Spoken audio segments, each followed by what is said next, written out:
subsequently amended.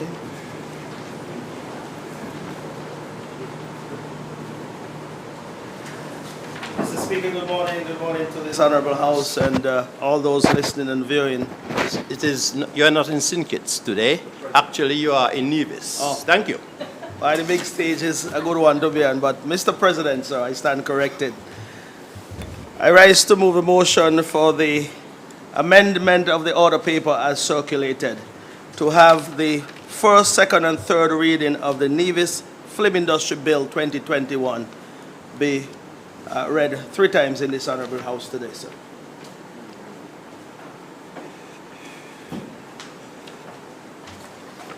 Mr. President, I rise to second the motion of the amended order paper. The question is that the order paper as circulated, as amended, be approved. Those in favor? Aye. Those against? The ayes have it. The Deputy Governor General. Announcements by the President. Thank you. Today, the 23rd of March 2021 has some significance for this Island Assembly.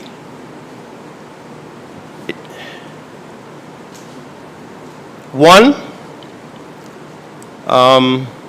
member opposite would have just about a year now entered this assembly to represent her constituency. I am not certain whether or not we would be able to meet on the day in question, but this is an opportunity for her to think back, look at what might have transpired over the year, and ask herself a number of questions. 2, in 2013, on the 26th of March, the Assembly met after the 2013 elections, and quite a number of members were sworn in for the first time, including myself. I have taken time out to give thanks because it is significant in more than one way. It has not been easy. We have had our hiccups, but in all, we would have done what we have to do for the betterment of our island, for the betterment of the assembly here. And so I want to say thank you to all those members who would have been here during the time, and we hope that for future we would continue in the same vein and maybe improve on our situation here in the Assembly. Those were the 2 things I wish to mention this morning. Thank you. Papers to be laid. Statements by ministers.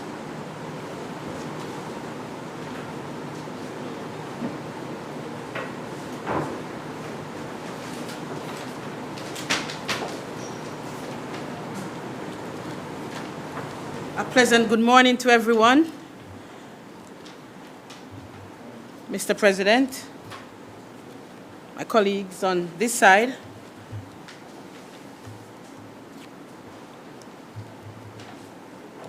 Madam Simmons on the other side, persons in the gallery, pleasant good morning. I just want to say briefly 1 or 2 things coming from the Ministry of Health and Gender Affairs. We at the ministry, we are very pleased at this time to announce that the XT 3400 chemistry analyzer which was purchased last year at the tune of some $59,000 has been officially commissioned. Due to the COVID pandemic and the closing of the borders, we were unable to get the technicians in here on time. However, they have now come and they have commissioned the machine, as well as they have introduced the technicians at our laboratory on a virtual training as to how to use this very important machine. What this machine does, Mr. President, is that it tests blood chemistries, and these would include blood glucose, cholesterol, and liver and other renal functions. And so we are very happy to report that this very important machine is now up and running at Alexandra. Mr. President, I would also want to place on record the administration's profound thanks to the government and people of Japan. The ministry has been successful in securing a grant of some $65,000 to purchase our gene expert machine. This was secured through grant assistance from the Japanese fund, and the fund is called the Japan Grant Assistance for Grassroots Human Security Project. And so with this gene expert, we can now test for the coronavirus. That is a big thing for us, Mr. President. We can also test other viruses for tuberculosis and HIV and AIDS and that sort of thing. We are indeed very grateful to the government and people of Japan for investing in healthcare in Nevis at this time. And I really would want to put that out. I also would want to say to the Premier and the Minister of Foreign Affairs to convey our thanks. I know he would have said that at the official handing over ceremony, but we want to again endorse our thanks to the government and people of Japan for this very timely machine. Thirdly, Mr. President, I want to say that on the 24th of February, the Ministry of Health and the Nevis Island Administration rolled out its COVID-19 vaccination program. On that day, some 23 persons were vaccinated, and that included members of cabinet, frontline workers at Alexandra. And so, to date, the number of those persons who would have taken their first shot of the AstraZeneca vaccine now stands at 2,098. However, Mr. President, we still have a long way to go, because for us to be able to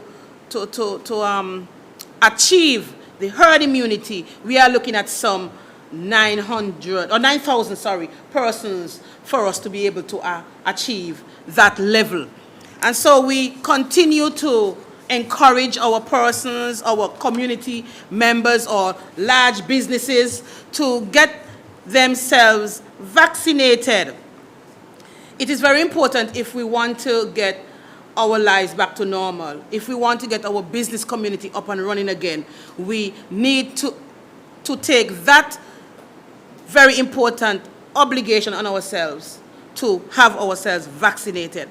I want to say and appeal to the large businesses, the large supermarkets, the banks. What a joy it would be if your frontline persons were vaccinated, and then you can market your business by saying, you can feel confident and you can feel safe shopping at my business because we have taken the time out to ensure that our workers are vaccinated, they are protecting themselves, and they are also protecting you. So I am placing that clarion call out there to the large institutions to get your officers, to get your employees, especially the frontline workers, to get them vaccinated as soon as possible. That, Mr. President, is basically what I would have to say from the Ministry of Health and Gender Affairs. May it please you.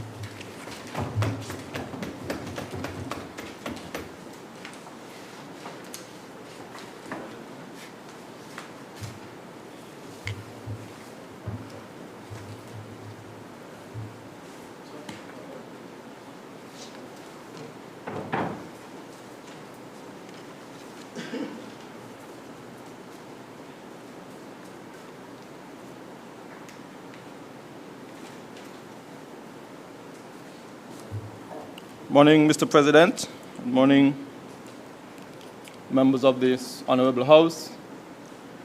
Mr. President, I rise to make a very brief statement on a number of the ministries and departments that I've been responsible for. And I wish, Mr. President, to start with the Water Department. Yesterday, we would have celebrated World Water Day under the theme, Value Water. And I want to use this opportunity, Mr. President, to pay homage to Ms. Sherman June Brown Simmons, who would have retired effective the 1st of February 2021 after working at the Water Department for some 30 years. I believe, Mr. President, that she would have given the normal word is yeoman service, but I would use your woman service at the Water Department. She would have worked, Mr. President, for 26 years in the billing department and 4 years as a meter reader. I want to use this opportunity on behalf of the ministry, on behalf of myself, on behalf of the entire cabinet, and certainly on behalf of the people of Nevis, to say how thankful we are for her dedicated and committed service, not only to the Water Department, but, Mr. President, to the people of Nevis. I believe that her commitment and dedication is one for us to emulate. I want to wish her happy retirement, and I certainly want to wish her success, Mr. President, in all of her endeavors. Mr. President, the general public would recall that we have been undertaking some upgrade at the Hamilton water site, and we would have installed a water filtration system. We would have installed a 400,000 gallon water tank. And we are now, Mr. President, in very short order, having the roof of the old stone tank there repaired with a steel frame. And we hope to have that commenced very shortly. We are also, Mr. President, seeking to secure the perimeter with a perimeter fence. And that, I believe, would add some added security to the facility there at Hamilton. I also want to place on record, Mr. President, my thanks to the Solomon and Penny family for accommodating us in the relocation of our office, our main office. We would recall, Mr. President, that we had some issues in the office where the general public normally pay their bills and where our water main outlet was, with mold. And we felt that it was unacceptable to have persons working under those conditions. So we would have searched long and hard, and we would have met favorably by the Penny family to have some office space rented there in Charlestown. I want to thank them, Mr. President, for accommodating us. I want to thank the workers for their patience and their understanding. And I hope that now they are in much better surroundings, that they would be happier, that they would even produce a lot more than they have been producing. So I want to thank them for their patience and their understanding, Mr. President. Mr. President, I would switch very quickly to our Public Works Department, and I want to use this rostrum to thank the general public for their patience and their understanding while the Public Works Department undertook some renovation work there at from Hosford, Valumat to Rams, and in the area of the Water Department. I know it was a major disruption to the general public, but I want to thank them for their understanding, for their patience. And I also want to commend our Public Works Department for having that project completed ahead of schedule. We are hoping that we will have the markings on the road very shortly once the asphalt would have cured a bit more, Mr. President. Mr. President, there is a high demand for road upgrade throughout the length and breadth of Nevis. And we recognize that there is much for the Public Works Department to do. One such urgent piece of road, Mr. President, is the road next to the Prospect Power Station.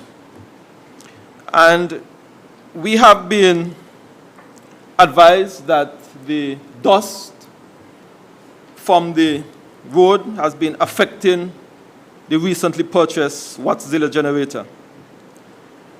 We do not want to have a situation, Mr. President, where we are out of electricity because of that issue. And we are hoping to have that stretch of road completed in the very near future so that we can have a stable supply of electricity without any effect from the dust, Mr. President. I know it is costing the people of Nevis added financial hard strain because of the dust. The generator have to use a lot more lubricant and so on. So we are trying, Mr. President, to see how quickly we can have that stretch of road completed. I also want, Mr. President, to thank the hard-working staff of our building divisions there at the Public Works, who would have completed a facility there at the Prospect Agriculture Station to accommodate, I think it was what, 6 freezers, Mr. Minister? 6 freezers to support our food security. I think that they would have done a satisfactory job that we believe can help in the storage of our food here on the island of Nevis. Mr. President, we would have indicated to the general public that our 2 major road projects for 2021 would be the Butlers area and the Bat Village area. I am happy to report that I've just about completed the drawings for the Butlers Road enhancement project.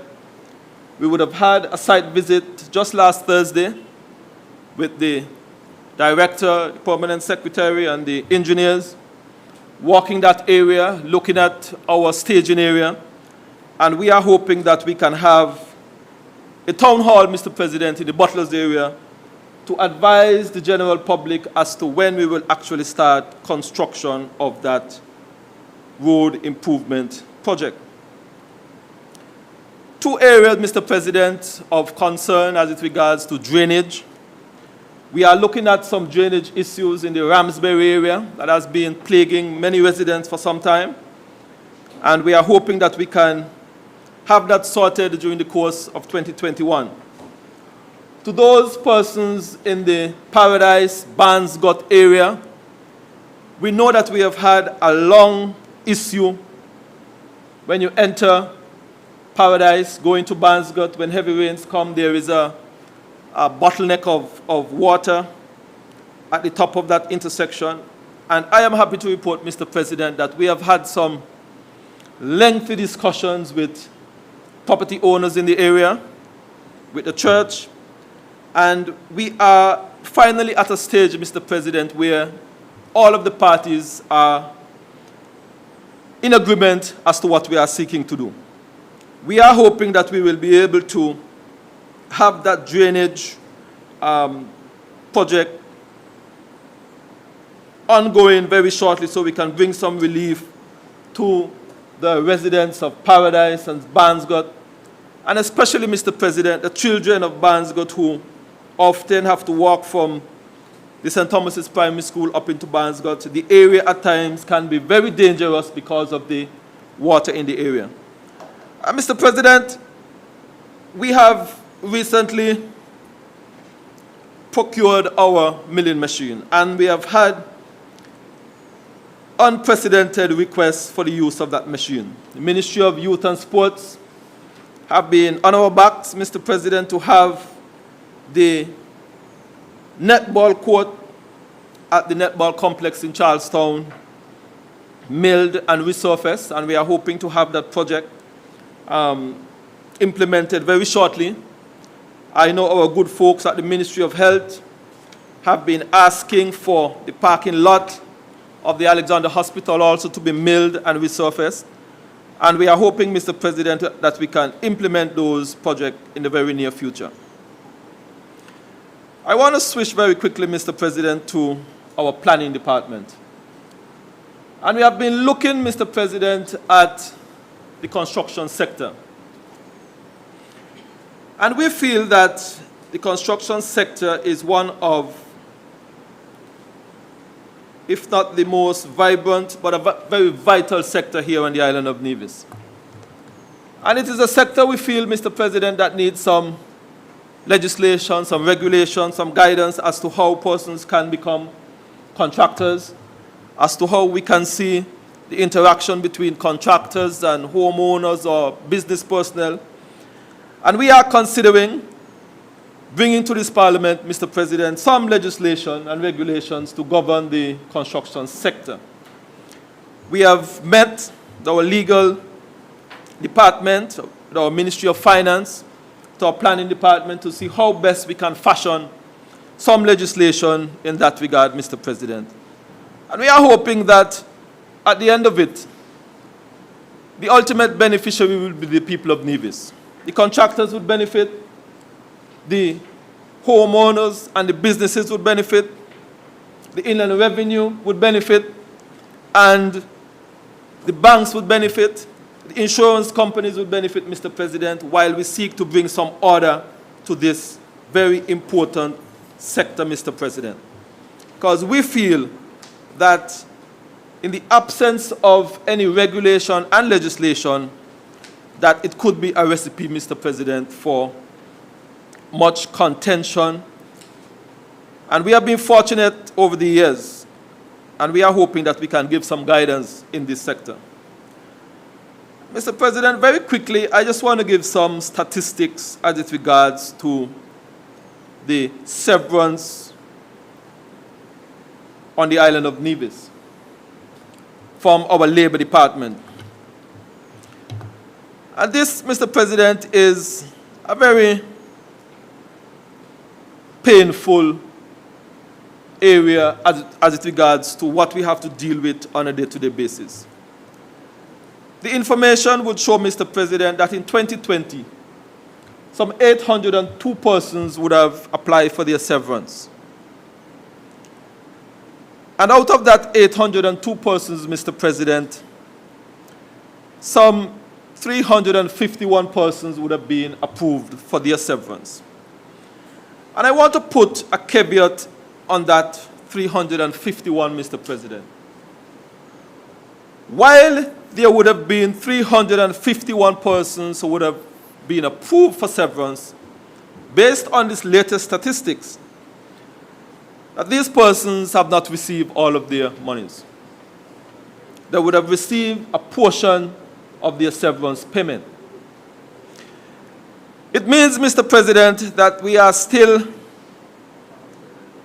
still have pending some 451 persons from 2020 applications who would not have been approved by severance. And this is troubling, Mr. President, because persons would have been made redundant early in 2020. We have had a significant amount of time that would have passed, and many persons are still waiting.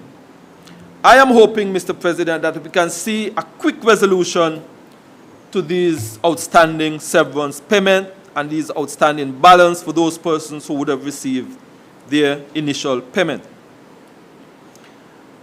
It means, Mr. President, that to date, some $3,803,411.36 have been paid to persons for severance. While that is a significant sum, Mr. President, the balance is still much higher than that. And I'm hoping and I'm appealing that we can see a quick resolution to this matter, Mr. President. Mr. President, with those brief comments, thank you for the opportunity, Mr. President.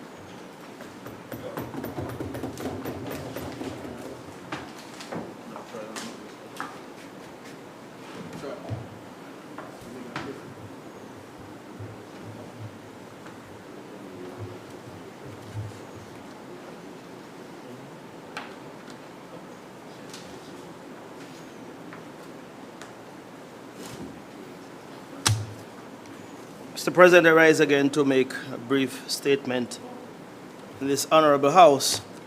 And as we all know, statement by ministers should be non-controversial matters, so I intend to be within that realm this morning. Mr. President, I want to first start by alerting the general public about an event that will take place on Friday, the 26th of March. That is within a few days. And that is an event that is dubbed AgroFest 2021. And that will be put on by the Department and Ministry of Agriculture. And it is so dubbed, Mr. President, as you are aware, and the general public will be aware and are aware, around this time every year for the last 26 years thereabout, we have had what is called Agriculture Open Day. We had our 25th staging of that event in 2019. Of course, we were preparing for the hosting of the 26th anniversary last year, and it should have been around the 26th and the 27th of March 2020. We were unable to host that event. Of course, we now know, and we have been living through the circumstances. We had the onset of COVID-19, which would have prevented us from hosting that event.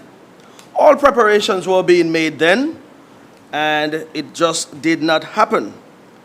Mr. President, this world pandemic has continued up to this point in time, and they've had various changes over the year. But indeed, we have learned to adjust. And part of the adjustment this year, we are not having Agriculture Open Day as we usually would have it. So as I mentioned before, we are having AgroFest 2021. Mr. President, it is critical that we have this particular event. It would be a one-day event, though. It runs from, I believe, about 8 o'clock on Friday morning and finishes somewhere around 10 p.m. on Friday evening. There'll be numerous activities there, of course, including what is most important are the provision, the agro-process items, meat products, and all of the items related to agriculture and fisheries that will be there available to the general public. I say this is a critical time to have this event because we have been pushing over the last 12 months. But even prior, but we have redoubled our efforts over the last 12 months to push for more production of food and food items here on the island of Nevis. We have had tremendous success thus far, Mr. President. And I want to say thank you and congratulations to all of our stakeholders, our farmers, our allied agencies, the entire Nevision public that would have bought into the premise that we have to do more to feed ourselves. And we have been talking about some buzzwords over the years: resilience, sustainability, and also innovation. All sorts of new words we have been using over the years. But I dub them as buzzwords. But the bottom line is, are we living true to these words? I believe innovation leads to resilience. Resilience leads to sustainability. And so all of these words are interconnected in some way. And therefore, we have sought to impress upon our farmers, our stakeholders, that it is important for us to lay the groundwork and to lay the premise upon which we can build some sustainability in agriculture into the future to come. And as I said before, our stakeholders. So on Friday of this week, we should see an event there at the Villa Grounds, starting at 8 a.m., whereby we'll see the efforts of our labor. I want to also say those who wouldn't have procured any boots at this point in time, you can check with the Department of Agriculture and register your name there. Mr. President, in terms of agriculture, quickly as I am on agriculture, we still face some vulnerability here on the island of Nevis. Of course, there are the vagrancies of climate change and the likes. But we have done a tremendous job as a government so as to ensure that we have adequate water supply here on the island of Nevis, adequate water supply to our farmers. And of course, we have had some showers, but it seems as though we're running into somewhat of a dry period at this time. But of course, you've heard the minister before me, and he did touch on water. He has done an excellent job as the minister responsible for water here on the island of Nevis to ensure that our farmers and our citizens continue to have adequate supply of water. So we are trying to, in a nutshell, cover all of our bases in terms of ensuring that what we preach and what we speak from these rostrum or on the radio or on the street or to our farmers when we have these training sessions, that we are living by that creed of practicing what we preach, and that is to provide for them so that they can provide for us. So I want to invite once again all those who are listening, tell a friend, as they say in local parlance, tell Paul to tell them all to come to the Vela grounds on Friday morning down until Friday evening for AgroFest 21. And that will be a somewhat of a variation to what we normally have, which we would have dubbed this year Agriculture Open Day.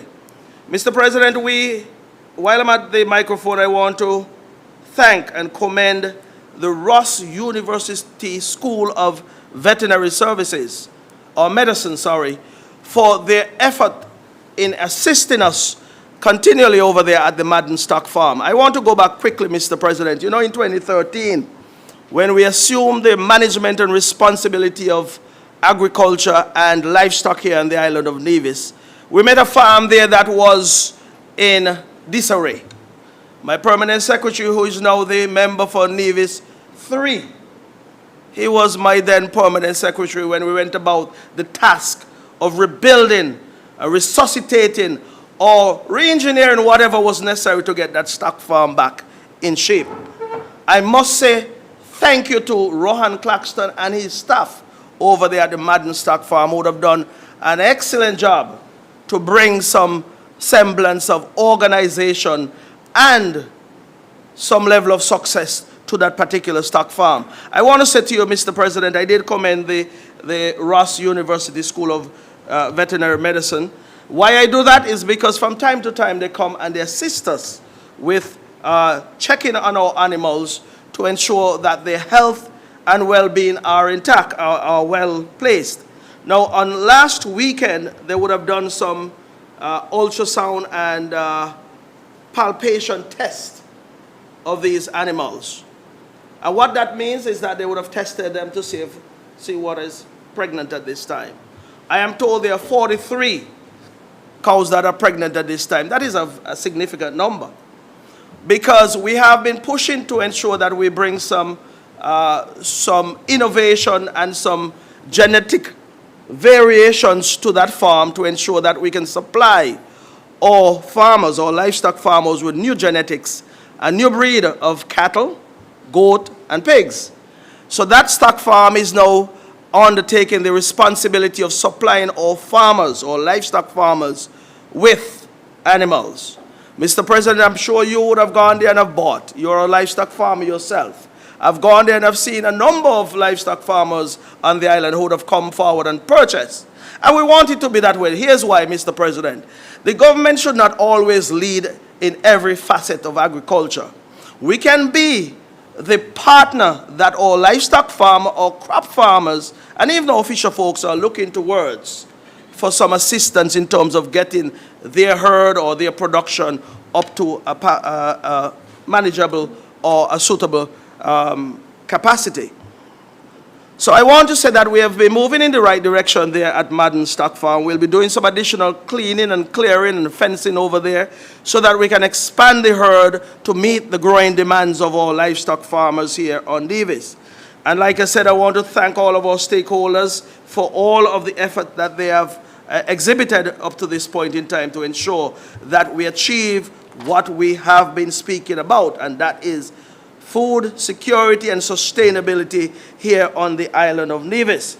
Quickly, Mr. President, I want to quickly go to the NHL this year. I want to say at this time that we, over the last weekend that is, we started doing some clearing of just about 2 acres of land down at Rice's. We intend to introduce a new housing development there.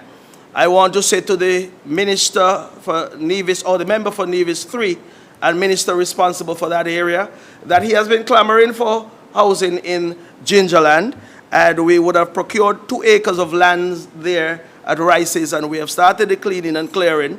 So we'll have the groundbreaking ceremony in short order. We continue to construct homes throughout the island of Nevis. As a matter of fact, while I'm here, let me speak about the top of Craddock Road. There have been some clearing done there. Persons have gotten their offers to go to the various financial institutions here on the island of Nevis. Plus, we are also getting ready to proceed with construction up at Hamilton. There was some delay because, of course, we would have bought lands from 2 different landowners there. And, of course, the process to amalgamate or have one title or certificate of title for that particular tract of land is being done through the court system, so we are awaiting that. So we should have some construction being done over the next couple of weeks, couple of months. Going into the latter part of this year, you will see housing construction pick up, and construction on a whole will pick up here on the island of Nevis. I know there is some robust construction taking place, so the NHLDC will be adding to that. And we have played our part over the years to ensure that construction here on the island of Nevis continue to be robust. And of course, from the government standpoint, we have done numerous things to ensure that we give those possible incentives to our possible homeowners so that they can utilize them to have their construction done. We'll speak more about that as we go along, either throughout this particular house sitting or as we discuss these incentives, which have been in the public domain, Mr. Speaker. But let me just quickly go to another area that I am responsible for, Mr. President. Mr. President, in 2013, I was privileged to be assigned the Ministry of Agriculture, Land, Housing, Public Utilities et al. Back then. But let me focus on one area that I still continue to be responsible for, and that is the area of lands, which falls on the Ministry of Agriculture. And Mr. President, when I assumed that responsibility in 2013, we had numerous land issues and challenges here on the island of Nevis. And this is a session or a part of the sitting, Mr. President, where non-controversial issues should be left out. So I'm not bringing in any controversial issues at this point in time. What I would do at this point in time is to reiterate or to inform or to bring to the fore some of the steps that persons should and must take when it comes to access to government's land. Persons who have private property can speak for themselves, but since I'm the minister responsible for lands, the government land that is, it is something that I hold dearly and something that we respect as ministers, so as to ensure that we are consistent with what we preach. Anything opposite to what we preach would be hypocritical on our part, and we don't want to go down that road, Mr. President. So, Mr. President, in 2013, January to be exact, of 2013, I was assigned the Ministry of Agriculture, which include lands, and of course, the NHLDC would fall under the Ministry of Agriculture and fall within my responsibility as well. And Mr. President, like I said, we had numerous land issues. You can recall, and we have said it here before, that lands were acquired in this island without the persons from whom those lands were acquired from. And I believe 14 persons, if my mind recall, about 14 persons whose lands were acquired and they were never paid for. I put that on the table simply because, Mr. President, we are a government that takes our responsibility seriously. We take it seriously, and no amount of crying and bawling and agitating out there will sway us from what we are responsible for. We are responsible for the management of the patrimony of the people of this country. We are responsible for the management of the land resources. That, of course, the people of Nevis expect us to do. And that is what we continue to do. And we'll do so within the law. I am not going outside of that for any particular reason with anyone. And I'll say this to you, I will never, as the Minister of Agriculture and Lands, ask anyone on this island of Nevis to go onto any government property without the requisite papers, documents, and access to those lands. That is how serious I am. As a matter of fact, this is just an aside. I would have told the cabinet back then, and those who were there in 2013 could recall I said to them, no minister of government, so long as I am the minister of lands, will ever get a piece of government land to buy, lease, or rent. And some may disagree with me, because all of us are citizens. But I say that in the context, Mr. President, that some of the issues that will eventually arise in this island, I do not want anybody to point to say, member for number 3, Eric, you got government land for free. Member for number 2, the Premier, Mr. Bradley, you got, I don't want that.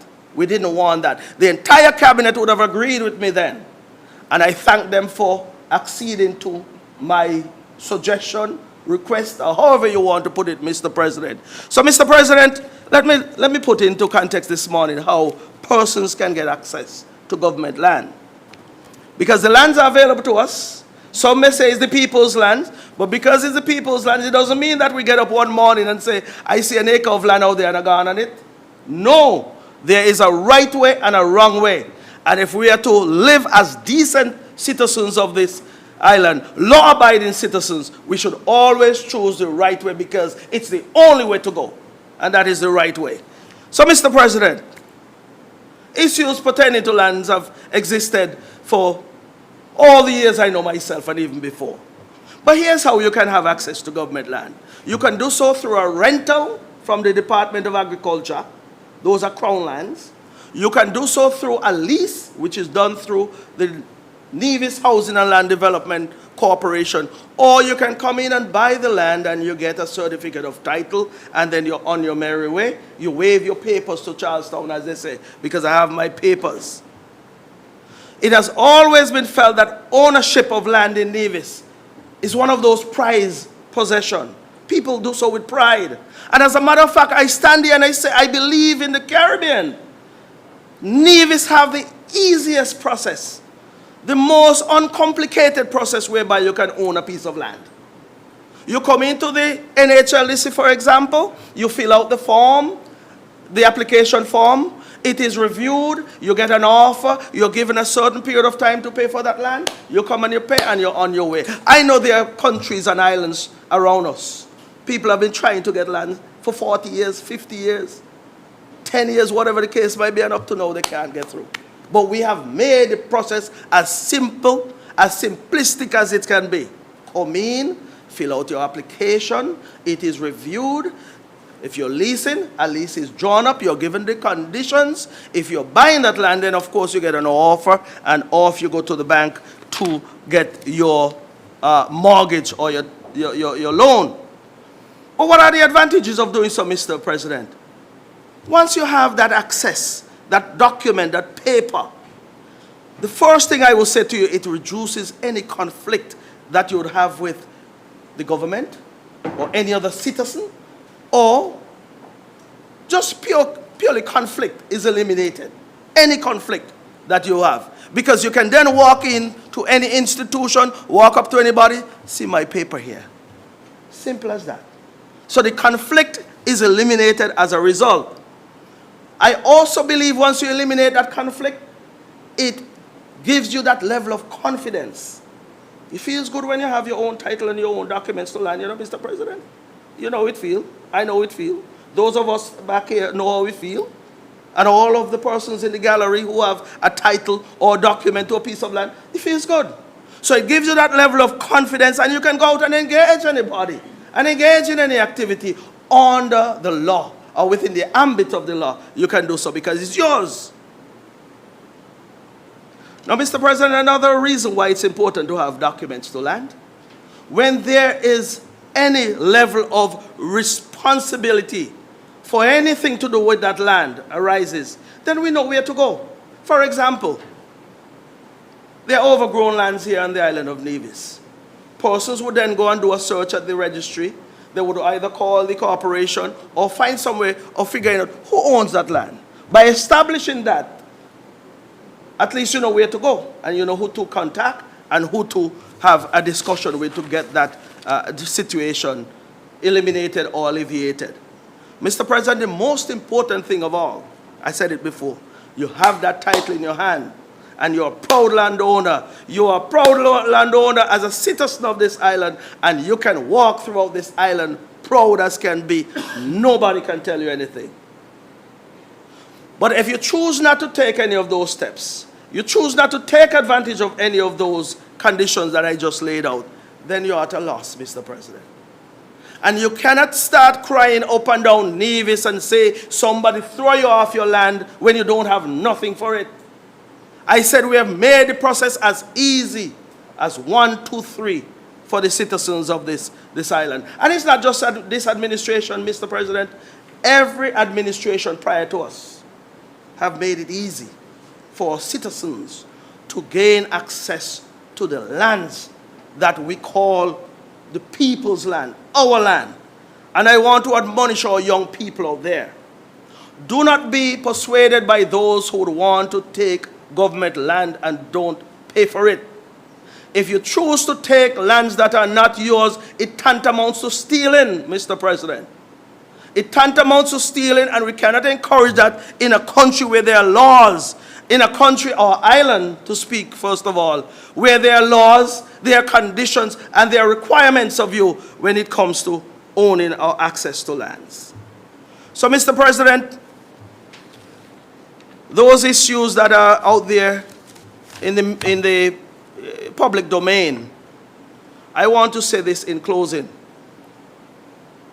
The government that is privileged to govern the affairs of Nevis at this time will seek to protect the patrimony of the people of this country or this island. We will also seek to ensure that all of the conditions that are required for people to have access to government lands are there. And we'll encourage all of our young men and young women to follow the rules as to what is required of you. Now, I always play games like cricket, sports like cricket or football. The first thing I ask is, what are the rules? And once the rules are determined, I am more than obliged to comply with those rules.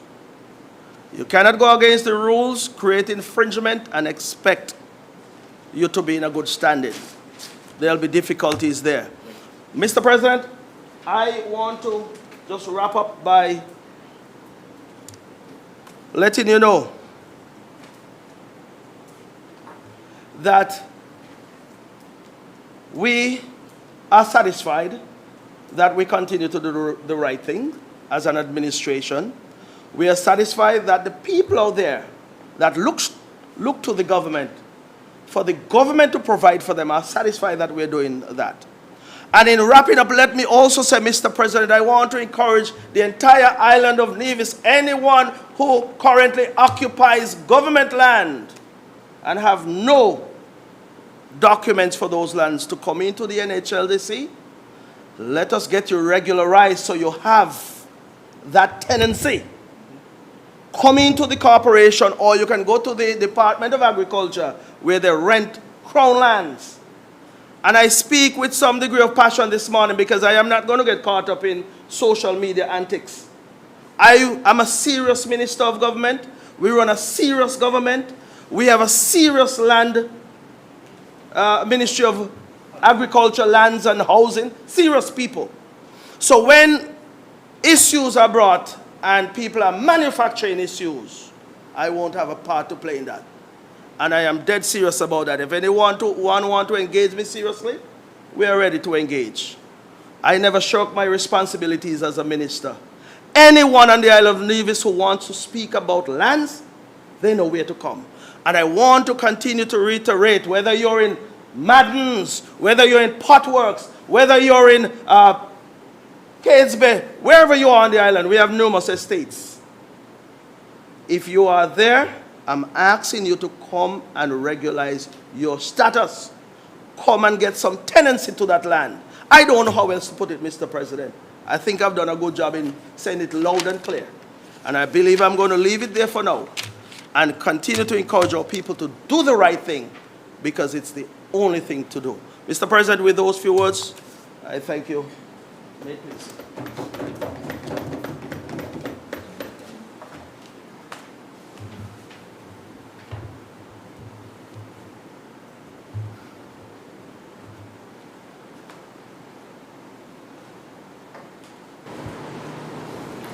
Personal explanations.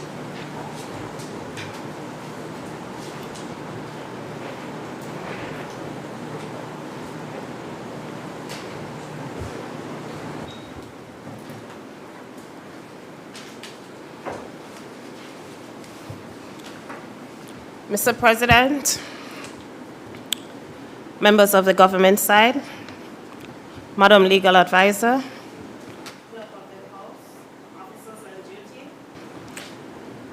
members in the gallery, pleasant good morning.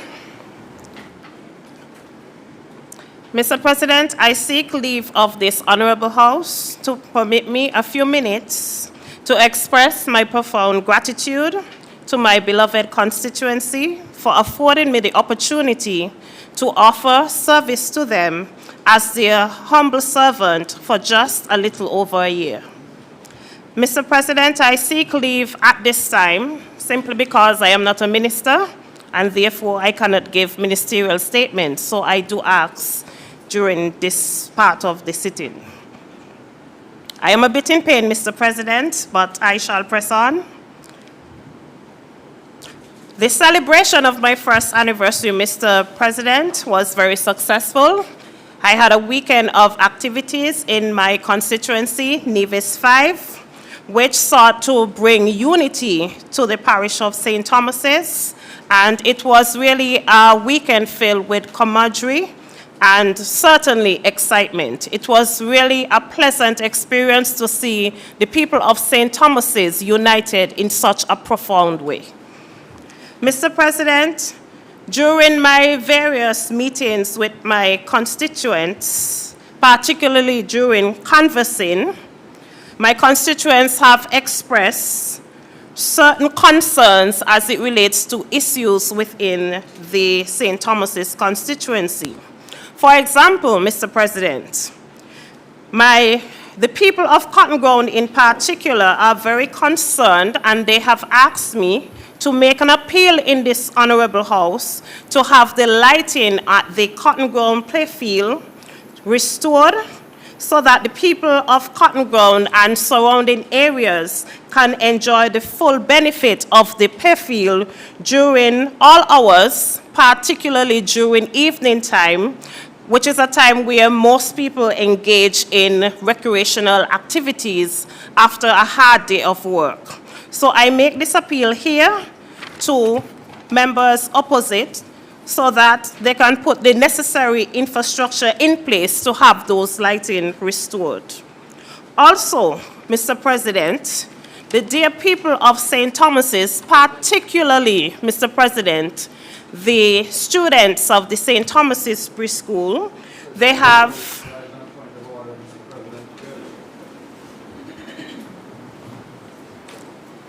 Mr. President, with respect, this is not the purpose of a personal statement. I believe that the rules on parliamentary procedure are clear, that the purpose of a personal statement is for any member to speak to a matter that affects them personally. And so while the honourable member was quite correct to speak to her anniversary, getting into matters about the constituency and needs of constituents does not abide or accord with the understanding as to what a personal statement is supposed to be. And I would object to that line because I think it takes us into potentially contentious matters, and this is not the time for that. The honourable member has ample time to speak in this honourable House when the time for debate comes and can address matters then. This is not the purpose of a personal statement.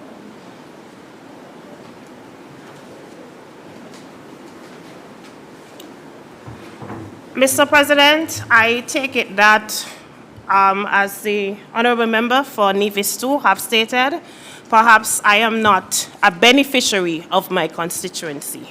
So I take that, Mr. President.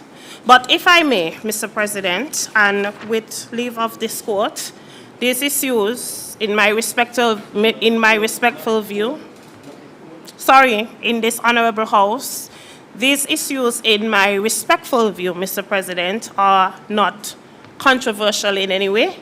They are simple issues that affect not only my constituents, but myself, as I am a resident of the Cotton Ground community, and I often use the playfield, Mr. President. So it is simple, an appeal, make everyone aware, coming from the heart of the constituency, coming from myself, that these are things affecting not only the constituents, but myself, and it's just to bring awareness and attention to the issues, Mr. President. However, I do note the objection of my learned friend. Mr. President, if I may, and if the issues which I am about to expound on next are not too controversial, and simply because they affect my constituency, I wish to say, Mr. President, and of course with your leave, that I wish to address a matter of great concern to the constituents in my constituency and perhaps the wider Nevision public, if not the entire Federation of St. Kitts and Nevis, particularly those affiliated with farming. Yes, Mr. Let me, as the member for constituency number 2 indicated, if it's personal, fine. But if you're going to be saying it on behalf of, even though you say for yourself, if you're going to bring in the persons otherwise, it is a no. Okay? Point clear? Because it is personal explanation. If you say, it's not what you do, it's how you do it. If you say you want to go to the playfield, or if the minister would be kind enough to put back the lights at the playfield, because you have gone there and you're not able to get the benefit of the field, fine. But once you're going to bring the ordinary person into the play, it's getting out of bounds.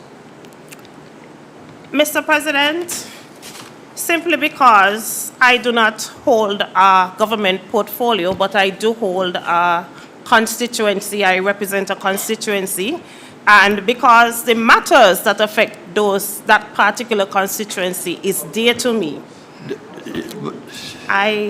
But what I'm saying is, it's not what you do, it's how you do it. Now, if there is a time when you are on the floor and you're making a presentation, you could put a little piece of your inside there, but not for the whole expression to be on what you are doing right now. Mr. President, would you allow me to proceed, or do you prefer me to make my presentation during this substantial debate? Of course, I am respectfully guided by you, Mr. President. You see, the thing is, when you have, and I'm speaking for everyone, when you have these, and you can sit please, when you have situations like these, it is best, the best thing to do is to appraise the chair of what you intend to do, and he or she would guide you. But what you're doing now, I am taken by surprise, because that is not how the personal explanation comes into play. So please, if it's something personal, and when I say personal, real personal, fine. And it should not be controversial either. You may proceed.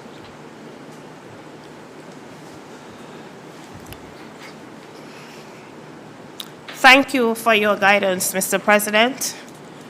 Mr. President, it appears that the objections have been so heard, and therefore I would reserve the extent of my presentation until we get into the substantial debate, Mr. President. Very well.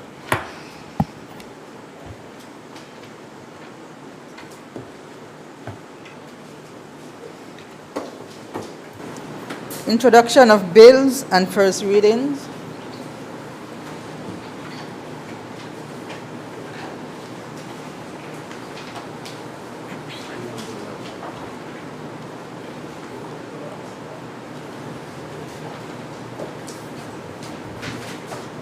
Mr. President, I seek leave to introduce and have read a first time the bill shortly entitled Nevis Solid Waste Management Authority Amendment Bill 2021.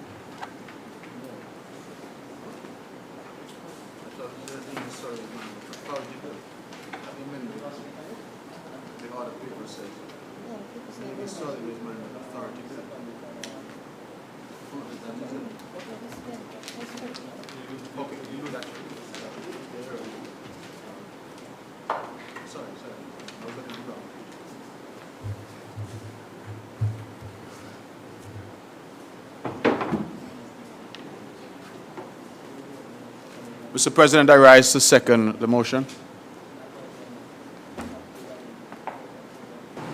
The question is that the bill shortly entitled the Nevis Solid Waste Management Authority Ordinance, Chapter 303N, and matters related thereto or connected therewith be read the first time. Those in favor? Aye. Those against? The ayes have it. A bill to amend the Nevis Solid Waste Management Authority Ordinance, Chapter 3.03N, and for matters related thereto or connected therewith. The bill has been read a first time.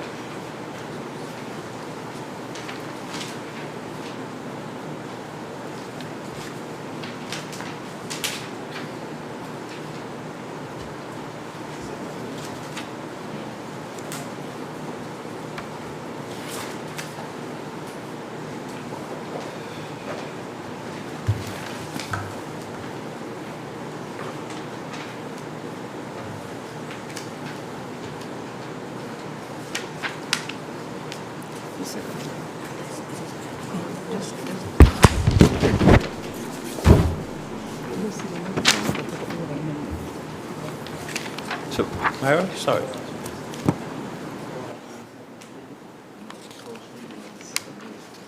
Okay.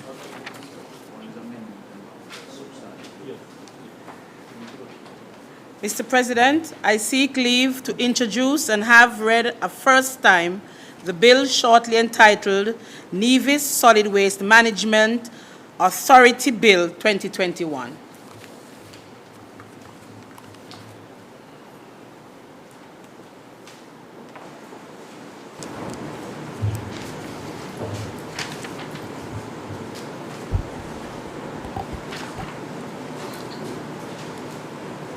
Mr. President, I rise to second that motion.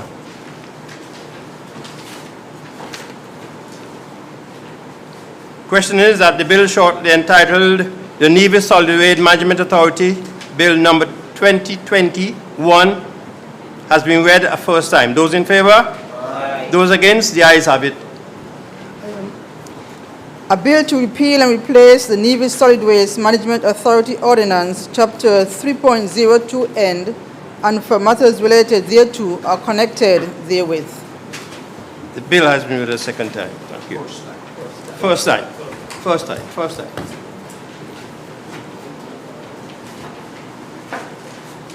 Mr. President, I rise in my capacity as the Minister of Tourism to introduce and have read for the first time in this Honorable House the Nevis Film Industry Bill 2021.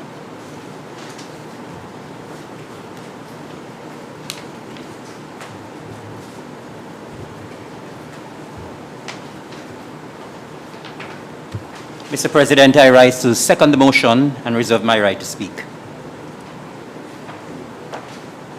Question.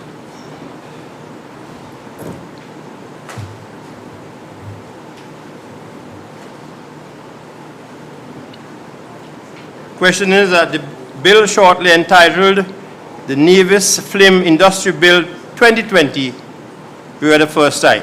Those in favor? Aye. Those against? The ayes have it. A bill to provide for the licensing of persons or companies providing film production services and for matters related thereto or connected therewith. The bill has been read a first time. Public business, bills second and third readings.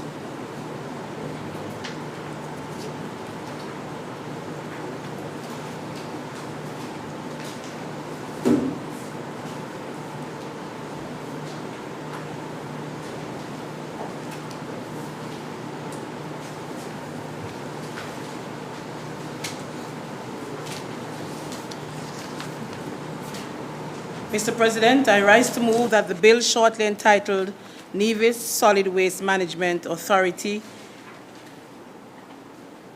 Amendment Bill 2021 be read a second time.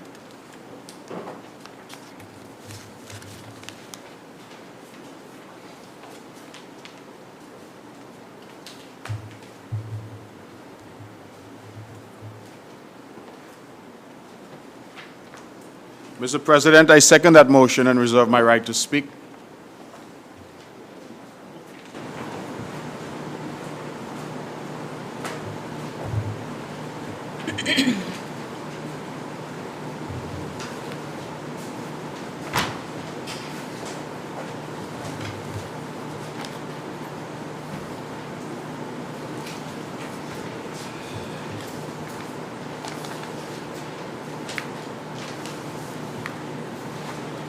Mr. President, I rise to lead the charge today in debating this bill before you, the Nevis Solid Waste Management Authority Amendment Bill.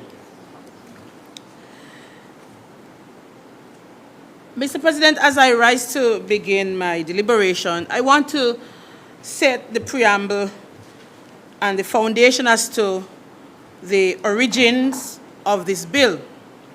The Nevis Solid Waste Management Authority Ordinance of 2002 came in force in January 2003, and this was modeled from the St. Christopher and Nevis Solid Waste Management Corporation Act of 1996. This ordinance established the Nevis Solid Waste Management Authority and gave this authority the responsibility for solid waste, for storage, collection, treatment, and disposal of waste on the island of Nevis. It has been 19 long years, Mr. President, since the Solid Waste Management Authority Ordinance came into force. And so it now calls for us to be prudent in revising and updating that said bill. Because quite frankly, Mr. President, Nevis that we know today is not the Nevis we knew 19 years ago. And for sure, we can see the changes because, for one, we have seen more cars on the roads. We have seen an uptick in the construction industry. It means that more buildings are being built. We have seen persons acquire more and more amenities as we go through life.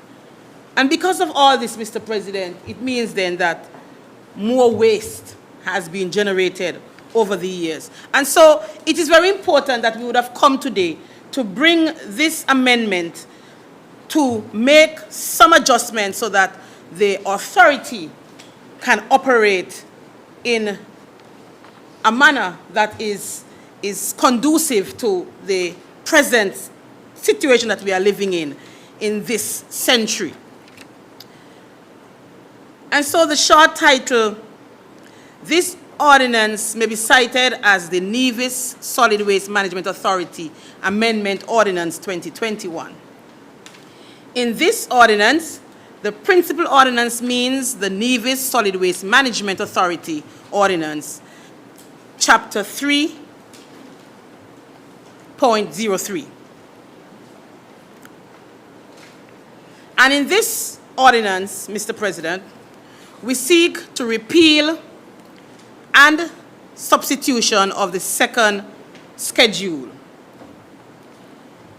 Mr. President, it would appear as though you have not yet found it, so should I give you?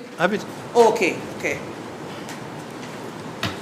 So I move right along.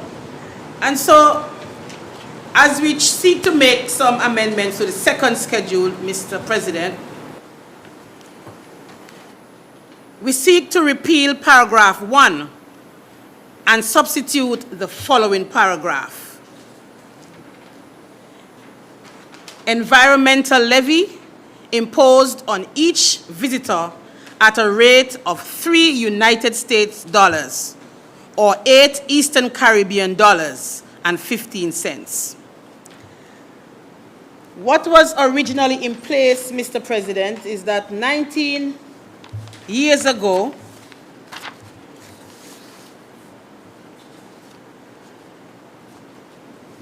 the fee then was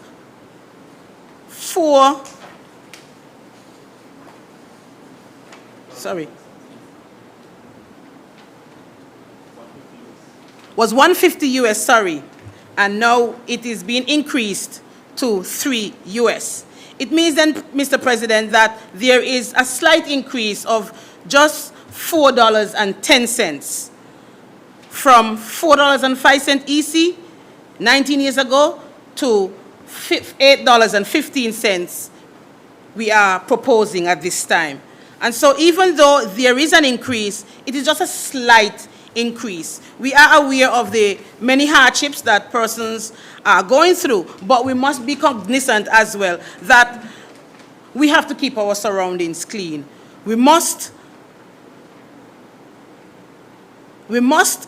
stay in tune with what is happening, Mr. President, and so when visitors come to our shores, they themselves would leave some garbage around, and so we must be able to collect from the wastage that they would have left behind.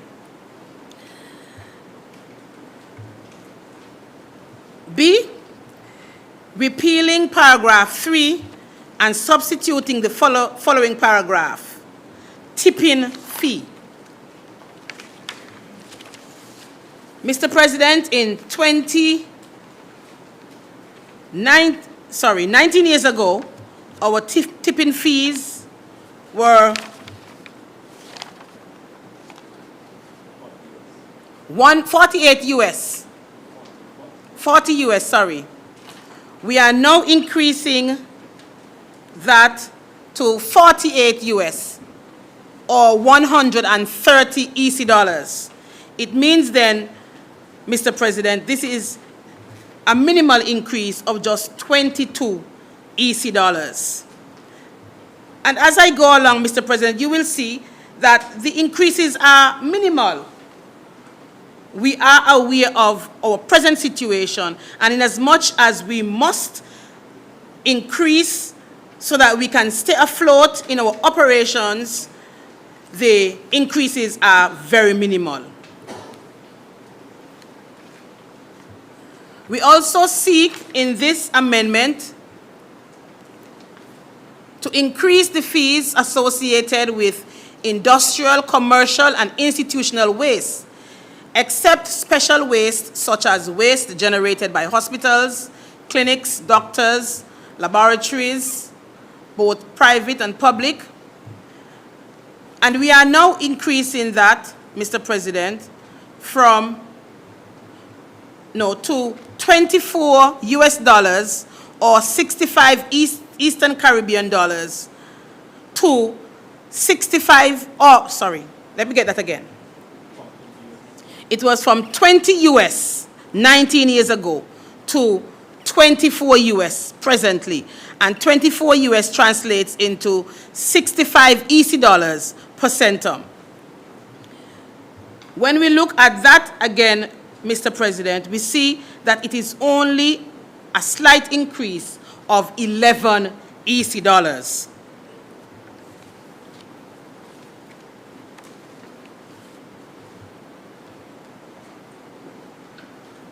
Mr. President, we must make provisions for the collections of these funds. And so, in this amendment, we seek to have these increased amounts collected at the Nevis Water Department. In the past, they were collected at NEVLEC. And because NEVLEC is a statutory body or a parastatal, there was a fee charged for collecting this amount. And so we feel that we would want to get rid of having to pay that fee. And so we have decided to have that fee collected at the Water Department. And this fee, Mr. President, speaks to the 10 EC dollars which we paid in the past at NEVLEC. That amount will be increased to $25, and this now will be collected at the Water Department. That shows a $15 increase over the past 19 years. We have been paying $10 over the years. Now we are seeking to increase it to $25, which would be collected from the Nevis Water Department. This $25 would be taxed on household. It is per household.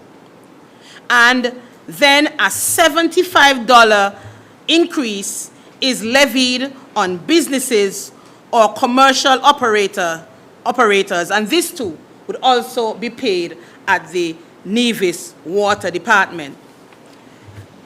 Mr. President, it is very important that we make these changes at this time.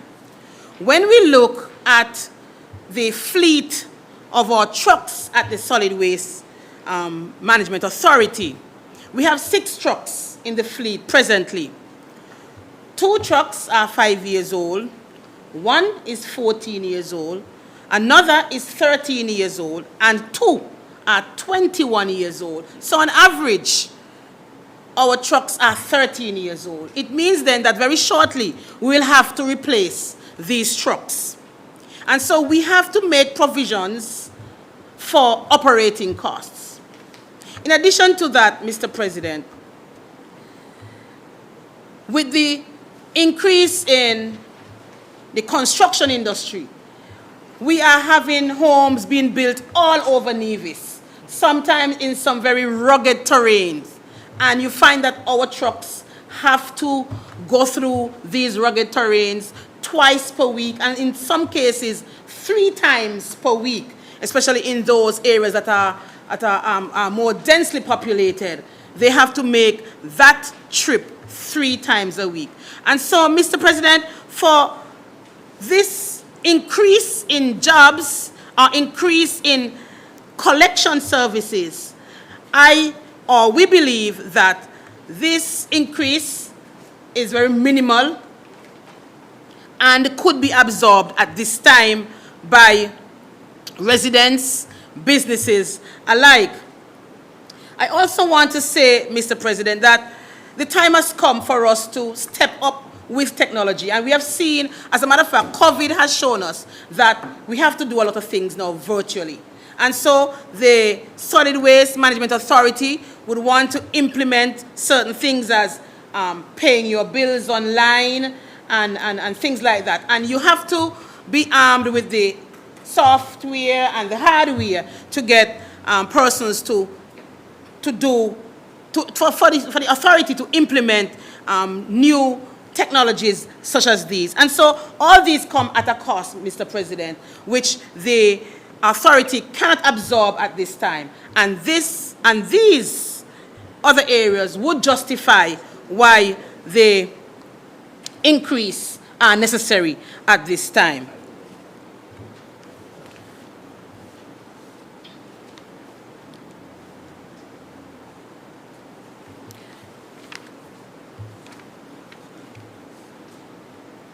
So, Mr. President, I have just presented to you the 4 different areas where we will see some increases, and that constitutes the amendment to this existing bill. it is our hope, Mr. President, that in the not too short from now, that we will be back in this honorable house to debate the entire bill in its entirety. And so, Mr. President, I am hoping that persons who are listening will understand the need why we at this time would have come to this honorable house to make the necessary adjustments to this bill. We are cognizant that this is hard economic times, and so the increases are very minimal so that persons could be comfortable paying these increases. We have to collect garbage. More and more cars are on the streets.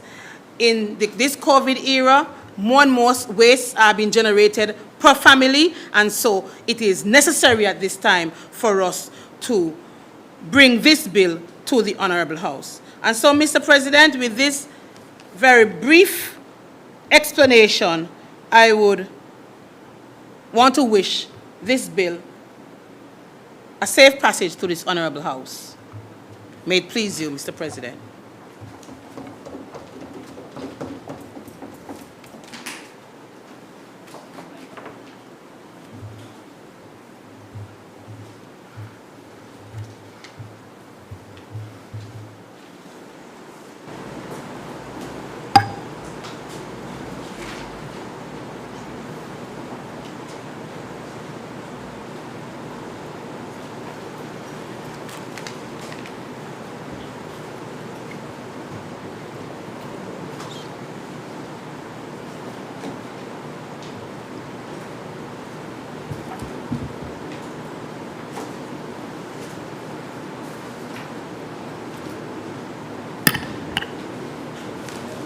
Mr. President, I rise to make my contribution to the debate on the passage of this bill.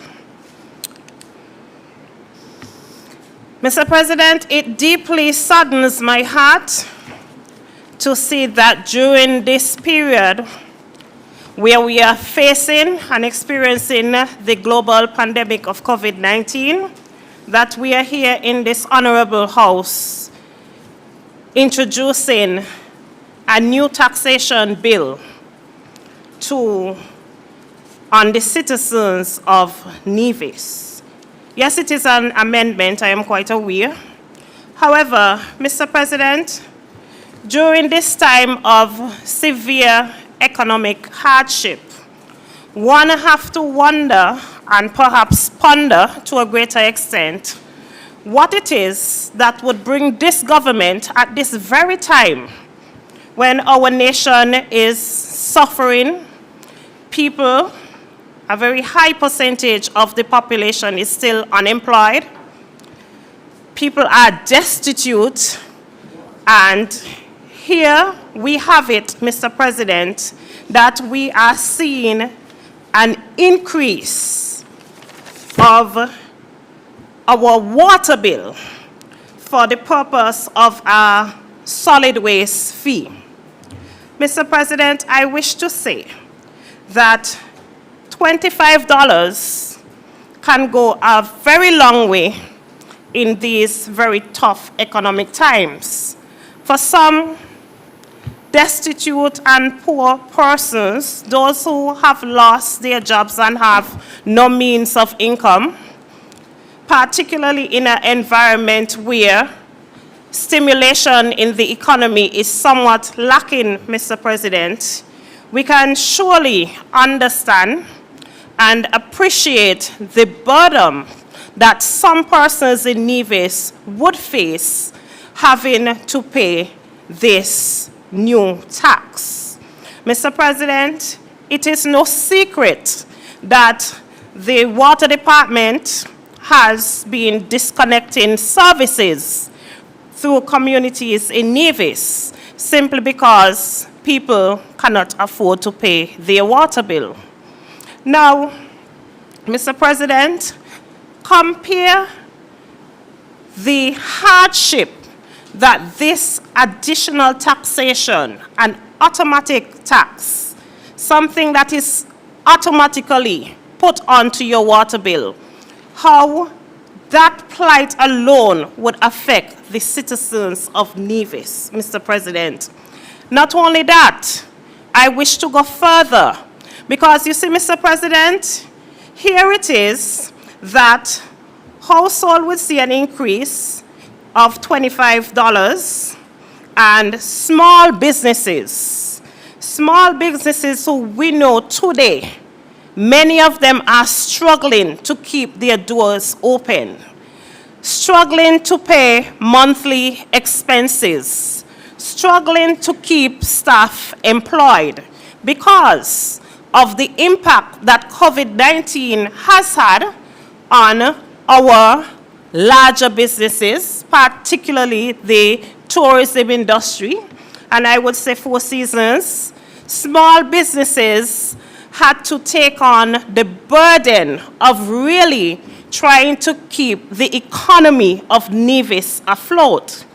And so here it is, we are now in this house today not to stimulate, not to put a bill forward to stimulate economic activity that would surely ease the burden of small businesses, but to further give the people of Nevis, the small business owners, the nuisance and perhaps grievance of now having to pay an additional tax, an additional cost. And as one would expect, Mr. President, this cost, of course, will not just stay with the small businesses. Because, Mr. President, in order for the small businesses to be able to afford such, they will very well pass on this cost, transfer it to consumers.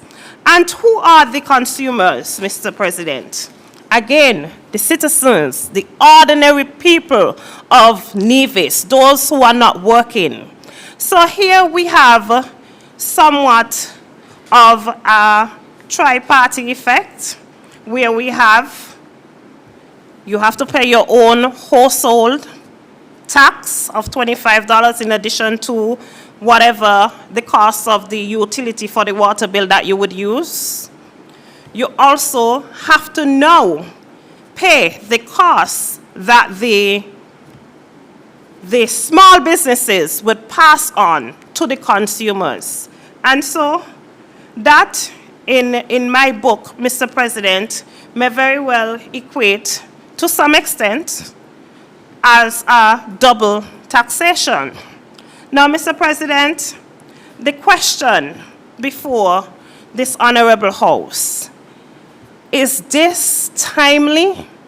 Can the citizens of Nevis afford this at this juncture? One would have thought, Mr. President, that we would have been coming here this morning to really come up with measures and implement legislation that would somewhat ease the burden of the economic hardship that persons are facing. One would expect a stimulation package for those who are still unemployed and who still, to date, do not have the benefit of enjoying their severance pay.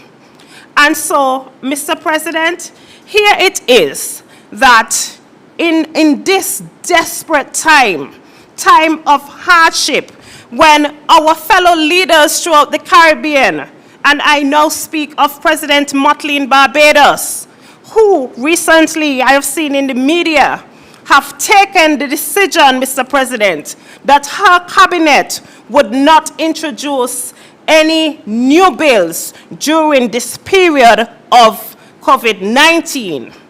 They will not be taxing their people anymore, Mr. President, because that leader, President Motley, a leader of compassion, understand the plight that her citizens are facing, the economic hardship, and as a means to sympathize and empathize with those persons, she and her cabinet astutely has taken the decision, Mr. President, that we are not going to put any further burden on our citizens, and therefore we will see no introduction of any taxes, new taxes. Perhaps, Mr. President, we here in Nevis can somewhat model her approach. But no, that is not why we are here today, Mr. President. Because, you see, we have long lost our ability to sympathize and to empathize and to be compassionate with the people of Nevis. And we have seen that, Mr. President, in many spectrums of our society, in this very small little Nevis today. And so, Mr. President, as I stand before you, making my honest and humble contribution to this bill, I must say, Mr. President, that there is a matter of grave concern that somewhat irks me and irks my constituents, because during this time of economic hardship, the people of Nevis, understanding the situation and knowing that we are facing a global pandemic, something that perhaps none of us have any control over, there are many persons out there, including our farmers, who have taken the approach to assist themselves through food production, Mr. President. Some may say that they are making their contribution to food security here in Nevis, having realized the situation. And so, recently in my constituency, Mr. President, despite the will, the ambition of the good farmers, those who farm and cultivate land in the St. Thomas's Parish, more precisely at Catesby, Mr. President, we now see that despite them taking efforts to ease the economic situation, the economic hardship, that we have seen acts of violence, in some cases, total destruction to farms at Catesby. And, Mr. President, some may say, well, this issue is not very fitting to this bill. But it is very fitting, Mr. President, because on one end of the spectrum, we are here taxing people for the purposes of solid waste management.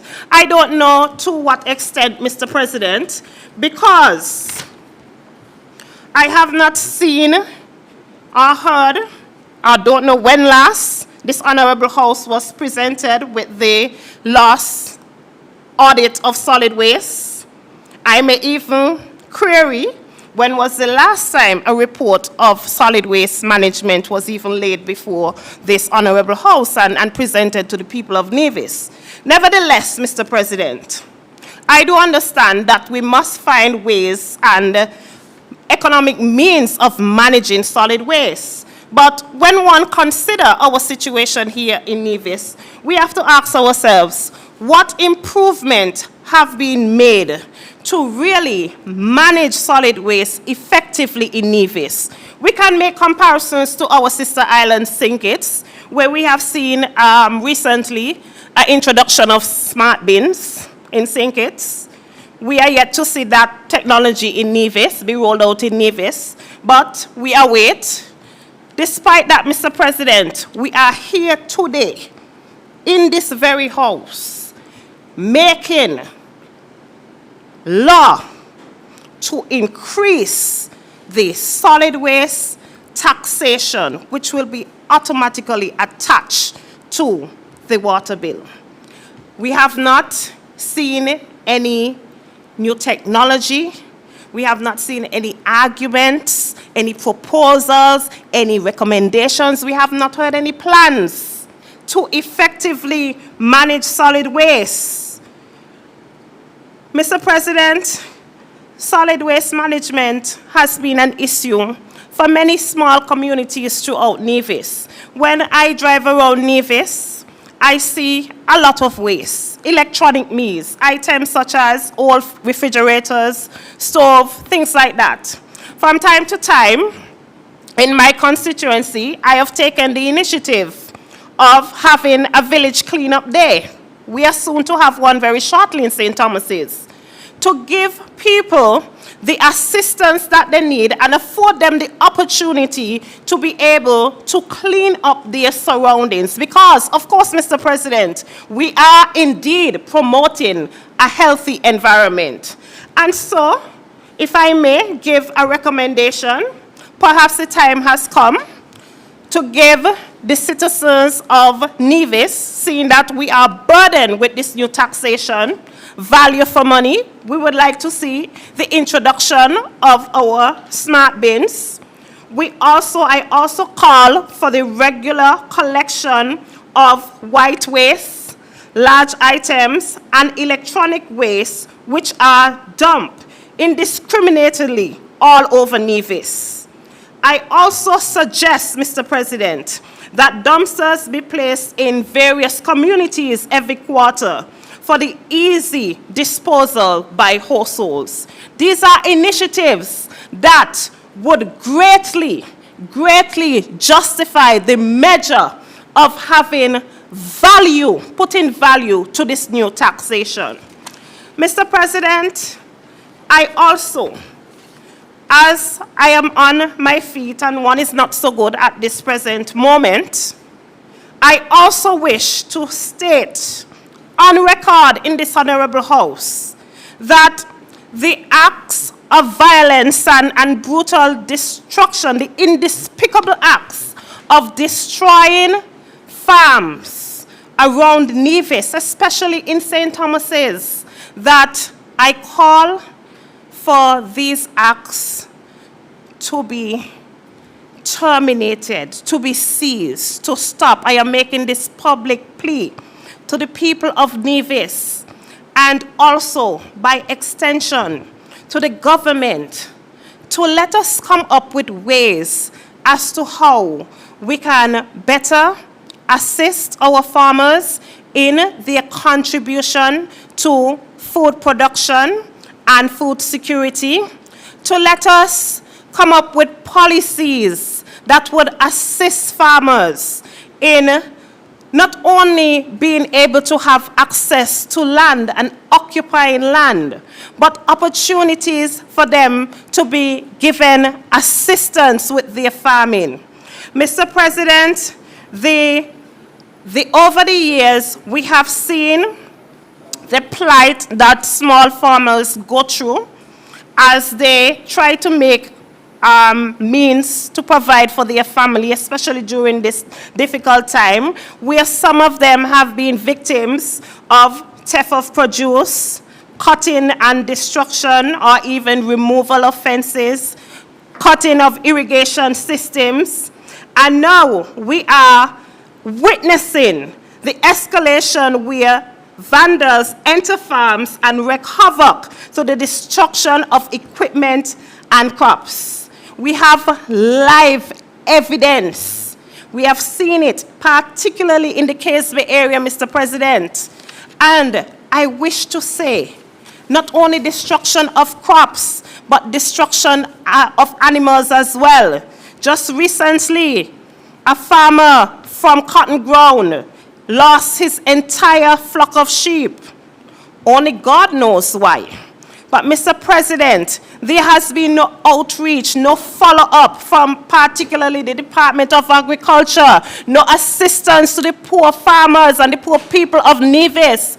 And so, Mr. President, here it is that while we can sit here, and perhaps most of us sitting here comfortably, have no issue with the introduction of this new tax, we must take into consideration our fellow citizens who at this very juncture cannot afford it. And despite many of them now trying to help themselves to avail and improve their economic situation, we are faced with issues plaguing our society where we have seen the total destruction of crops, food during this very hard economic times when poor people belly hungry, Mr. President.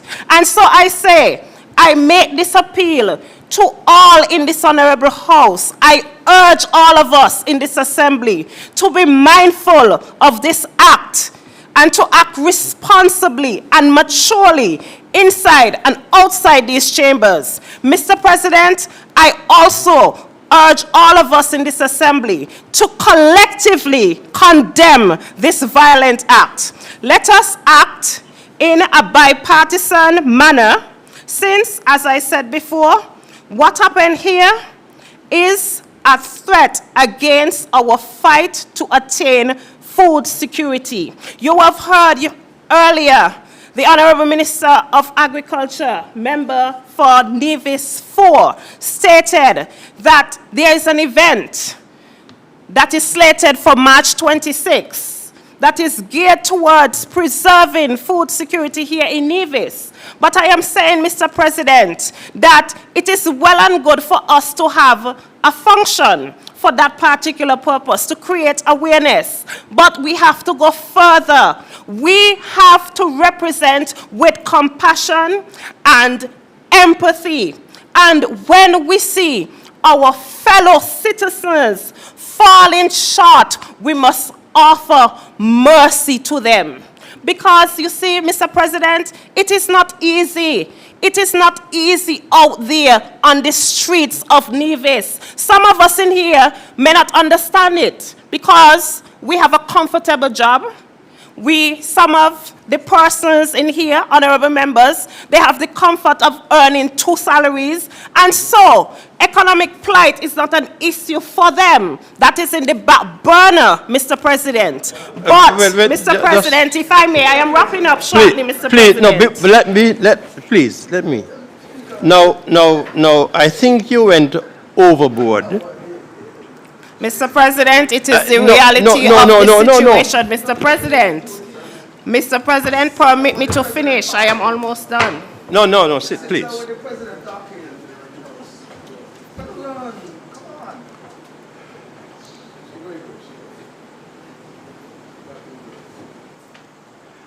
All I'm saying is that you know, it's all right for people to say it on the outside. But for you to come in the house to say it is disrespectful. The sanctity of the house demands certain things.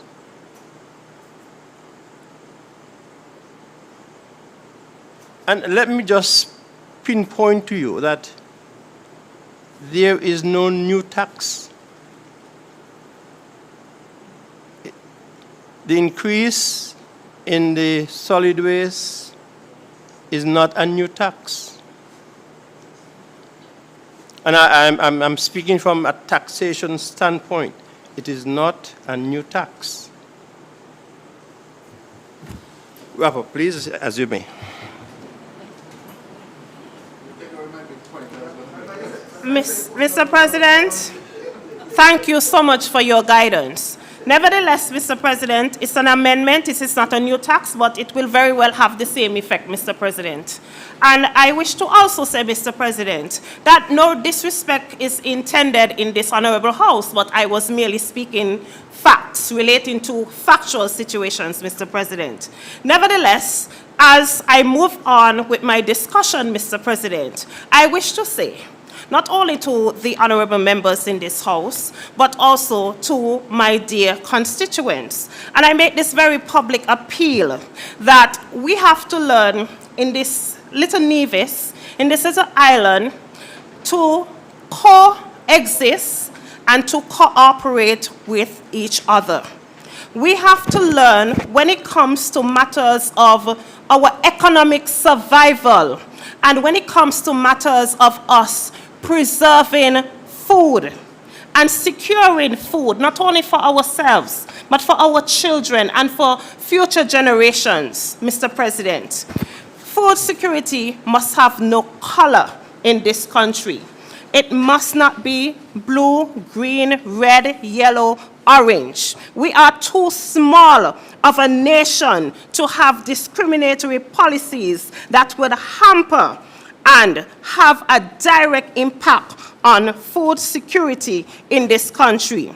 Mr. President, as I wrap up, I therefore say to one and all, particularly my beloved constituency, that we all are trying to make ends meet in this economic times. However, in our quest to better ourselves and in our quest to feed our families, we must resolute that we must respect each other, we must act and create a spirit of brotherhood.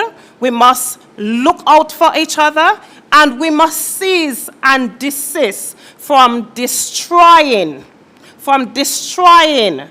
other person's property, from destroying other person's food, and also, Mr. President, from destroying other person's soul. Because you see, Mr. President, we are all Nevians, and we must all put Nevis first. That is my contribution to this bill, Mr. President.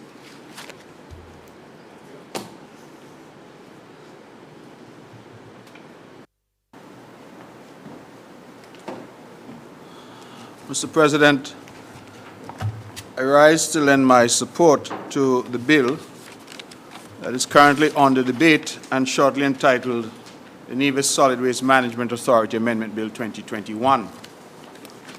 Mr. President, I believe that some listening, and indeed some in this Parliament, might have been confused as to why we were here, because we have had a lengthy discourse from the sole member opposite on issues, she says, of farming and food security.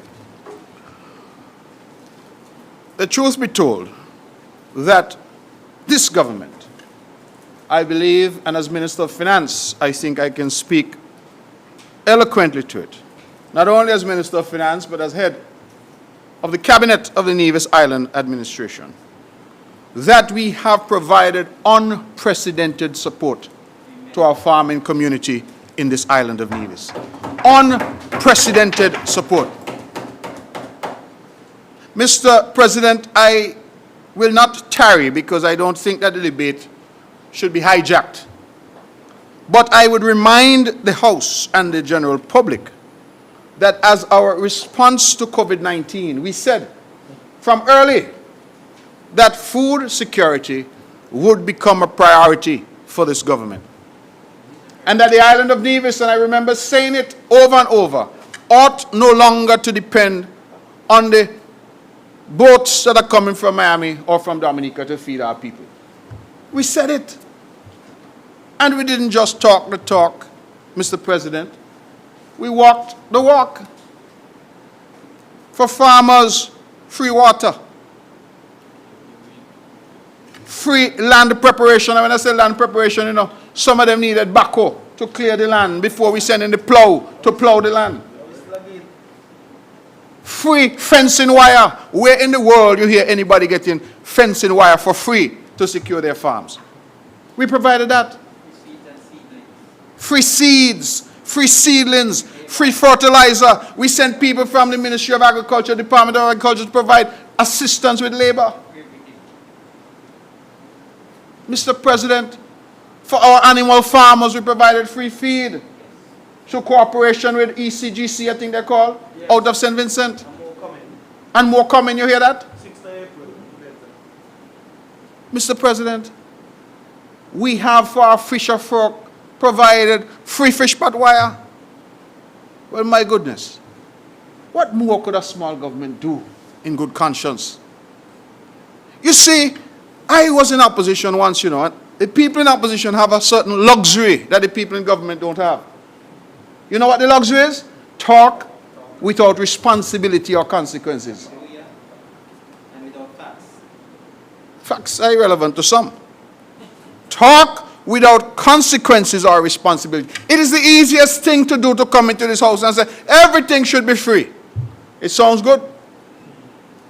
But how is it to happen as a practical matter?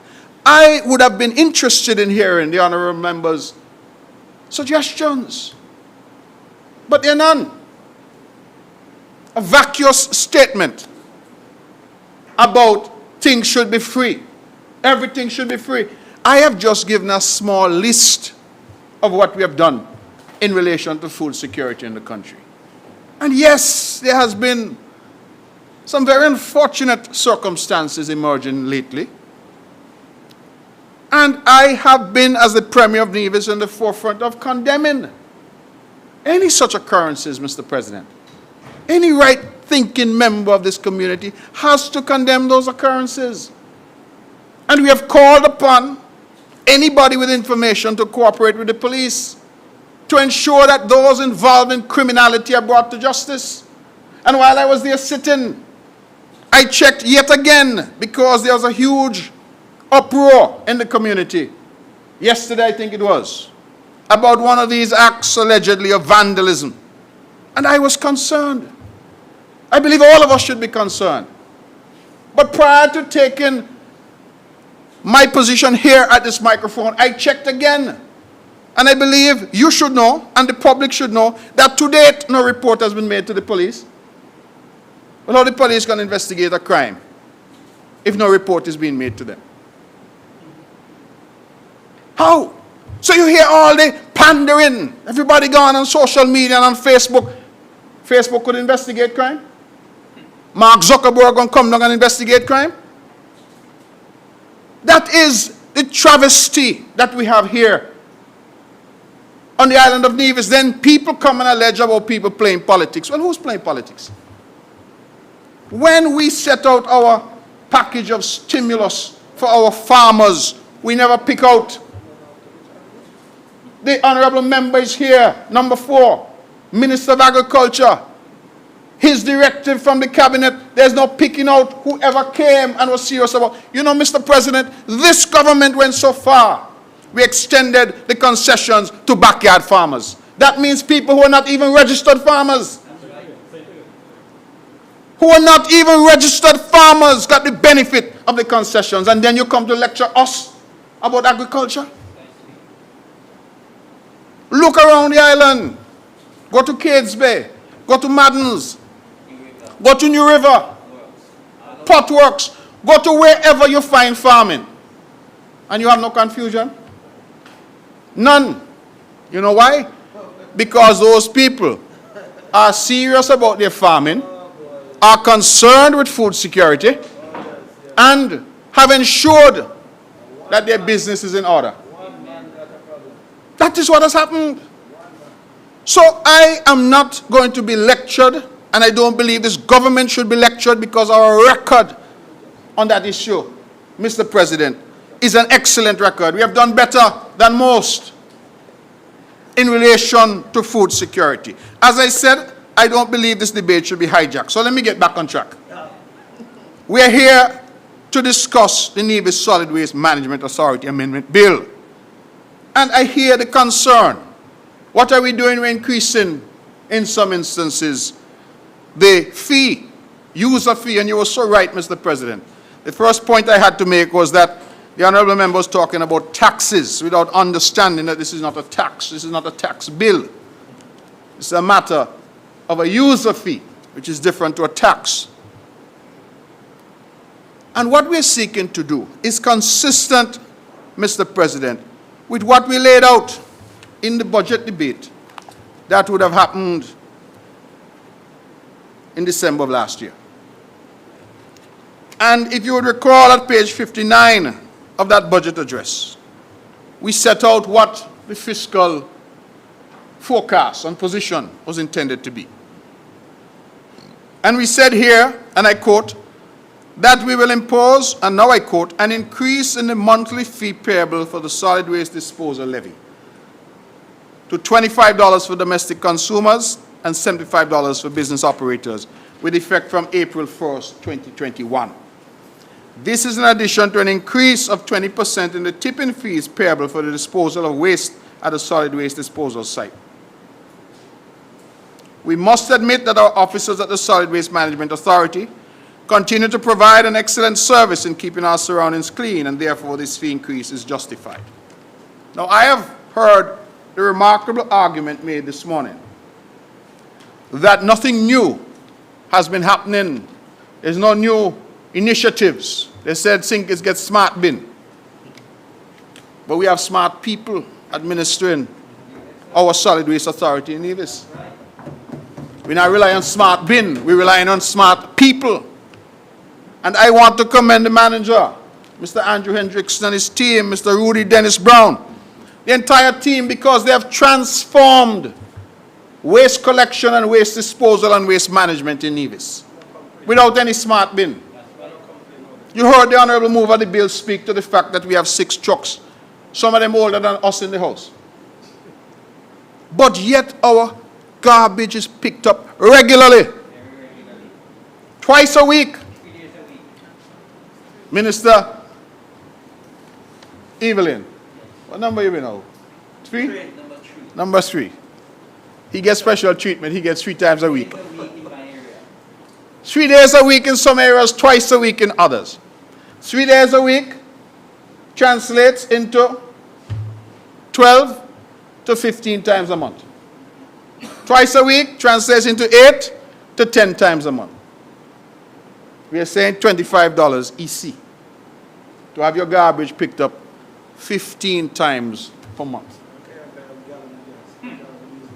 I want that to sink in, because when people come here and they pontificate and they tell us how much they love poor people, but they have not one idea to advance for the upliftment and assistance of the people they say they love. Not one. They come to criticize and criticize only. I want us to put in context that you have a truck with a driver and individuals too. That's what I normally see at the back. You have to maintain that truck. You have to put fuel in that truck. You have to pay those workers, and they come to your house 15 times per month to pick up garbage. And for that, you're being asked to pay 25 EC dollars. That's less than $2 per trip. Now you ask yourself, Mr. President, where in Nevis on a bus you could go for $2? Maybe you can go from the heart of Charlestown up to Reliable Motors. Maybe. You see, I believe things need to put in the context. We go out and we pay $5 for this. $5 if you go to a place and you have 2, you spend $10. And so we have to put things in the context of what we're seeking to do. The mover of the bill indicated to this Honorable House that it has been some 19 years. Now tell me one thing in Nevis that has not gone up in 19 years. 19 years. So when you talk about justification, for us to come here, one, we didn't hide it. This is not something that has come like a thief in the night. We said so back in December last year. This is now March. That as of April, we would wish to adjust these numbers. We didn't hide it. And what are the numbers that we are adjusting? We say if you have a business, commercial operation, $75 a month. If you're a household, $25 a month. And that the water department will now collect instead of Nevlik. We say that if you are a tourist, you will pay $3 US. We say the tipping fee that is over at the dump, as we say colloquially. If you're a ship or aircraft generated waste, you will pay $48 US, 130 East Caribbean dollars per ton. And then for industrial, commercial, institutional waste, we will pay $24 US or 65 EC dollars. I think that should say per ton as well. That is where we are.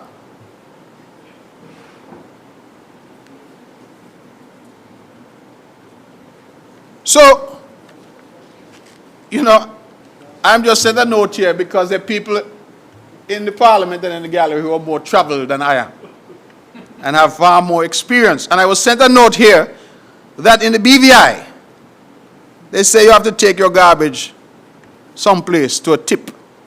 What tip mean? A bin. See? You hear me, Mr. President? In the BVI, you have to take your garbage. You have to put your garbage in your vehicle or in your backpack and take it someplace because the garbage truck ain't coming by you. Here in the island of Nevis, we have door-to-door. Door-to-door. It's like Deliveroo. Door-to-door garbage collection. And people come in here, because you see, when I hear people say, nothing new, it is, in my view, an attack on the hard-working people who manage the process every day. It is not easy work. We have a landfill.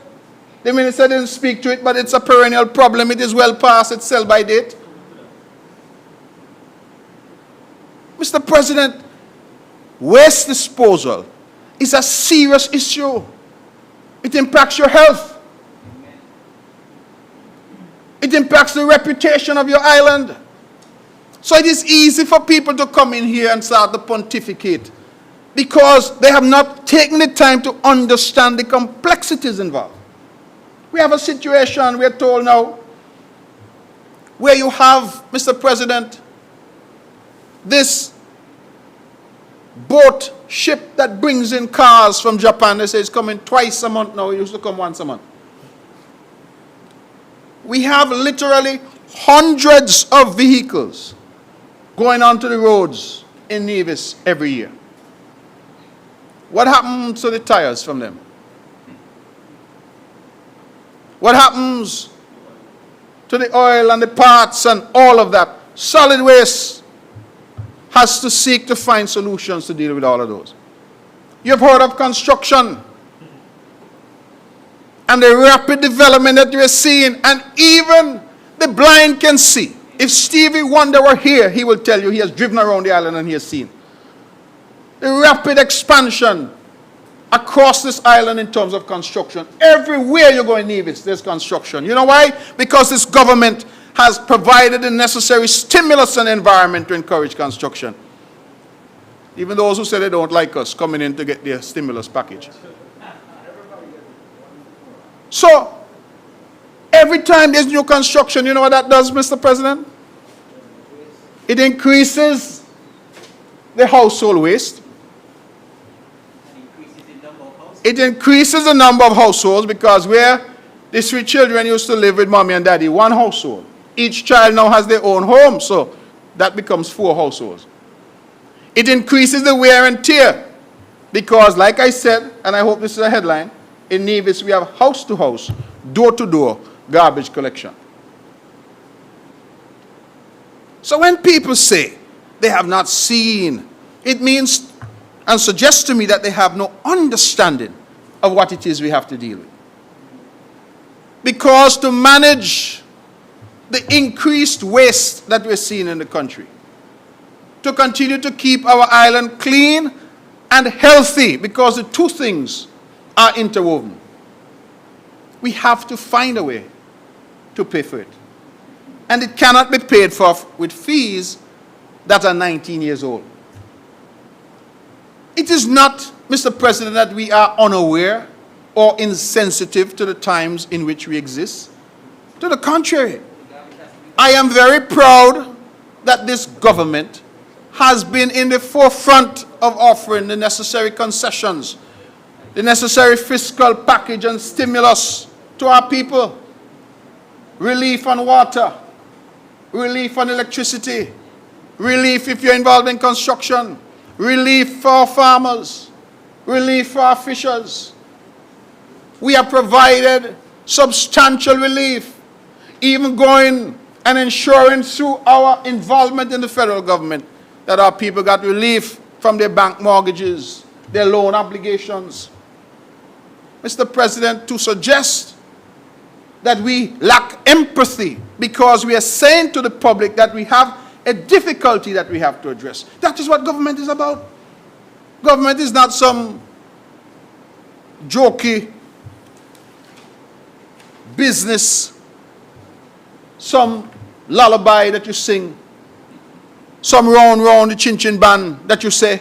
Government is serious business.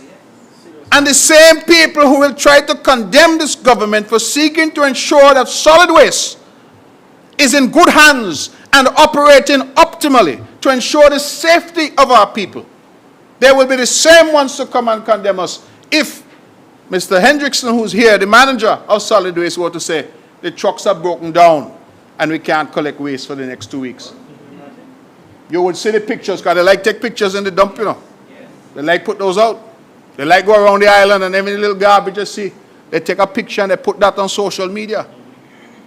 They will be the first to condemn us for saying that we're not keeping the island clean and we're jeopardizing the health of our people. And so here we are today, Mr. President, being very clear, being very open, and saying to our people, these are the reasons why we have come.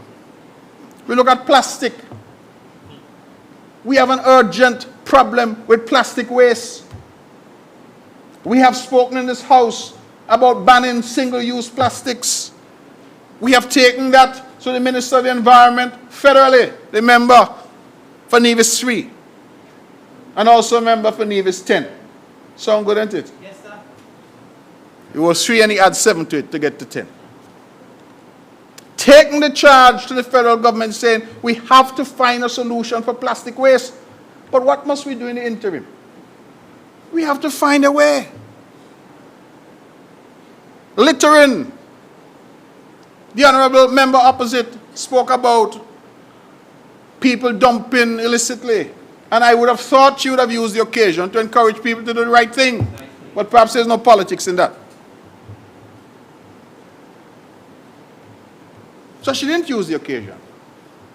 But people dumping indiscriminately, and all of us who love this island, who are concerned about the health of our island, the sanctity and environmental soundness of our guts, we must condemn illegal dumping and encourage our people to do the right thing. You know, I am told, Mr. President, that some people are paid by householders to take away their white goods. The old fridge and stove and things like that. They're paid, and you know what they do? They go and find the closest gut or vacant land and dump them and take the people's money. Well, we should condemn that. And that is what we should do, condemn that with one voice. But as I said, maybe there's no politics in that. Trucks. You heard of how old some of the trucks are. We are already engaged because we must engage in discussions. What are we going to do about replenishing the fleet? Because as I've said, we cannot afford to have trucks broken down because we will be condemned for not being able to pick up garbage. We have to look at that. But we have not stopped there.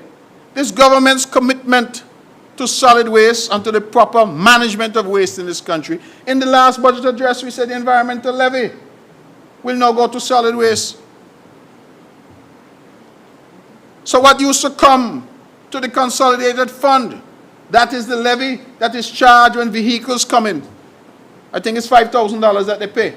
We said that must now go to solid waste because solid waste has to deal with the impact on the environment. That is a government that is seeking to do the best that it can for the people of Nevis. And you could have no development in a country. You can have no health in a country if you do not have proper waste management in that country.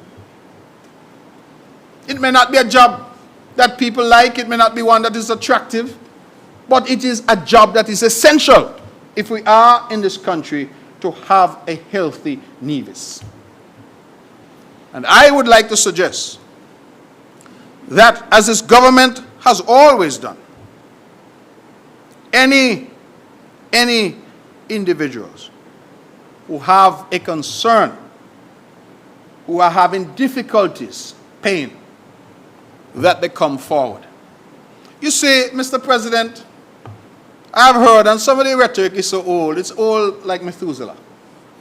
The old thing over and over. They say they got new candidates and new people, but they come with the same old talk. Some of them going around with the same old rejected people.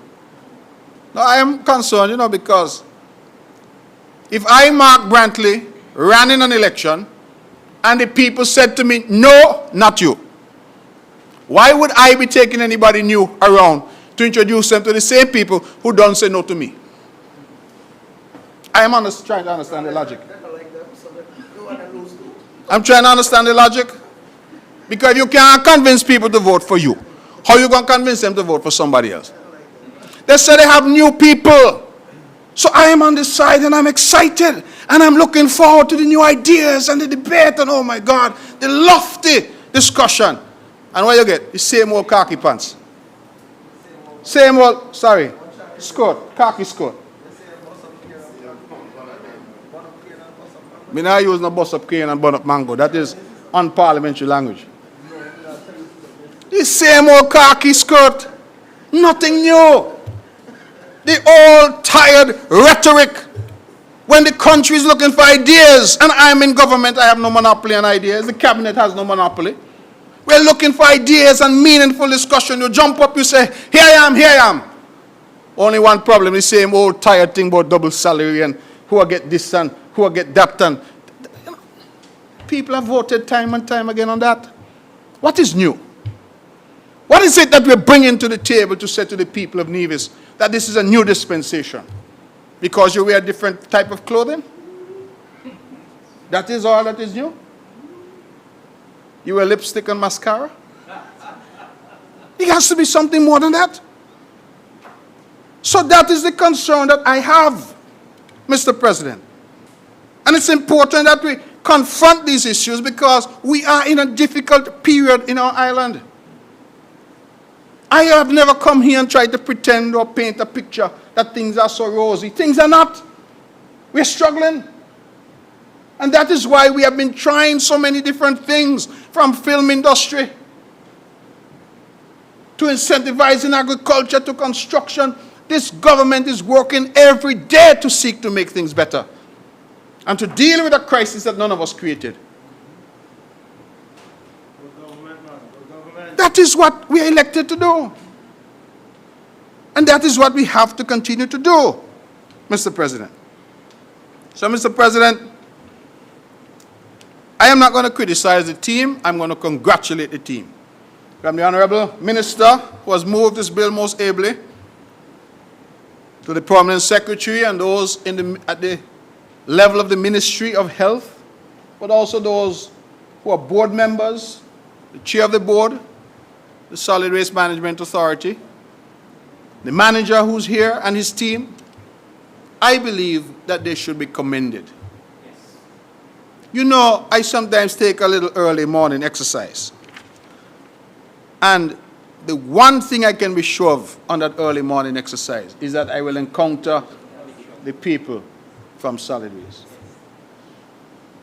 That I will encounter the people from Solid Waste. You know why I say that? Because most of us, when we're in our beds sleeping, they are out there working to keep us safe, keep us healthy, and keep our island clean.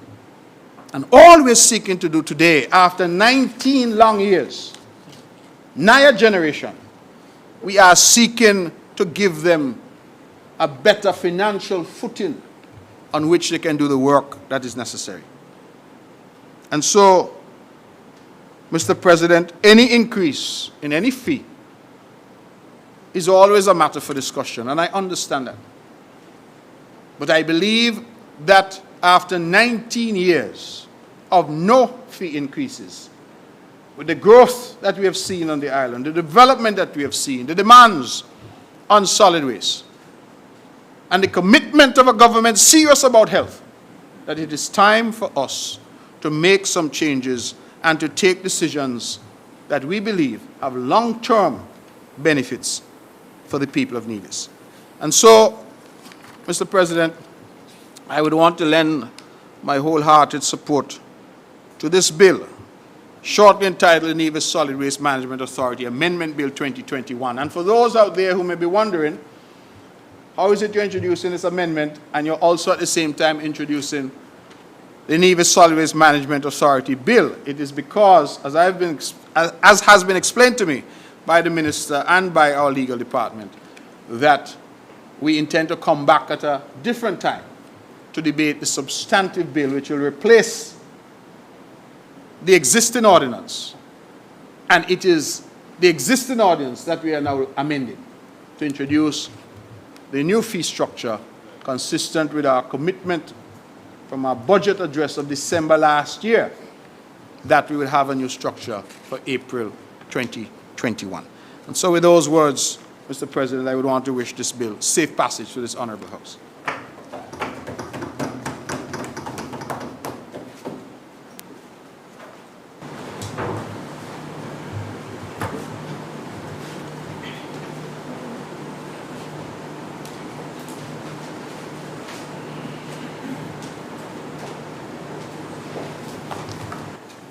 Mr. President, I think that we on this side would have justified the reasons for the increase in fees at this point. However, Mr. President, I want to react to a few things that the member opposite would have mentioned before she left. And what I can say, Mr. President, is that in the preparation of this bill, we would have looked at the economic situation. She would have spent a good bit of time talking about the hardship and persons are suffering and persons are unemployed and destitute, which I think in some cases are a bit harsh to use at this time. However, we would have looked at all this in coming up with the new fee structure. And I would have outlined earlier the minimal increases: $4, $22, $11, $15. And we have fully justified why it is necessary. The Solid Waste Authority is an authority, and it has been surviving by subvention out of the main coffers of government. We feel it is time to give them the financial structure that will allow them to do what they need to do what they have to do in a way that will make them a sustainable authority. I, for one, believe in good practices, but not trying to model best practices just for the sake of modeling best practices. We must have the necessary resources. And so, while the member opposite would have mentioned the smart bins come at a cost. The smart bins come at a cost. And if we don't have the relevant costs now to sustain what we are doing, how could we implement something new as a smart bin without first knowing where we're going to get the monies from to implement something like that? The Solid Waste Management Authority, the workers, they have been out there. 2020 was a very trying time for that authority. While we were locked down for months, waste was being generated. But our frontline workers, they were out there collecting those wastes. We would have suspended the fees in 2020. We would have put the big dumpsters in every community around Nevis, sometimes 2-3 times a week in the same community, to collect the white waste. I must say here as well that waste collected from schools, they do not attract a cost. When communities are having cleanup day, you get the bins for free. And so in as much as we are trying to recoup some of this cost, we have to be cognizant that there are a number of activities where the bins are being used, where the resources of the authority are being used without collecting a fee. And I think, Mr. President, that we have fully justified why these fees are necessary. Before I wrap up this bill, Mr. President, I want to say thank you, and I want to commend the management team at the solid waste unit headed by Mr. Hendrickson, who is here today. They have been doing a phenomenal job in collecting and keeping us safe, keeping the environment clean. We sell Nevis as a tourism destination, and so our hallmark must be a clean place. We are now selling Nevis as a movie destination, which even reinforces the point more that we have to keep Nevis clean. And our persons at the Solid Waste Authority have been doing an excellent job, and I admonish them to continue to do what they have been doing. And so, Mr. President, as I stand to wrap up the debate on this bill, I want to say that in as much as we would have taken and would have heard from the member opposite, we want waste management to be everybody's business. And so when we come to debate the whole bill, I look forward to some real suggestions as to how we can do things differently. And so, Mr. President, I want to say today that I feel honored to have presented this bill in this honorable House, and I would want to wish it safe passage through this honorable House. May it please you, Mr. President.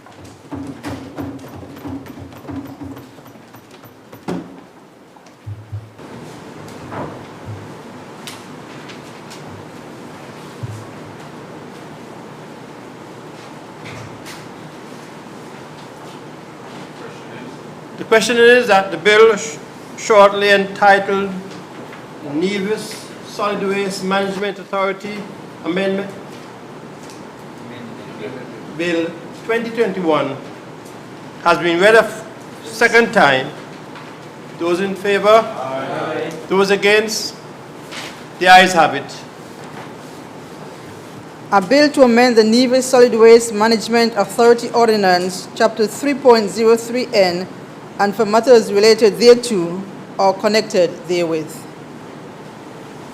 The bill has been read a second time. House and committee.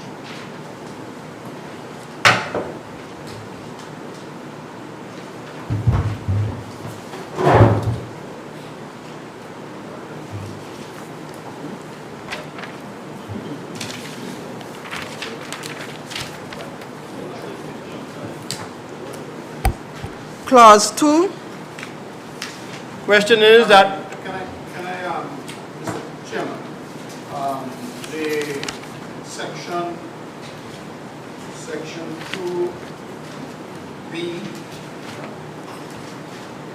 3.2, where it says $65 per centum. At the end, I think that should be per ton or less. Yes.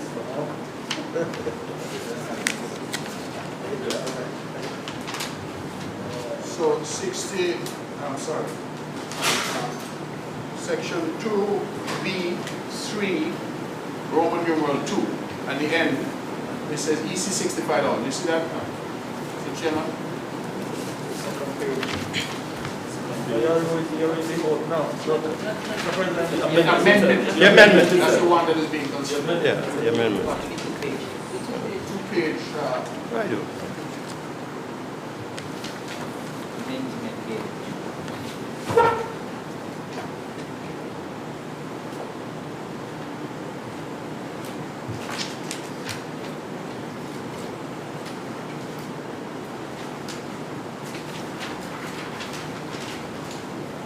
The second page of that very short bill, Yes. where it says Roman numeral 2, EC $65 in brackets.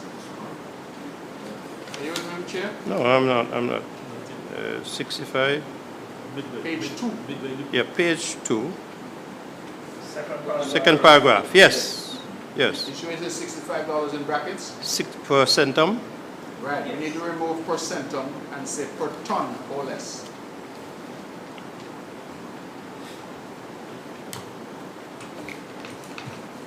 Per ton or less.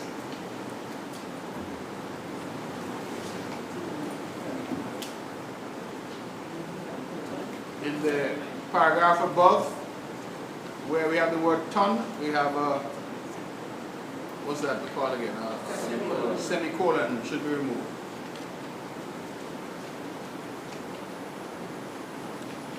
And then the word small, that's C4, in the second line. Yes. It says $75 per fee per each.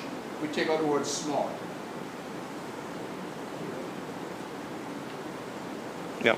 You with me? Yes, I'm with you. Per, well, each isn't wrong, but you want it out for each business. Fee per business. So we take out the word each and Each small. and small.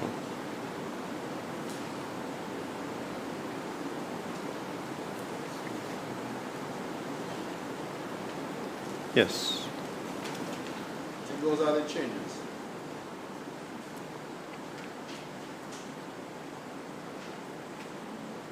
So.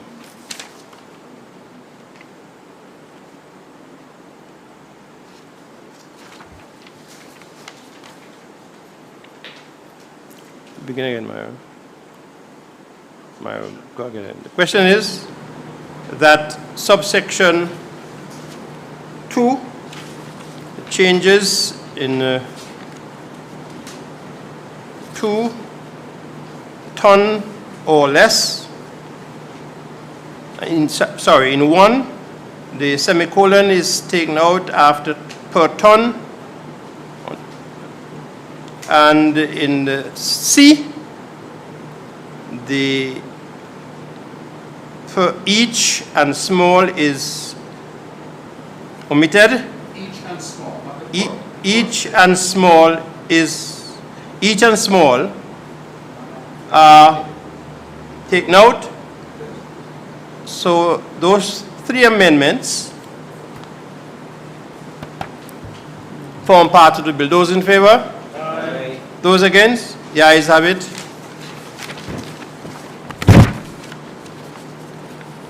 Clause 2. That is clause 2. Okay. Clause 1. Question is that clause 1 do form part of the bill. Those in favor? Aye. Those against? The ayes have it. Enacting clause. Question is the enacting clause do form part of the bill. Those in favor? Aye. Those against? The ayes have it. Title.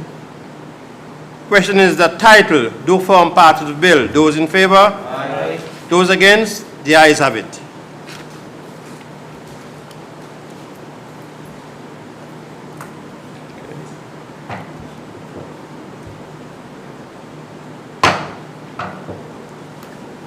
House resume.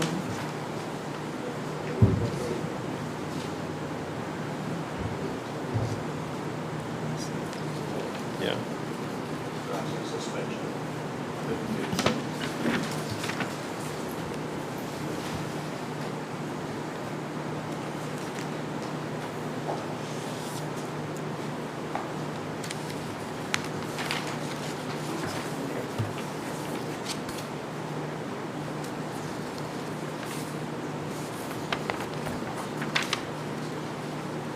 Mr. President, I rise to report to this Honorable House that the bill shortly entitled Nevis Solid Waste Management Authority Amendment Bill 2020 has passed through 2021, has passed through committee stage, and I will seek your leave to have Rule 57 of the standing orders be suspended so that the bill can be moved a third time and pass.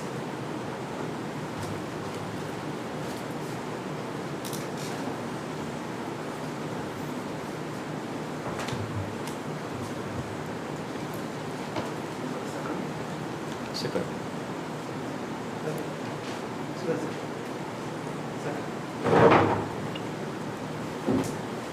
Mr. President, I second the motion.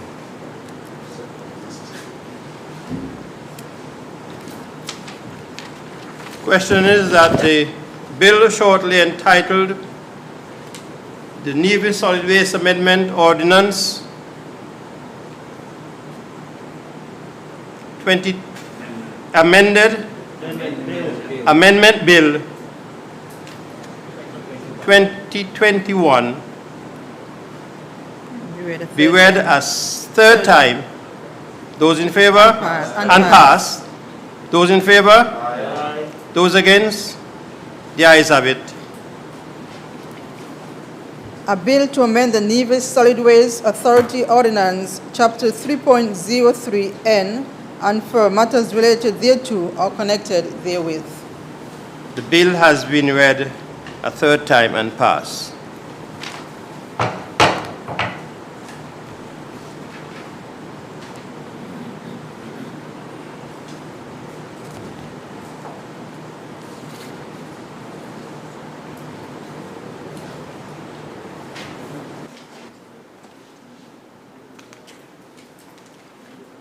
Mr. President, I rise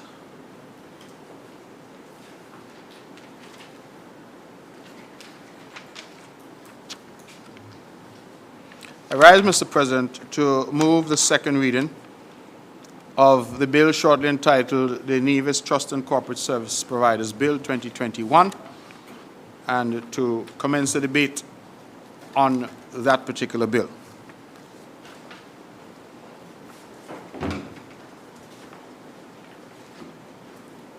Mr. President, I rise to second the motion and reserve my right to speak on the bill.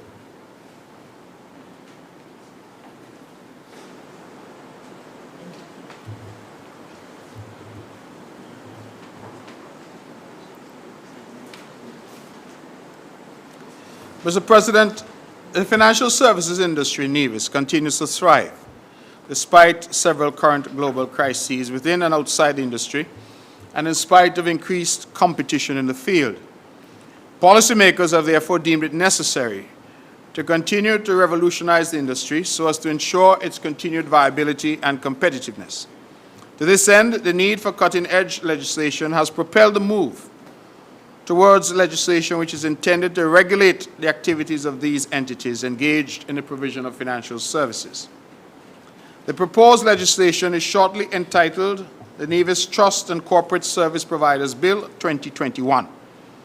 I wish to emphasize, Mr. President, that we have had input from the experts, the stakeholders, and the practitioners, and the resulting bill reflects the intent of the policymakers, the stakeholders, the experts, and those practitioners. I myself, only last week, was afforded the opportunity to meet with some of the experts in this field, and therefore I feel comfortable moving forward at this time with this bit of legislation. It is expected that modern service providers legislation, as we are seeking to pass here today, will enhance the competitiveness of Nevis and add to its appeal as one of the leading international financial services centers. The primary purpose of the bill is to regulate the licensing and supervision of entities, providing corporate and trust services, as well as those engaged in foundation business. Currently, Mr. President, all service providers offering these services are regulated under existing financial services legislation and supervised by the Financial Services Regulatory Commission here in Nevis. The intention, however, is not to replace this level of regulation and supervision. Let me emphasize that, Mr. President. The intention is not to replace this level of regulation and supervision, but rather to streamline the licensing process for service providers operating from within the island of Nevis.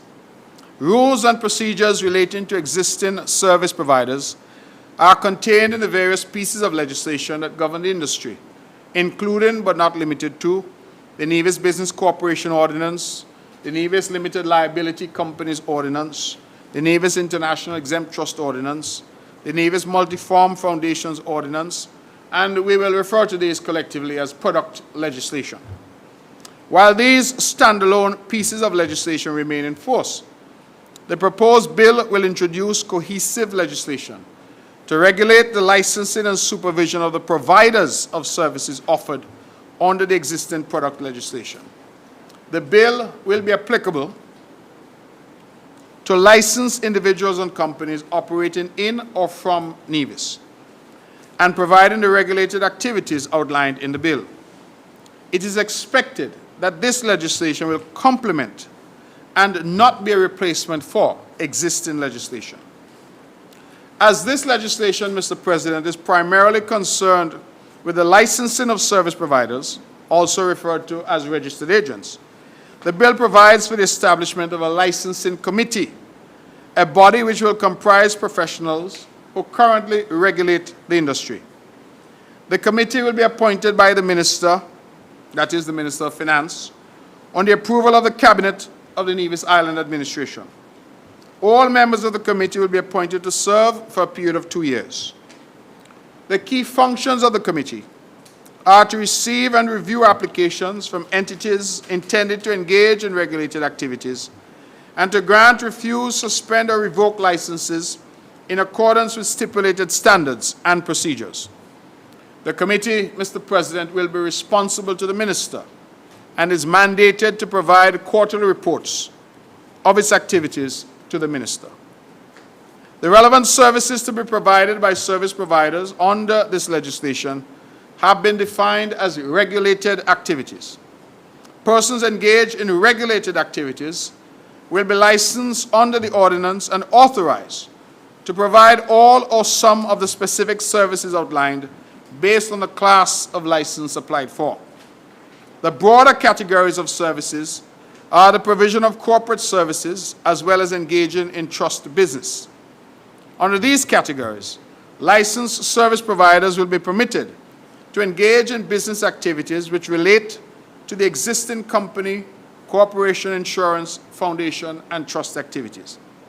The level of activity which a service provider will be authorized to engage in will be limited by the class of license granted. Put differently, one will have to be licensed under the various types of business, regulated business, in order to engage in that particular type of regulated business.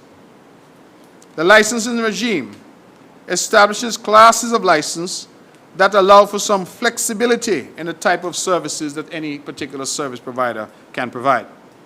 A class-type licensing system is not novel, but actually prevalent in most competitor jurisdictions and is the preferred system for most licensing regimes in the financial services industry. All service providers, Mr. President, who wish to engage in regulated activities in the island of Nevis will be required, as they are now, to apply for and obtain a license to do so. The application for a license is limited to an attorney at law or a local company. In accordance with the anti-money laundering and other international requirements, including our collective fight against terrorist financing and various legislative provisions governing the industry, all applicants, and I want to emphasize, Mr. President, that all applicants must satisfy the fit and proper requirements to be eligible to be issued a license. Put differently, if you have any red flags, then don't bother to come, because you must satisfy the fit and proper requirements to be eligible to be issued a license. In addition to the applicant, the persons who are to form the management team and be directors or beneficial owners of any licensee must also satisfy this fit and proper requirement. So it's not only the investor, so to speak. It is not only the applicant. It is also the people who are part of the management, the directors, the shareholders, beneficial owners of the entity that is applying for the license. All of them, Tutmun Saman Bagay, has to satisfy the requirements of fit and proper. That is the due diligence side of what we're seeking to do, to ensure that only people with the highest integrity, the highest character, the highest reputation are allowed to be licensed in our jurisdiction to engage in regulated activity. This is to ensure, Mr. President, individuals who do not satisfy these criteria are ineligible from serving in certain positions in relation to a licensee. Another important feature of the bill, and I will go to the bill shortly, as it relates to the staffing of licensees, is the requirement to appoint a compliance or reporting officer. This is also critical. It is part and parcel of our obligation to our own standards, developed here, but also to international standards. Compliance, as we know, is now the order of the day. That is why, Mr. President, when you go to open a bank account now, they want you to take, I go and I thought as the Premier of Nevis, everybody knows me. They say, no, you must bring your passport, your driver's license. They say, where do you live? I say, I live in Montpellier. You must bring a utility bill, because I have to prove that I live in Montpellier. So nobody's taking anything for granted now, because when the regulators come, the banks and other institutions have to satisfy them that they have done what is required. So sometimes I know it is a bit cumbersome. I had an example recently where my driver's license had expired. And I whipped out the expired driver's license only to be told that because it is expired, and I recall it was only by a week, it is no longer acceptable for the bank. And I had to get the new driver's license. And even though the information had not changed, no, I wasn't driving. I want to specify, I was walking when I went to the bank. I had to get the new driver's license, and that is the only one that they will accept. So we are saying that it is not only the licensee, but your management, your directors, and there's a requirement that they must appoint a compliance or reporting officer. This now becomes a focal point for the regulatory regime that we have in place, and that is quite robust. That person will be a member of staff and cannot be somebody who's outsourced. And all that means is that you can't hire somebody who's doing it for 10 different companies. If you're in this business, you have to have somebody in-house whose responsibility it is to engage in compliance and reporting. I believe the honorable member opposite, Pity, she has left. I think she's a compliance officer. So she would have been able to tell us some of what she does as a compliance officer. That officer will perform certain critical roles within the licensee's organization to ensure compliance, not just with this ordinance when it's passed, we hope, but with all other financial service industry legislation in force and by which the licensee is governed. As with all applications, Mr. President, the applicable fees and substantive documentation are required to be submitted. While the payment of application fees is not a new concept, the process is now streamlined, and we also introduce a scale of fees attaching to the several classes of license. All fees that are payable under the bill shall be paid to the Nevis Island Administration. Shall be paid to the Nevis Island Administration. And indeed, Mr. President, I take us back, as I did earlier when we debated the amendment to solid waste, to our budget debates of last year, December. Because again, in a sense of openness and transparency, what did we say? At page 58, that the Cabinet has approved the implementation of an increase in the fee structure for all services provided at our Financial Services Registry. Additionally, there will be an increase in the annual licensing fee for service providers, and that new fee structure will take effect, we say, on the 1st of July, after, of course, the necessary consultation. I say that simply to remind the House that we have come before, during the budget, to say what we plan to do, and we have now come back to implement those plans. And that is why we're here, Mr. President. So the fees will be increased, and they are payable. And let me emphasize again that they will only be increased after consultation. They are payable to the Nevis Island Administration's Consolidated Fund. Provisions for the payment of fees and penalties are of critical importance, It allows for revenue collection on applications, late payment, infringements by licensees, etc. The penalties have been carefully considered because we wish to ensure compliance by licensees while they remain licensed under the legislation. The fee structure will be supported by regulations to be introduced pursuant to the ordinance once it is passed. And all applicable fees not stated under the ordinance will be captured under the regulations for the various processes required under the ordinance. Provision has also been made, Mr. President, for the refusal, revocation, restriction, and suspension of licenses under the enforcement provisions. See, sometimes a license is granted and then the licensee doesn't adhere to the obligations of that license or the conditions of that license. And so this gives now the power to suspend, revoke, restrict, and of course, when one applies, to refuse. The licensing committee will be charged with the responsibility to grant, refuse, restrict, suspend, or revoke licenses.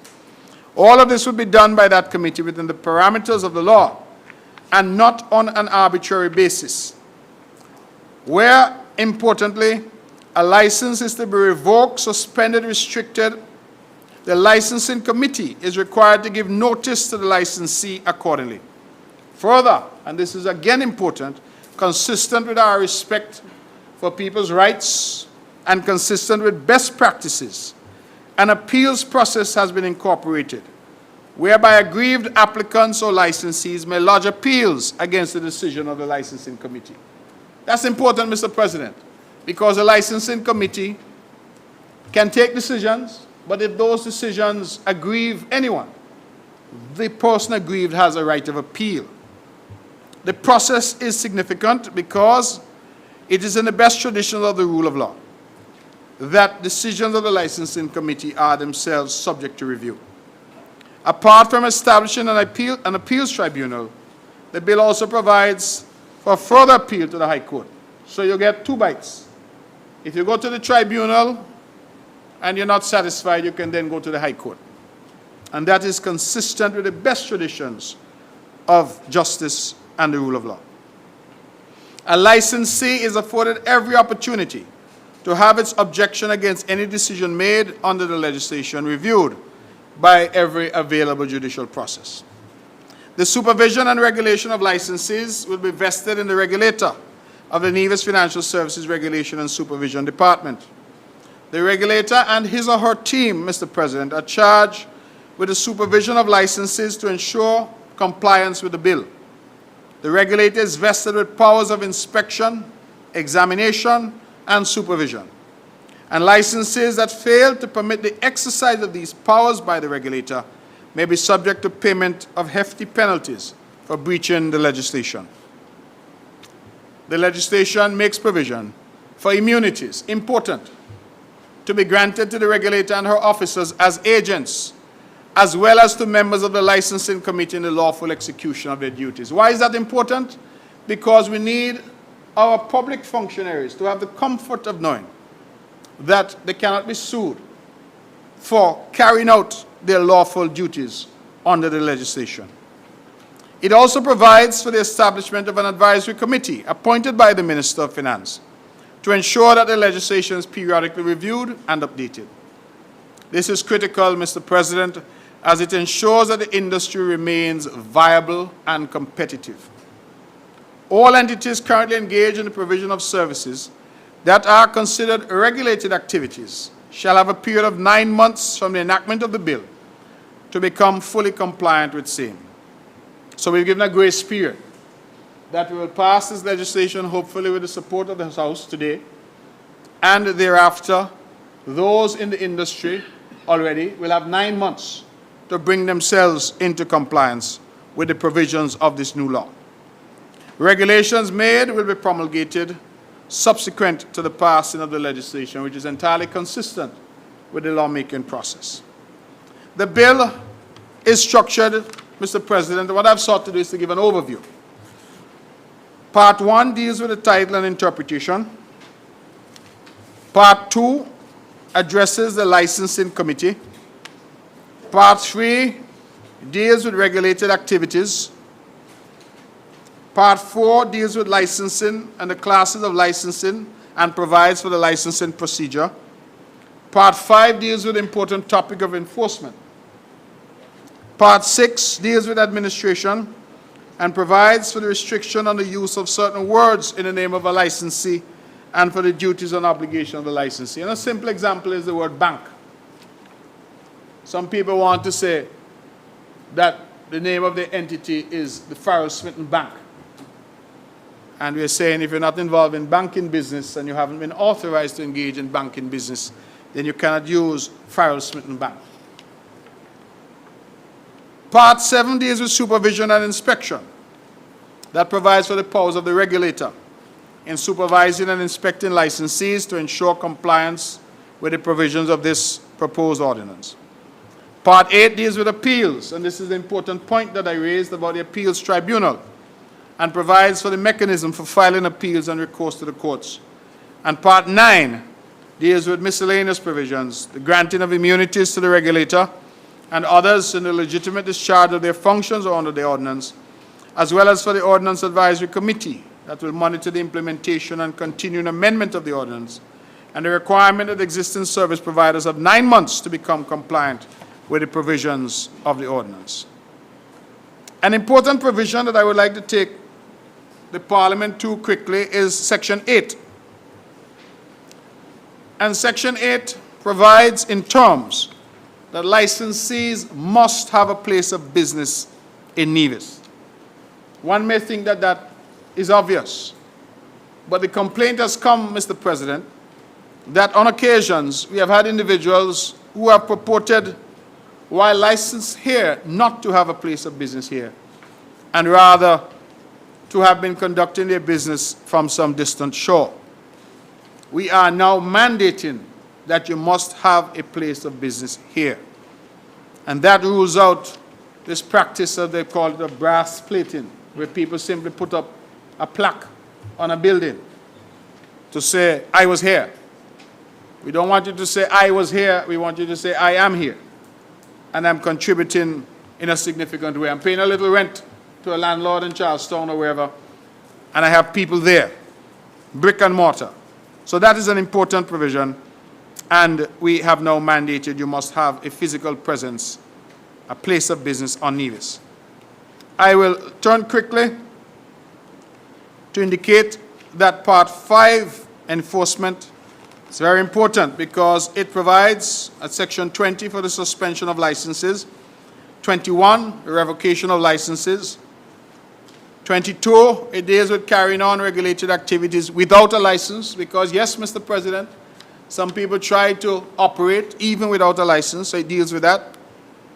And importantly at Section 23, and I quote, the suspension or revocation of a license under this ordinance does not void or affect any agreement, transaction, or arrangement relating to the provision of regulated activities entered into by the licensee before suspension or revocation of the license, and does not affect any right, obligation, or liability arising under any such agreement, transaction, or arrangement. Simply put, this seeks to protect clients. That if, as a client, I would have engaged with a particular service provider, that my transaction is not voided by virtue of the fact that that service provider at some subsequent point has had his license suspended or revoked, as the case may be. And so, Mr. President, I believe that I have sought to set out what the provisions are and what they seek to do. More than that, this legislation, I think, takes us forward in a significant way and takes us and puts us in a position where we can better compete head-to-head with some of the established jurisdictions. I believe as the regulations are promulgated, which would have the new fee structure, that those regulations with the new fee structure also will take us, insofar as fees are concerned, closer to what we see applicable in other jurisdictions. I will just say, in anticipation of that, Mr. President, and as I close, that we have not had some fees revised since 1984. 1984. That is how many years ago? 37 years ago. So some fees have remained stagnant for over 3 decades.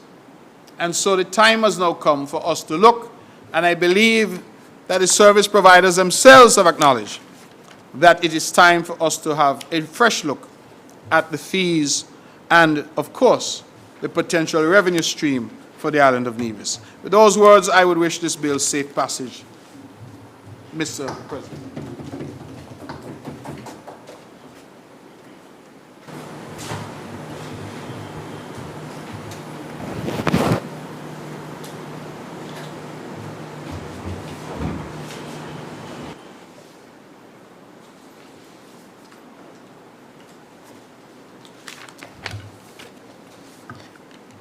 Mr. President, I rise to lend my support to the bill before this Honorable House, shortly entitled the Nevis Trust and Corporate Service Providers Bill 2021.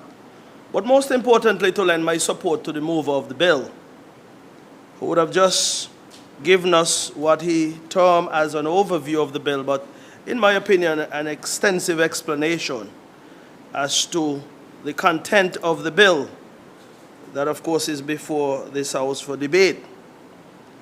And as I rise, Mr. President, I'm not one who gets deeply involved in this particular sector, the financial services sector, but I will say to you that it is one of those important pillars of our economy, that important sector that helps to drive the economy of this, our blessed island. And of course, this sector has been around for a very long time, since in the early 80s. And over the years that I've been here, at least for the last 8 years, we have come here and we've had amendments to the financial services sector ordinances that we do have here that governs the sector. We've had new introduction of various ordinances to ensure that we are staying compliant with this particular sector as we are being seen in the international community. There are various requirements that we've had to come here and amend sections of various ordinances to ensure that the international community is satisfied with what we are doing within this particular jurisdiction. And so it is nothing new when we come here and we continue to do what is necessary or what we are required to do, because we want to ensure that we protect this sector and provide the necessary benefits to our people that this sector certainly brings to this island. And so, Mr. President, we have displayed responsible behavior over the years. And the sector, of course, have had its highs and its lows. It has also had its challenges, and also it has seen the good, the bad, and the indifferent. But through it all, the sector continued to thrive and continue to provide employment. It provides revenue for our treasury. If, of course, the mover of the bill would have spoken about the presence that you must have under this particular ordinance, where providers must have a presence here on the island of Nevis, meaning you have to rent brick and mortar, of course, to ensure that when we go looking for a company A or company B, we can journey up to Chapel Street, we can journey up to Main Street and identify that particular institution and where it's at.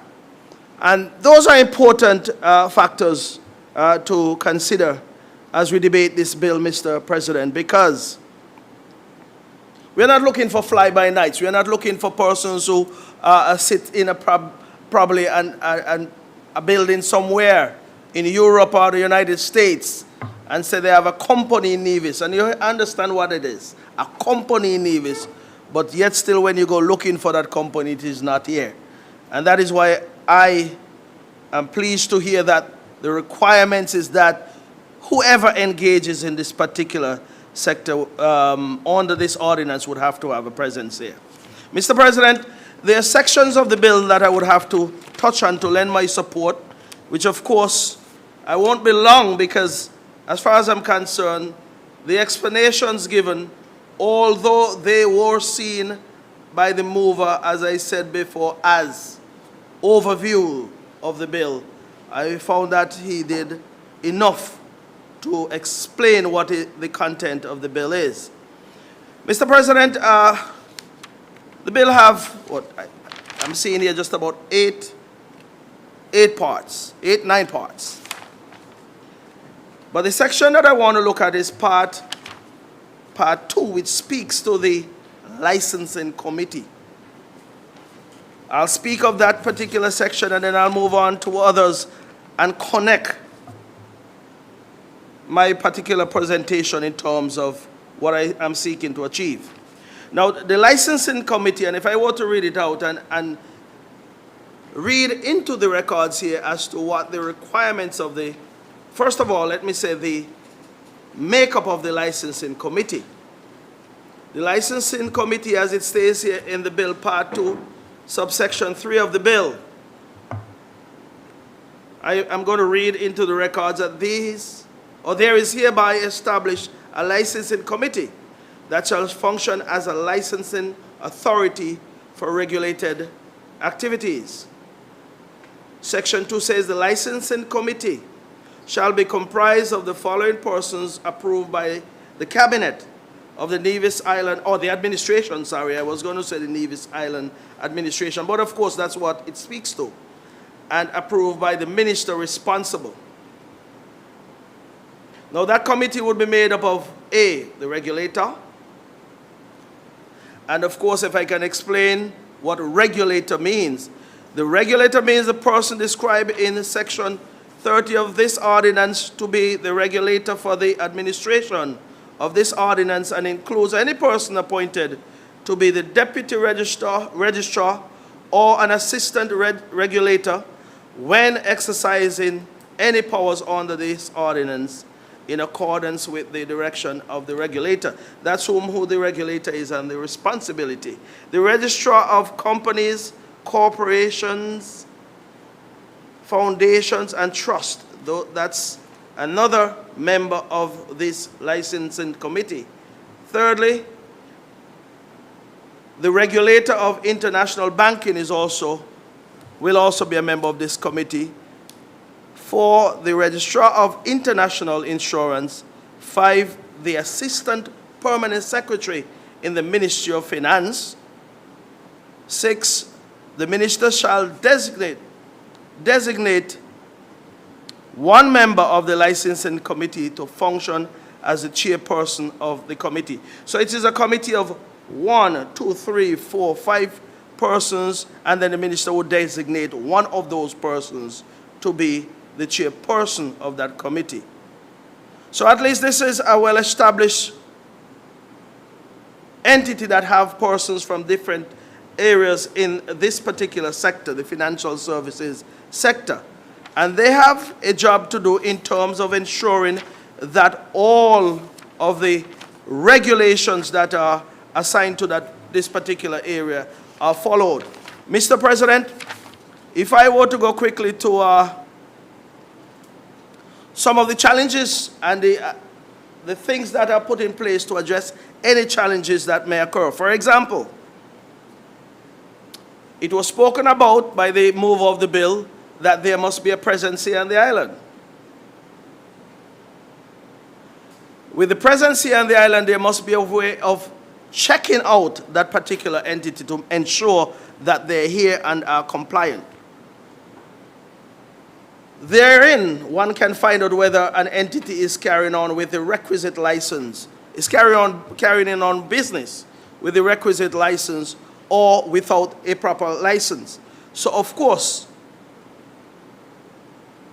if, for example, business is being conducted without the requisite license, and the regulator have reasonable cause to suspect that A, a person is carrying on regulated activity without a license granted under the ordinance, or B, evidence of contravention of section 7.1 of this ordinance, and we can go back to 7.1 just to clarify to make sure what we know what 7.1 is speaking about. 7.1 speaks to the requirements of a license, and it says no person shall carry on any regulated activity or hold themselves out as carrying on such activity in or from within Nevis unless that person holds a valid license issued under this ordinance. So in section 1, we go back to section 22 about carrying on regulated business without a license, and look at subsection B as I was speaking about.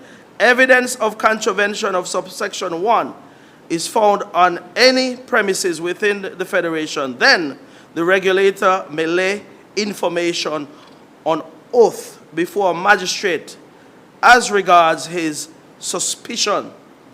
And of course, that section 22, subsection 2 goes on to say, upon filing of the information in subsection 1, the magistrate may by warrant authorize the regulator named in such warrant to enter and search such premises with the assistance of the police and seize any books, accounts, records, vouchers, and other documents, checks, securities, and cash as may be found on the premises relating to the conduct of corporate services, business, to ascertain whether the person is carrying on corporate services, business without a license. So this is, I consider to be an important section of the bill. We want to ensure that we have a jurisdiction that is compliant. And compliance starts right on the ground, Mr. President, meaning within the business structure and the business framework. We want persons to understand that every negative impact on this sector can create tremendous difficulties and a rippling effect through the sector. So we are looking for businesses carrying on this type of business in Nevis to be compliant with the necessary regulation and the necessary ordinance. Mr. President, there's also within this ordinance conditions upon which a business license or license can be surrendered or should be surrendered. For example, a licensee who ceases to carry on regulated activities may surrender its license to the licensing committee upon production of evidence satisfactory to the licensing committee that its operations have ceased. And of course, this is done in such a way so as to ensure that persons are not taking a license, for example, or anything connected to that business and passing it on to someone else or any other entity that is unknown to the licensing committee. So, Mr. President, I believe that this particular ordinance, like I said, I wasn't planning on tarrying on too long, because I believe the ordinance itself is just a mere, well, just a few pages. It's not a large bill before this House, but it is intended to ensure that we have the necessary requirements for the compliance of the sector in this regard, and to ensure that Nevis as a jurisdiction continues to play its part, as it is required to do, to ensure that financial services conducted within our jurisdiction are within the necessary international requirements, international rules and requirements, as I said, and also to ensure that Nevis itself, when it's looked at on the international stage, is doing what it is required to do and is necessary to do to ensure that we are consistent with all of the necessary requirements as an island and as a federation as we continue to grow the sector. Mr. President, I don't think I'll go much longer, but safe to say that I wish this bill safe passage for this honorable House, and I give it my blessings, and I support the mover, as I said before, and may it please you, Mr. President.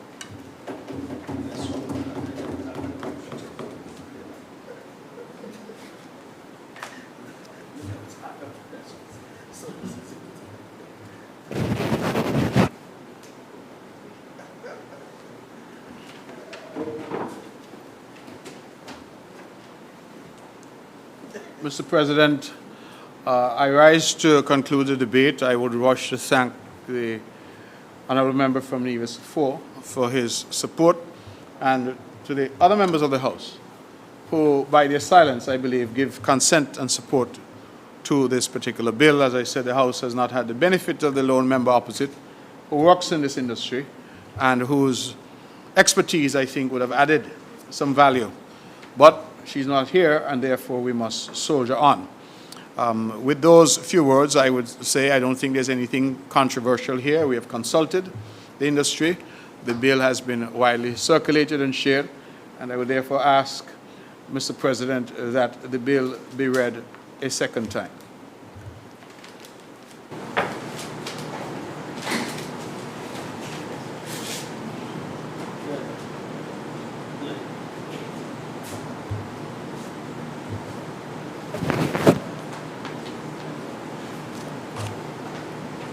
Mr. President, I rise to second the motion. Question is that the bill shortly entitled the ordinance shortly entitled the Nevis Trust and Corporate Services Providers Ordinance 2021 be read a second time. Those in favor? Aye. Those against? The ayes have it. A bill to provide for the licensing and supervision of regulated activity by service providers and for matters incidental or auxiliary thereto. The bill has been read a second time.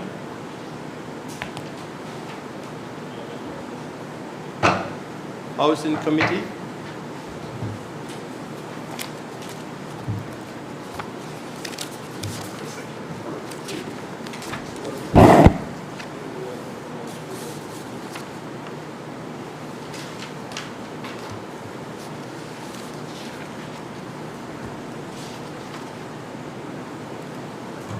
Section 41.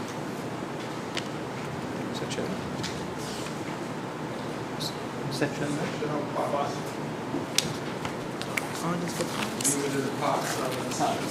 Okay. Part 9. Question is that part 9 of the bill question is that part 9 of the bill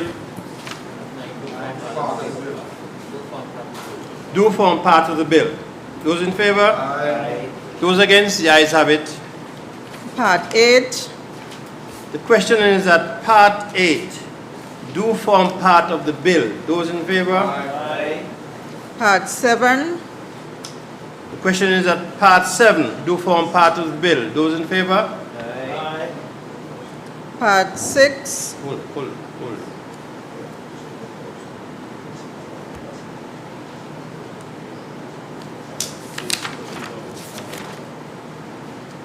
Which part, Your Honor? 6. The question is that part 6 do form part of the bill. Those in favor? Aye. Those against? The ayes have it. Part 5.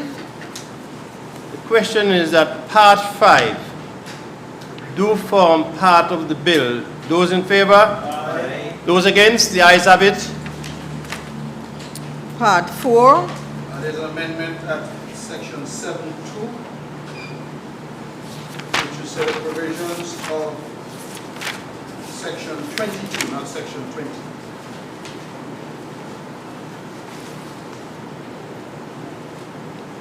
Part 7. Section 7.2, 7, subsection 2. It says currently the provisions of section 20 of this ordinance, it should say the provision of section 22 of this ordinance. You with me, Mr. Chair? No. Section 7 of the bill. That's in part 4. Part Section 4. 7 Part of 4, the bill. section 7.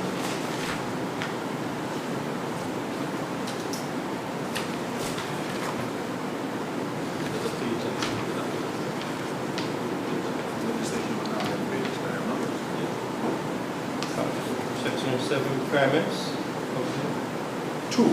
Section 7.2. 7 Provisions of Section 20 20. should change to the provisions of Section 22.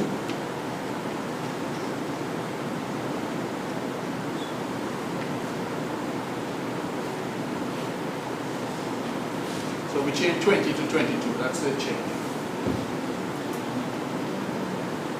Yes. Question is that Part 4, subsection 2, as amended, do form part of the bill. Those in favor? Aye. Those against? The ayes have it. Part 3, Question is that Part 3 do form part of the bill. Those in favor? Aye. Those against? The ayes have it. Part 2, Mr. Chair, in relation to Part 2 at Section 3(2)(e), where it currently says the Assistant Permanent Secretary in the Ministry of Finance. Are you with me? Yes, I'm with you. We want to change the Assistant Permanent Secretary to representative in the Ministry of Finance. Or because the representative from? Right. So, yeah, so we say a representative from the Ministry of Finance. That's the new language. Question is that the Part 2, subsection 2E, as amended, representative from the Ministry of Finance do form part of the bill. Those in favor? Aye. Those against? The ayes have it. Part 1,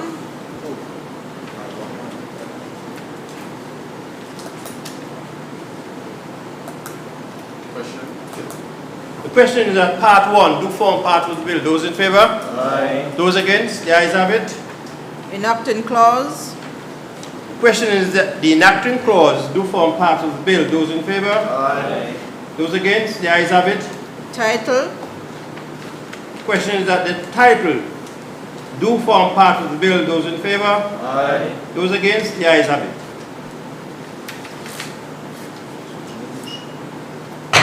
House resumes its sitting.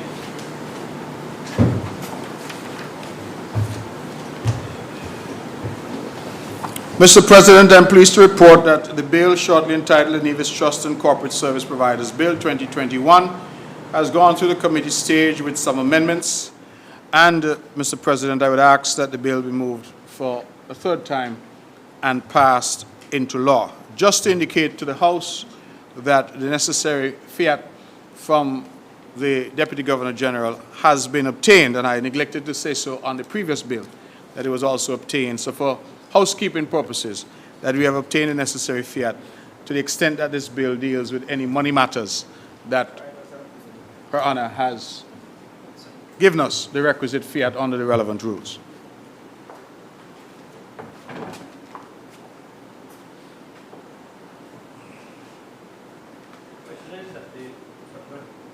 Mr. President, I rise to second the motion.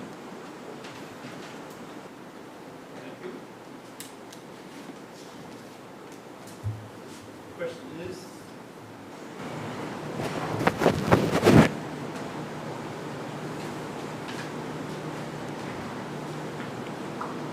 that this bill be read a third time and pass.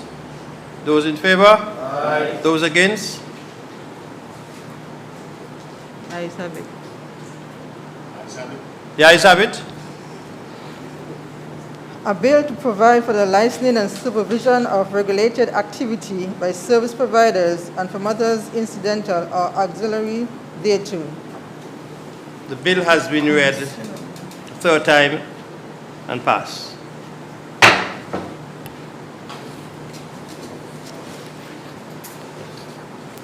Mr. President, as we continue with the work of the Honorable House, I rise to move the second reading consistent with the amendment to the order paper of the Nevis Film Industry Bill 2021 and reserve my right to speak on that bill.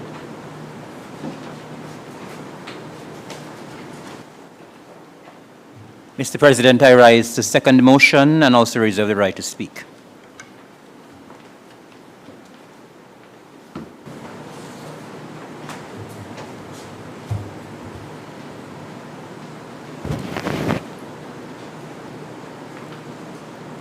Question is that the bill shortly entitled the Nevis Film Industry Ordinance 2021 be read a second time and passed. Be read a second time. Thank you. Mr. President, I don't propose to tarry for very long, but I feel that today is an historic day here in this Nevis Island Assembly, because we have come to give some legislative underpinning to what we are describing as a new industry on the island of Nevis and the wider Federation. Why do I say this, Mr. President? We, in response to COVID-19, recognize as an administration and as a cabinet that we had to expand the offerings in terms of our economic offerings on the island of Nevis. We recognize that the mono economy that we had hitherto enjoyed of tourism and the urgent expressions in some quarters that Nevis needs more hotels, that COVID-19 laid bare the frailty of that particular type of approach. The fragility of the tourism industry was exposed by the COVID-19 pandemic in a very real way. And even though our borders would have reopened last October, we still have not seen any recovery of the tourism industry.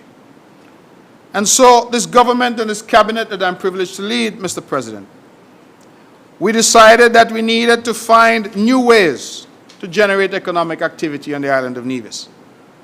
We needed a new paradigm in terms of our approach to the economy here on this small island that we are privileged to call our home. And we set about, therefore, trying to do various things. You would have heard with the past legislation that we just discussed, the efforts we're making in financial services. Well, this legislation that we now seek to debate, the Nevis Film Industry Bill 2021, is historic because it introduces something brand new to the economic milieu that is Nevis, and that is the idea of a film industry. I would wish at the outset, Mr. President, to go on record to thank the Nevis Tourism Authority and the current CEO, Ms. Jadine Yard, and the entire team there, to thank the prominent Secretary in the Ministry of Finance, Mr. Colin Dorr, and to thank Mr. Jacob Katzman, who has been assisting us in various ways, but most significantly on the revamping of the Nevis International NIPA, Nevis Investment Promotion Agency, forgive me. Those individuals that I have named were principally involved in bringing this film industry, this vision, to some fruition. And I well recall that our legal advisor, who's present in the Parliament, would have also been engaged in seeking to build out a framework for what we as a cabinet had said has to be a new path for the island of Nevis and the wider Federation of St. Kitts and Nevis. The talk of a film industry isn't new, but this is the first time that we are seeing any government taking concrete measures to bring such an industry into fruition.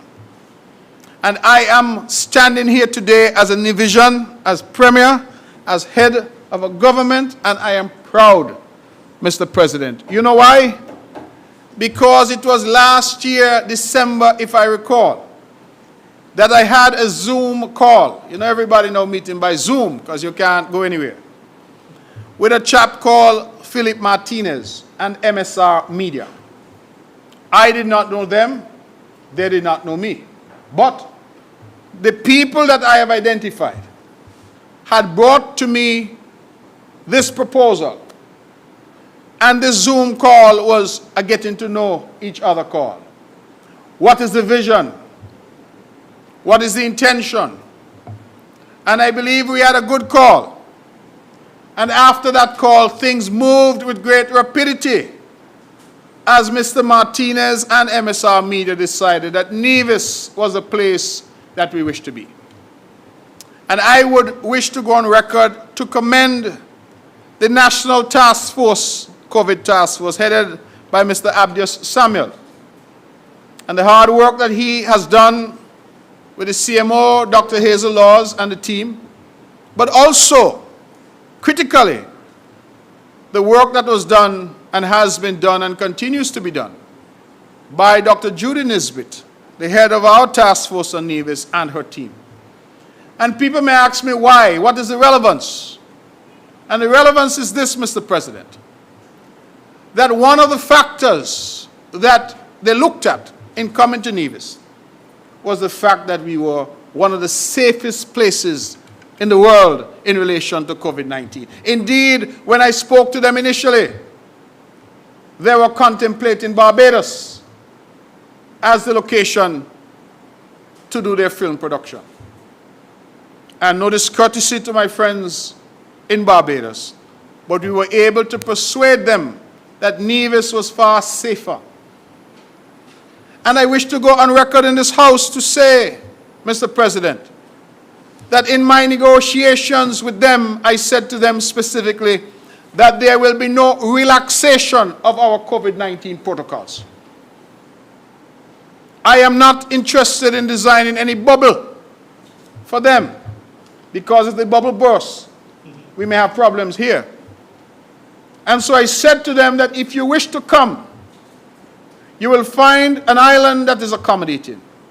You will find a talented people who are willing to be a part of a film industry. You will find a government that will be a genuine partner to you. You will find a safe environment in relation to COVID-19. And you will find protocols that have thus far kept us safe. And you will have to adhere to those protocols. And you know what, Mr. President, they said yes. And so we saw people flying in. I believe some 48 crew members flew into Nevis. And so our brothers and sisters in St. Kitts understand that I was thinking, while it was concerned with the diversification of the Nevis economy, is thinking that is so far-reaching that the island of St. Kitts is also benefiting. And the reason I say that is because the majority of those people who came to the Federation quarantined in St. Kitts. They said it was more cost-effective for them to spend 2 weeks at the Marriott. And so, even before they touched Nevis soil, our brothers and sisters in St. Kitts were already benefiting. And they did their 2-week quarantine, and then they came to us. And they have been renting villas. A matter of fact, one property, Hamilton Beach, I think it's called. I am told that they've rented over there over 22 units for the next 10 months to the end of the year. You could imagine the impact of that, Mr. President? When people here are struggling to find a tourist to spend a week or a weekend, you're right, in the heart of St. Thomas's Parish, our commitment to that parish. Yes. That at the Hamilton, we have 22 rooms booked for the rest of the year. And I will get to why the rest of the year. I'll get to that. You see, Mr. President, they also have about 6 villas, I'm told, booked for the rest of the year. The Four Seasons has been engaged. And why, Mr. President? Because they brought in all these people, and all of them having done their quarantine and need a place to live. So these people are populating Hamilton Beach, populating Four Seasons, populating villas all across the island. One very dear friend of mine was a car rental agency. He said to me, boy, I'm so happy. All the cars I have gone for the rest of the year. They're renting them. I see the producer driving around in a convertible. Likes the sun on his face and the breeze at nights. Our people are benefiting. Then they came and they said to me that they had found some 11 people on the island who they thought had acting skills. Sadly, no members of the cabinet were selected.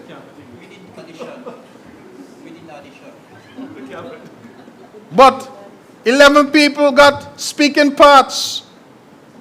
And I would not mention by name, but I would mention an experience to tell you why I'm so proud. I was invited to the Golden Rock Plantation Inn. Just to show again the economic value, they rented Golden Rock for 3 weeks. Closed while they did filming there for their first movie, 1 year off. And what better place to have a year off than Nevis? They know what we always know, that this is the best place in the world. So they come, so they want 1 year off. I'm hoping it turns into 5 or 6 years off. And they can stay here with us.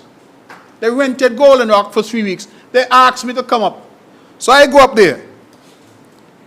And I hear a voice saying, quiet on the set, quiet, quiet, action.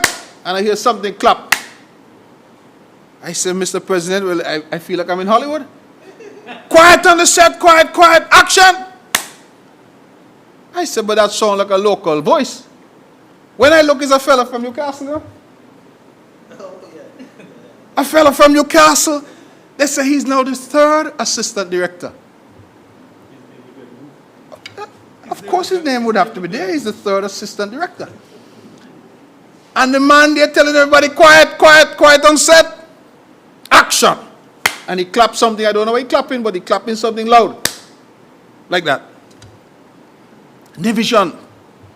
And I was so pleased when the producer said to me that individuals such as this young man and others, they have so much potential, Mr. President, that he sees them moving up the ladder. Apparently you go from 3rd assistant director to 2nd assistant director to assistant director to director. Then the gentleman tells me to come and sit down next to him. No. So I went and sat next to him, and he has a screen in front of him that he's seeing all the action now that is happening. And I looked. I don't see so well without my glasses, so I didn't have them on. I put them on. I take them off. I wipe them. I put them on again.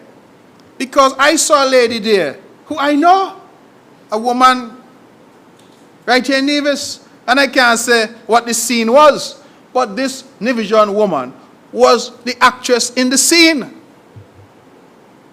And the director is telling her what to do, and she's responding. And I said, look at my crosses. Local people exposed to something which we never thought we would see here in our lifetime. Then I look around, we see the people who are involved behind the scenes. And we see local people. Do you know that thus far, they have employed some 32 local people in permanent jobs? In a time when jobs are hard, and when we hear the opposition come in here and tell you how bad things are, we have brought an industry here that is already employing 32 people in full-time. And the reason I'm emphasizing full-time, because for the first film, 1 year off, they hired over 150. In fact, I think the number they told me was 157 extras. And Mr. President, I understand what an extra is. It's somebody who's in the movie but is not speaking. So, for example, they had some big scenes around the island at different spots. And somebody might be in a lounge chair or on the beach or having a cocktail at the bar. That person is an extra. And the extras were getting paid, I am told, $50 per day. That's what the extras were getting. I spoke to one of my friends, I won't call her name. Very strong supporter and friend of the member from number 4. And I asked, how are things going with you, my dear? And she says, things are going well. I am now an actress. because I am now an extra in this movie. Local people being exposed. I went over to the set one day, and when I got there, I said, my goodness, it was literally as if one were in Hollywood, right here in Nevis. That is what, Mr. President, we talk about, a government with a vision. Now, the negotiation, I said I'll get back to why they're here till December. The negotiation led by Pierce Dorr, Colin Dorr, Jacob Katzman, J.D. Yard and the team at NTA, was for 2 movies. 2. They say they will come here and they will do 2 films on the island of Nevis. But so enamored they have become with Nevis that they later said to us, listen, we have our whole crew here already. They are over at the Hamilton. They love Nevis. Instead of breaking after 2 movies, why not bring in new actors and do additional movies here? And so imagine my joy and the joy of the people of Nevis to hear that the 2 movies that they had proposed to do, they will now do 6 movies instead. 6 instead of 2.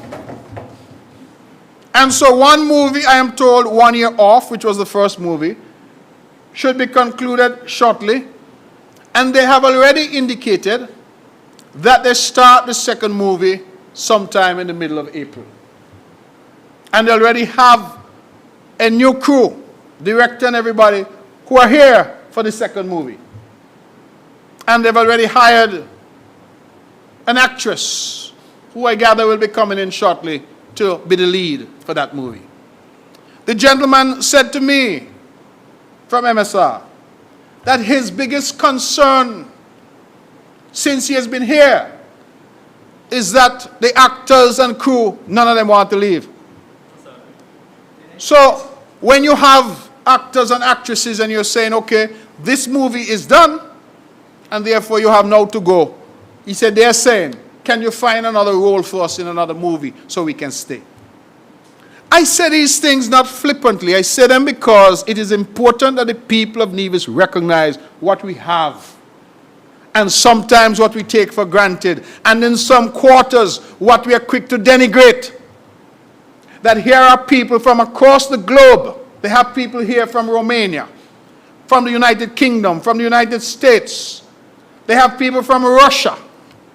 They're all part and parcel of what is happening with this film industry here. And Mr. President, all of them want to stay. Well, if we live here and this is ours, they come here and they want to stay. It only reinforces why we should cherish this little rock, this little piece of paradise. This is God's own country, this island of Nevis. And you know what makes this even better? Is that on the film 1 year off, they said to me that they will go over to our sister St. Kitts to do a scene. And they went over there to a beautiful location and did a scene. And then they said the new film that they're doing, they want to film for 4 days on St. Kitts. And I said that is a good thing, Mr. President. You know, I like to remind our people, because we have a tendency to talk about Nevis people of Bangwater go St. Kitts to find work. That when the Four Seasons Resort, which redefined luxury not only in St. Kitts and Nevis but in our region, came to Nevis some 30 years ago, that a lot of people from St. Kitts found work at the Four Seasons. In fact, some of them got their start in hospitality at Four Seasons. I don't believe he'll be upset if I call his name. He's my friend, Roger Brisbane. He has told me time and time again that he got his start at the Four Seasons. Now, he has his own establishments in the tourism business. That is how a country is supposed to function.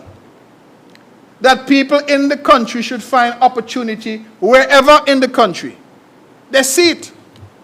And there's nothing wrong with a man from St. Kitts or a woman from St. Kitts finding work in Nevis. And that is why more latterly, When Sinkits opened the Park Hyatt, well, Sinkits, they're not foolish people. They're bright. Park Hyatt, not foolish, they're bright. So if you're opening a luxury resort in Sinkits, you are looking now for the people who have a history and experience with luxury. So they come here to Four Seasons and they clean up all who they could and take them to Sinkits. Offer them perhaps a better wage. I don't know what they were offered. But many decided that they will make that transition. Nothing is wrong with that. And we see people from Nevis, when the Park Hyatt, when the business was pre-COVID, taking the water taxi and going over to Sinkits. And then we hear the whole hullabaloo. Oh, Nevis people got to go Sinkits or look what. So what is wrong?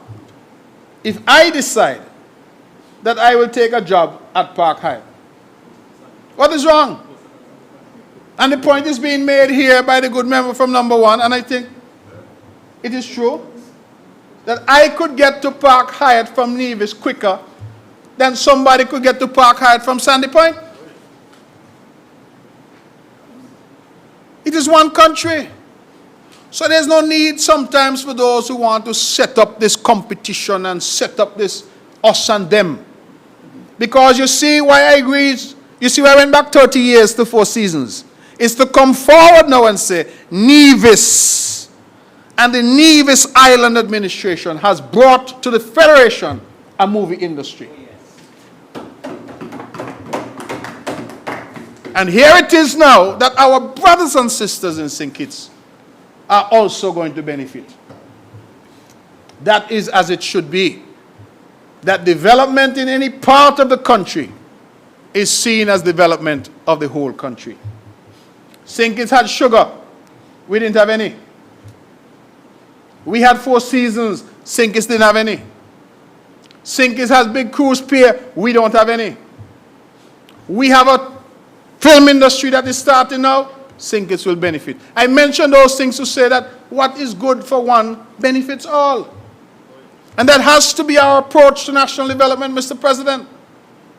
And so I feel proud that coming out of the belly of this pandemic, the Nevis Island Administration and the members who are seated in this honorable house, through their thinking, through their vision, through their creativity, they have brought to Nevis a brand new industry. And that is why we are here today.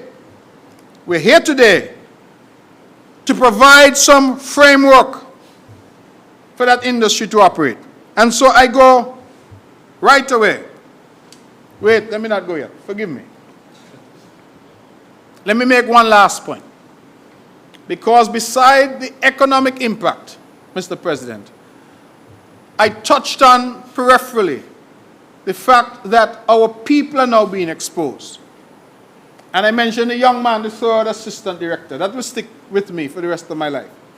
I am hopeful in the fullness of time I see him in Hollywood. But the third assistant director, because it's an exposure now of our people. The gentleman from MSR Media told me that he said, some of the local workers are so talented. He himself was surprised how quickly they've taken on the skills. He said the only complaint he had was some said they didn't realize they had to work for 12 and 14 hours a day. But that is the nature of the business. But he's impressed with what he's seen. And so impressed has he been that they have set up now the MSR Media Acting Academy. And they now have 22 local people from St. Kitts and Nevis who are getting acting lessons at sessions being convened at NIPAC. What again is the objective? You see, I want people to understand the vision, Mr. President. The vision is because we are saying, listen, if we are going to be serious about the film industry, we must have a cadre of people who are available to work in it. You must have people who can go in front of the camera and people who can go behind the camera. People who will be engaged in the lighting, the editing, makeup. Oh my goodness, as I mentioned, makeup. They say that they are overwhelmed with the talent that they found here in relation to makeup. The gentleman said he thought he would have to bring in makeup artists from overseas. Well, he find everything he need right here. Costume design. All of these are areas that our people now can get themselves involved in.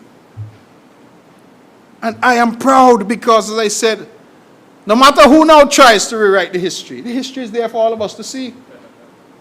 That this government, that I'm privileged at this point in our history to lead, forced by COVID-19 to be even more innovative than we normally are, came up with this idea that is now bearing fruit. And so, we have not only the economic impact of jobs, the spend on hotels and food and car rental and all of those things. We also have the academy that has been set up to train our people in acting. And my hope and expectation would be that in future films, you will see more faces that you recognize. You know how much I want to be watching the TV and say, oh my God, that's Myra. I want. He might be the judge. My goodness, that is the speaker. I want to be able to do that. In fact, I've said to the man, tell me how quick the first movie is going to come out so people could see it. Imagine seeing on the big screen, going to the movies or Netflix or wherever, seeing scenes of Nevis that you recognize, seeing people that you know. You could imagine the phone calls that will be going around. You could imagine. Oh, I just see so-and-so. That is what we're trying to do here. And I'm surprised sometimes that those who are bent on negativity can't take a moment, even 2 seconds, to say, well done. Well done. Because this is something that is benefiting the people of Nevis. And while some of them in Nevis trying to poo-poo the idea and to attack and be negative, Sink is down there trying their best, saying, come over here and get involved over here too. Because Sink is recognize something good, you know. They recognize something good. So we are now hearing the federal government saying that they too want to develop a film industry. Nothing is wrong with that. And I've committed to work closely. My colleague minister, the Honorable Akila Nisbet Byron at the federal level, she has responsibility for entertainment. And we must work together collaboratively. We're not in competition. The more that we have, the better that it is for the country. Diversification of the economy in Nevis means diversification of the economy across the Federation. That's how we have to see development. And I am proud, therefore, to come today in what I consider to be an historic day for the island, to ask the House for its support to pass into law the Nevis Film Industry Bill. It is a short bill, and it is intended to provide for the licensing of persons or companies providing film production services and for related or incidental matters.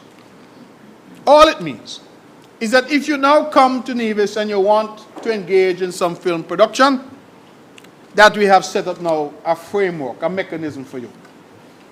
So you want to do a film project, whether it's a motion picture, still photographs, photographic displays, film strips, and such other forms of visual presentation, you will have to come. Film activity, any activity in relation to production, distribution, projection, or exhibition of film. The minister will be the minister responsible for tourism for the time being. And production, importantly, Mr. President, means the manufacturing, making and producing of films, acoustical accompaniments, recordings, sound, transcriptions of every kind, nature and description, leasing, importing, or otherwise acquiring equipment supplies, rights, personnel, useful therefore, and distributing, selling, licensing, renting, exporting, or otherwise disposing of such films, etc. It provides for a permitting process. A permit means a film production permit issued by the minister, and a permit holder is the holder of such a permit. And it goes on at section 3 to say that no person shall engage in film productions in or from Nevis without having been issued a permit under the ordinance. The application for permit, you want to come to do a film, you must apply to the minister for a permit to do the film, and we have set out in the schedule the prescribed form.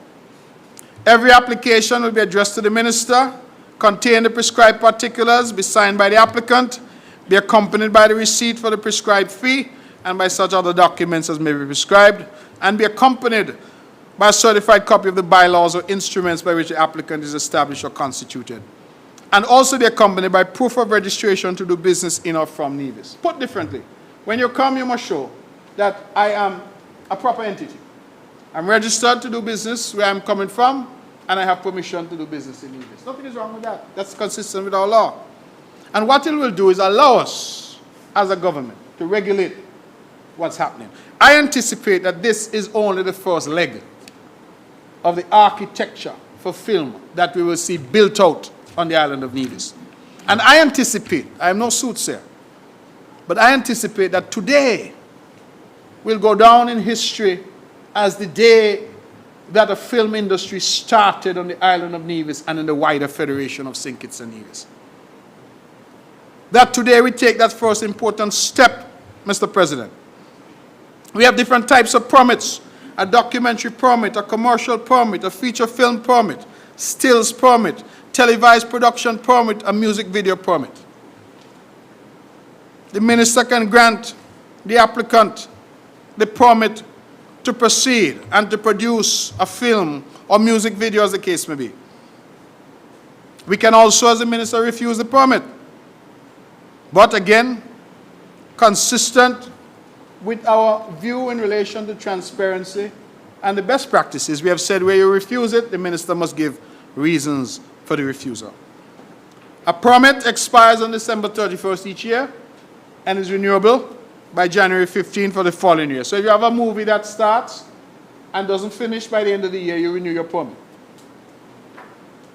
The minister also has the ability to grant what is called a special permit under Section 9, if satisfied that it is in the public interest to do so. We can also revoke under Section 10 or suspend a permit if indeed the licensee or the permittee were to breach the provisions of that permit. We also make reference at Section 11 to regulations, which we anticipate will come. For example, we'll have to deal with things like what's the cost for the permit? Is there an application fee? And if you're granted permission, what is the cost? So we recognize right away, Mr. President, that this has the ability down the road to become another revenue stream for government. Not only from the economic activity that we hope will be generated in the island and in the wider country, but as a revenue stream when it comes to permitting and licensing of these entities to proceed. And I believe, Mr. President, that this is laudable, and I want to thank my colleagues who have been so supportive in this undertaking and during this difficult period, because it has not been easy. But we have persevered, we have stuck together, and we have discarded bad ideas when they've come, embraced good ideas when they've come, taken some bad ideas and refined them and made them better ideas. And we're here today, a proud day, I feel, for all of Nevis, a proud day for the Federation of St. Kitts and Nevis, that years from now, when we have actors and actresses emerging from this country, standing on the red carpet at the Academy Awards, that I hope they will reflect and say, it started right here in Little Nevis, in the year of our Lord 2020, in the midst of this pandemic. 2020, that's when the conversation started. 2021, we saw the manifestation of the conversation. But in the midst of this pandemic, when most people were only thinking of how do we survive, Nevis was thinking, how do we come out at the other end of this dark tunnel? Better, stronger. And that is what we are seeking to do. Government, Mr. President, that is visionary, government that is thoughtful, government that is prepared to do things that have never been done before. And when this first movie, 1 Year Off, hits theaters, whenever that may be, I think all of us will be glued to our devices to have a look at the first ever feature film that was done in the island of Nevis and the wider Federation of St. Kitts and Nevis. And this is not, Mr. President, let me end by making this point. This is not a film that is done and all of us can see that it's Nevis, but we are told it's Tahiti. Because I watched a film the other day, and at the end of the film, I saw Penny's Beach quite clearly. The gentleman on Penny's Beach, I think it's called Carlito's Way. Yeah. And they came off at the old airport over here at Bansami before it was improved. And they say it was Barbados. And I know the place in Barbados looks so good. As much as I love Barbados, that was Nevis, Penny's Beach, and over at our airport. This movie is not like that. This movie, 1 year off, was specifically rewritten to mention Nevis. I'm told Nevis is mentioned it over 100 times. So when this movie comes out, we know that we have in it an ode to the island of Nevis. And we have, Mr. President, I believe, to have some collective pride in that fact. And so today gives us an opportunity to publicly recognize and to thank again those who were instrumental in the negotiation, but also to thank Mr. Philip Martinez and MSR Media for choosing Nevis, because we knew that they could have chosen anywhere else in the world. And through their choice of Nevis, we now see that our brothers and sisters in St. Kitts will also benefit, and that the people of the Federation will benefit from this brand new industry that my government has negotiated and brought, the film industry. And so I wish the Nevis Film Industry Bill safe passage to this Honorable House.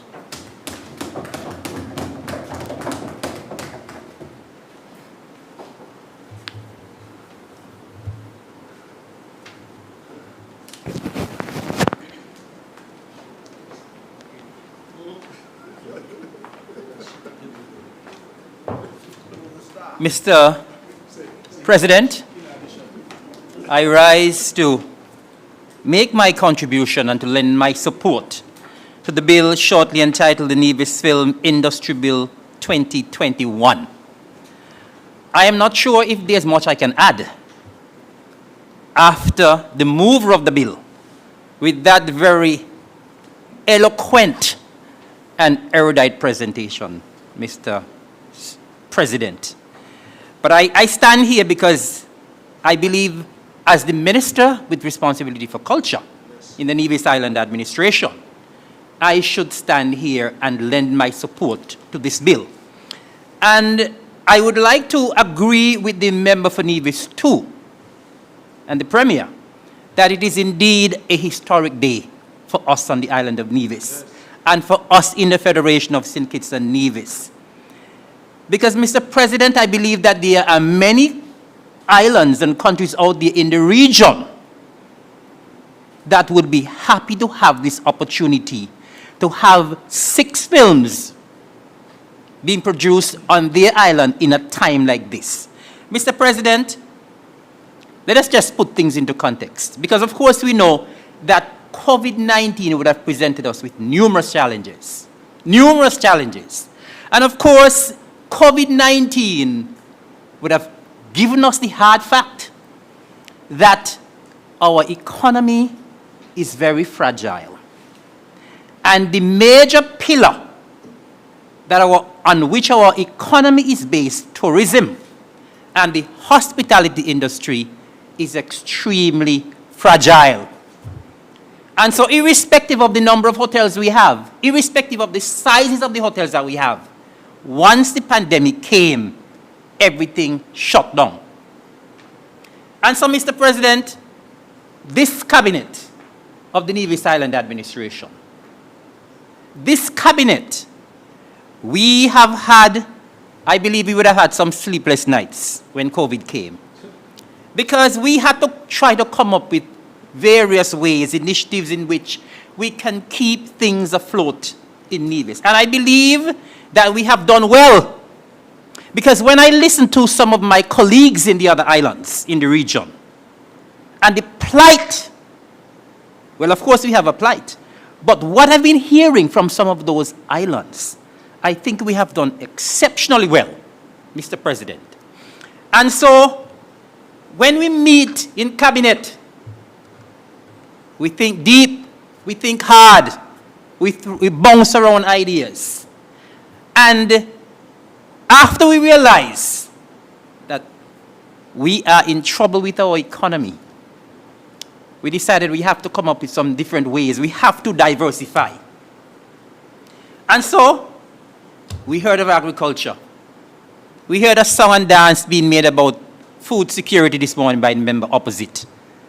But the song and dance that we heard, I don't believe she really lives in Nevis. Because anybody who lives on the island of Nevis would know that the support that has been forthcoming for agriculture has been second to none by this Nevis Island administration. Unprecedented. Never happened before. And I don't think it will ever happen again. So we have given that support to agriculture because we decided, listen, we have to build agriculture. That's not all. We have been doing a lot for construction. We've heard about what we have been doing, the incentive package for construction as well. And irrespective of what people are going to say that nothing happening on the island of Nevis, I believe they have on blinders. Because every nook and cranny that you go in Nevis, construction is booming. They're benefiting the most. Wherever you go on the island of Nevis, construction is booming, Mr. President. Only last year, late last year, I was speaking to a gentleman, a businessman. He said to me, I have a little bit of road here to do, and I want a backhoe. And you know what he said to me, Mr. President? I have contacted 3 backhoe operators. These 3 persons normally work for me. And you know what he said? I can't get my piece of road done within about 2 weeks. Because those 3 backhoe operators who work for me, they are not available. Not even, I asked him, not even on the weekend? He said, no. They are not available under 2 weeks. You heard about what is happening in housing and land. They are also adding to what we're happening in terms of the construction industry. Things are happening in construction. And so, we decided agriculture, we decided construction, and now, the real thing, the real deal, film industry. Unheard of in the region for most of the islands. Film industry. So when the Premier brought the idea to cabinet, I was wondering, I wonder if this thing will really come to fruition. But then, we have vision. This is an administration with vision, Mr. President. And so when the Premier brought the idea, I know he don't want to take much credit, but he deserves a lot of credit. Because he was the person who had the discussions first with Mr. Felipe Martinez. And he said, tell Felipe Martinez, bring it on, bring it on. And we told him in cabinet, bring it on. And it's on, Mr. President. It's on in Nevis. Film industry. And so we are happy. I want to commend my cabinet colleagues, and I want to commend the member for Nevis too, and the Premier for this opportunity for the people of Nevis and the people of the Federation of St. Kitts and Nevis, Mr. President. And so I am indeed happy and delighted to be a part of this administration that is looking after the people of Nevis. We realize what's happening with tourism, but we say we have to do more. And so I'm happy that we were able to attract Mr. Martinez and MSR Media to Nevis. And you've heard the account given by the member for Nevis too and the Premier, how they love the island of Nevis. What was supposed to be 2 films has translated into 6. What was supposed to be a couple months has translated into 10 months, the rest of the year, Mr. President. And you know, when the history books are written, this administration, we have a legacy, we will have a legacy to leave, Mr. President. Because all of us could say we are happy because we were part of the administration that brought film, the film industry to Nevis. Yes, we can brag about that. St. Kitts and Nevis, we brought the film industry. And we're not going to rest on our laurels, Mr. President. We're going to work hard. Because we're not going to just sit back and say, well, MSR came and be satisfied. No. We're going to go after other production companies. They have to realize Nevis is the place. This is the hot spot for films. And so, even though COVID is bad, it brought something good. It brought something good to the island of Nevis and to St. Kitts and Nevis. And so, Mr. President, as I said, as the Minister of Culture, I'm very delighted. And I'm happy. You know, sometimes there's a little light moment, Mr. President. Because when the draft bill was done, I saw at the end of the draft bill that I am the minister responsible for the film industry. But it may happen late, you never can tell. I believe one of these days, the Premier might pass it on to me. And I'll be happy. I'll be happy. I might have to be going an extra first. All right. So when I saw the thing and I looked at it, I said, what? I'm the Minister of Tourism. I've been promoted. Right? I just might be promoted one of these days to be the Minister of the Film Industry. So, Mr. President, there are so many benefits that can come from this industry. And you know, something good is happening on the island. And I keep wondering, Mr. President, because I don't know if any member from the opposing party has ever said anything good about this film industry, you know? I'm wondering, do they ever say anything good about what is happening in Nevis? Because all they want to see is the bad. And I mean, this is glaring.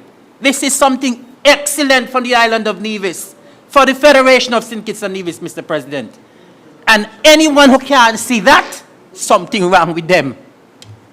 I mean, when we look at the economic benefits of this film industry, Mr. President, I don't think the mover of the bill mentioned it.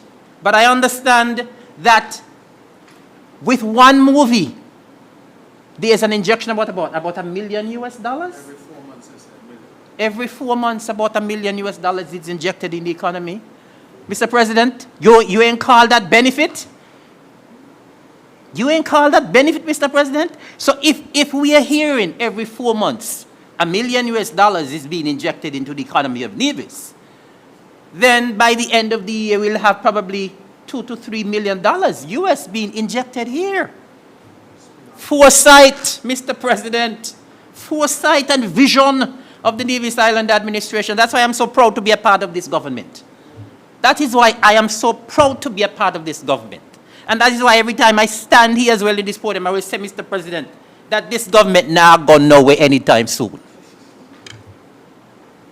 Because we got the vision. We got the foresight. We have the interest of the people of this island at heart. And the people of Nevis will continue to see that in us. Because we will continue to demonstrate it in every way possible. Mr. President, this film industry, it is something that you can't pay the promotion for. You heard the move of the bill saying that you have people from all parts of the world. When they go back to their various countries, their various islands, they're going to promote the island. Just the fact of that MSR being here, the movie one year off being filmed here. You know what that does to the island of Nevis with regards to promotion, Mr. President? Something that we absolutely can't pay for. You know, and so we are so happy to have them here. And apart from the promotion, Mr. President, is exposing our talents. We got people here with raw talent, you know. Some people only need an opportunity, Mr. President. Some people only need an opportunity, a little bit of training, a little nudge here, and you will see the kind of stars they become. And I'm very confident, Mr. President, very confident, that a lot of our people on this little tiny island of Nevis, and by extension the Federation of St. Kitts and Nevis, because of the foresight of this government, because we have brought the film industry here to the Federation, in the very near future they're going to become movie stars.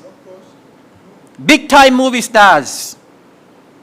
And we're going to all be proud of them. They're going to be proud of themselves. And you know why it's going to happen? It's because we provided the enabling environment. We provided the enabling environment. We had the Zoom, the Premier had the Zoom call. The Cabinet gave the green light. Now we are here providing the legislative framework. And we're going to continue to press on. We're going to continue to lure other companies here, lure other movie stars, and it will be a domino effect, Mr. President. And so our local talent will be exposed. Our local talent will be nurtured, Mr. President.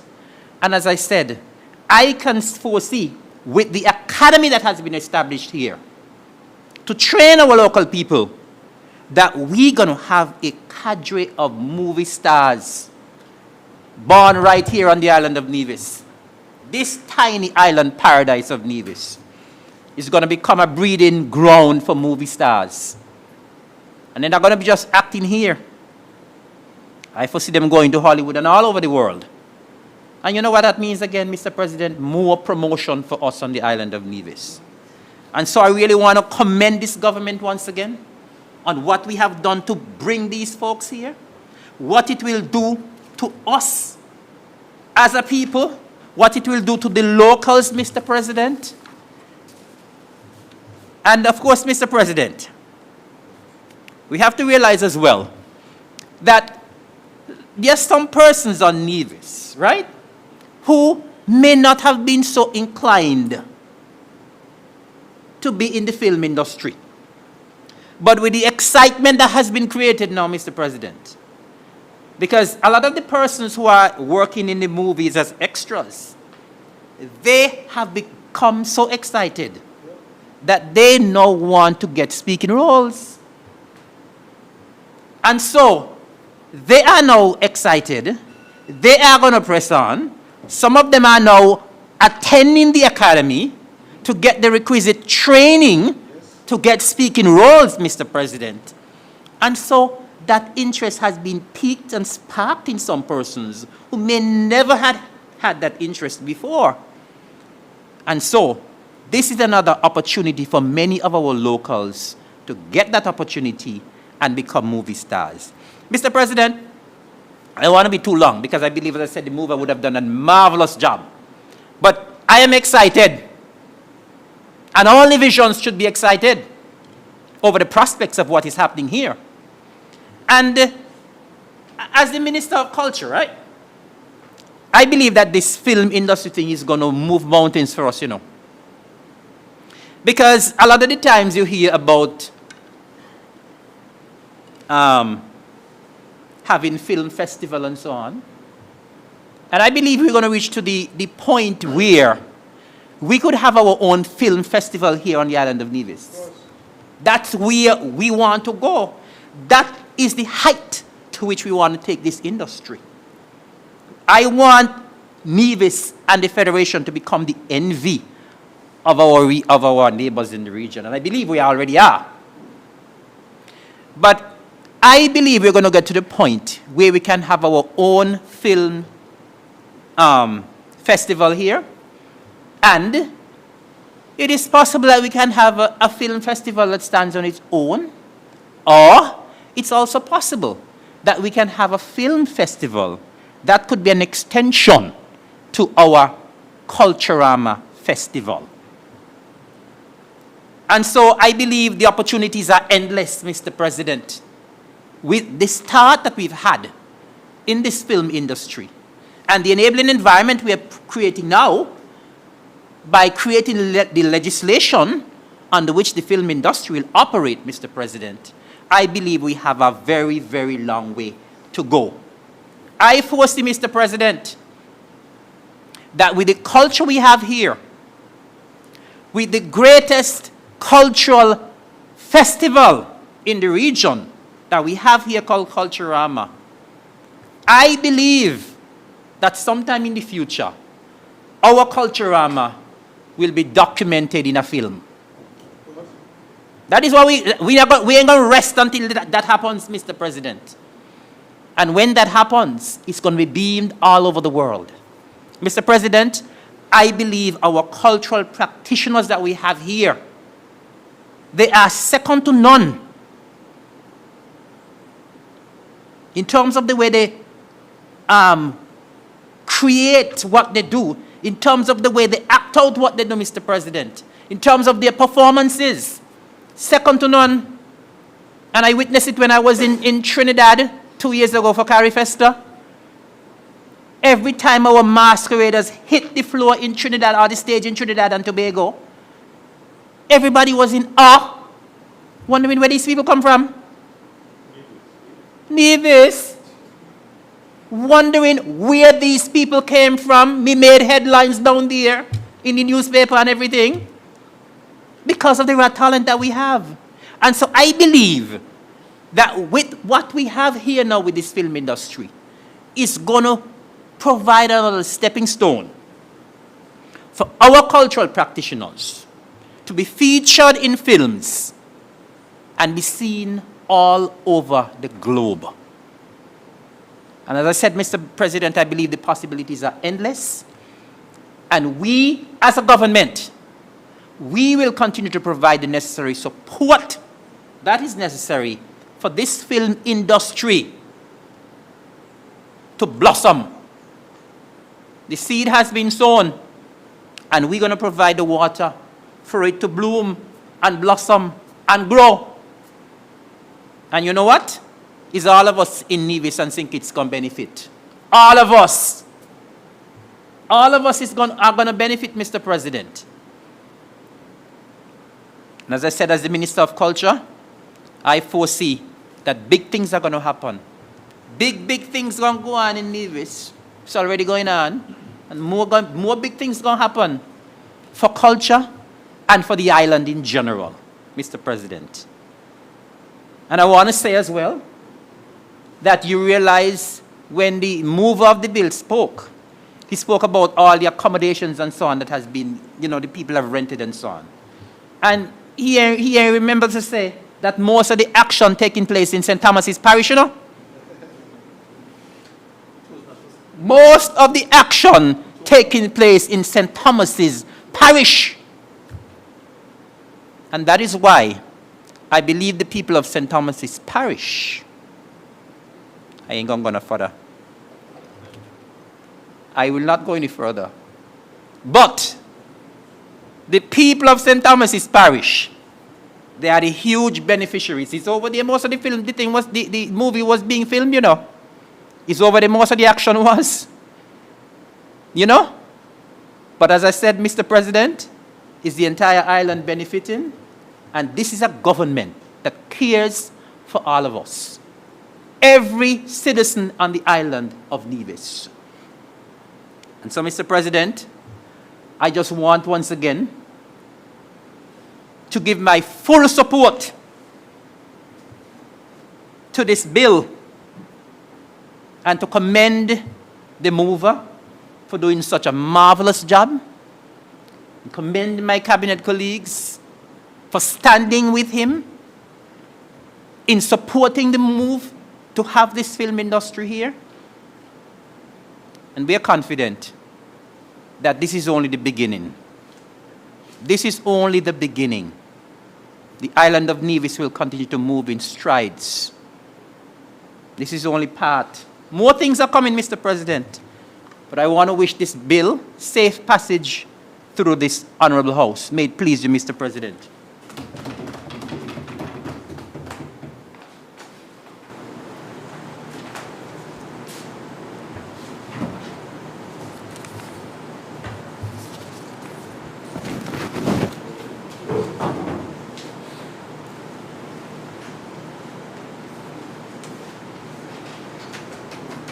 Mr. President, I rise to lend my voice and to add my support to this bill that is presently before this honorable House, the Nevis Film Industry Bill 2021. And Mr. President, I want to put it in some historical context.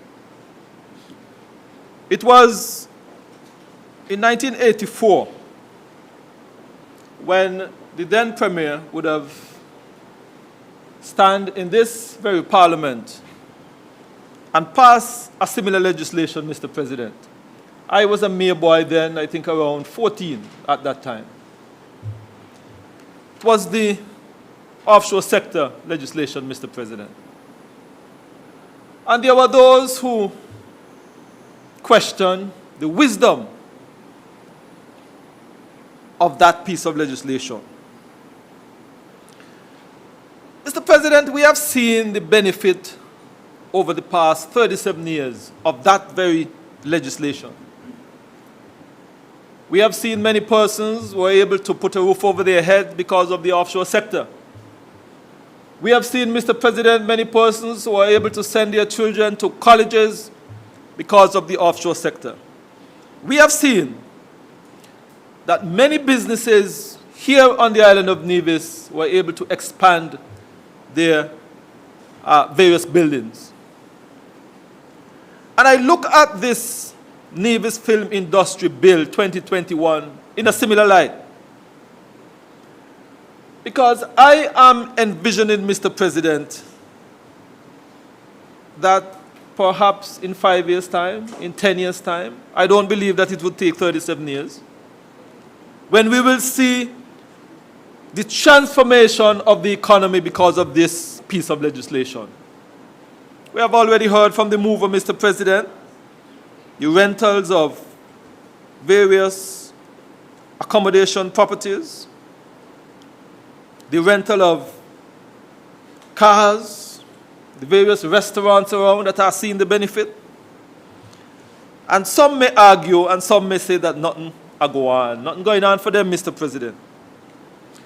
But I want to commend the mover of this bill, because I believe that in the darkest hours of this pandemic, I am certain that he would have wrestled with many thoughts as to how I am going to move this economy forward and how I'm going to help our people to move forward.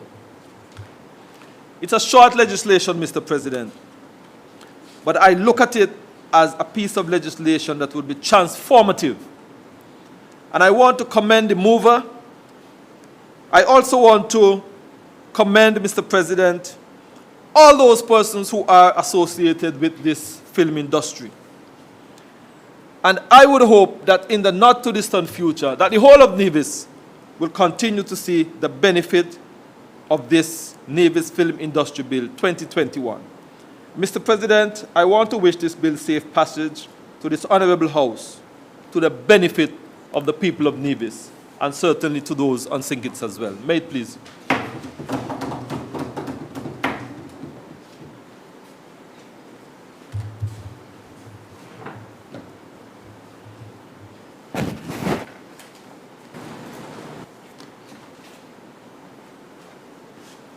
Mr. President, I'm very grateful for the robust support that we have had from the members from number 1 and number 3.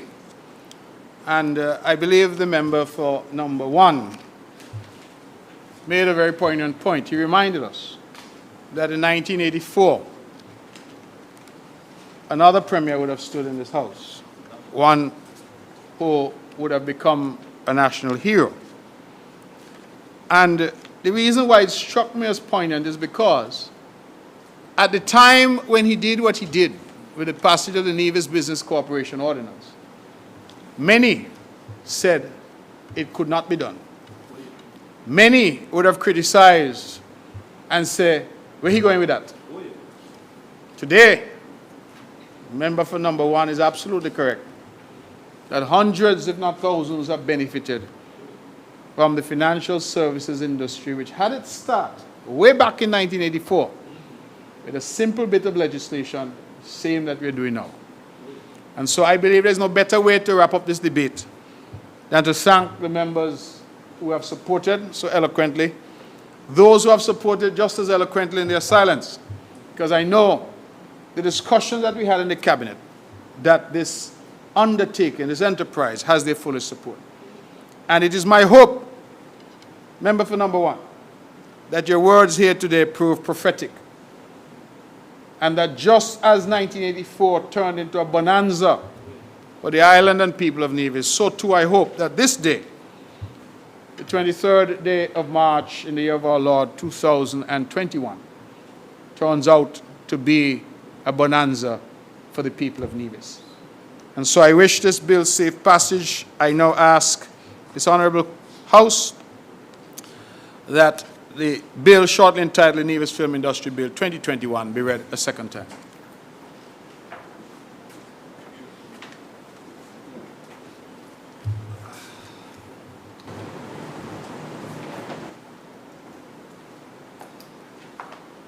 Mr. President, I rise to second the motion.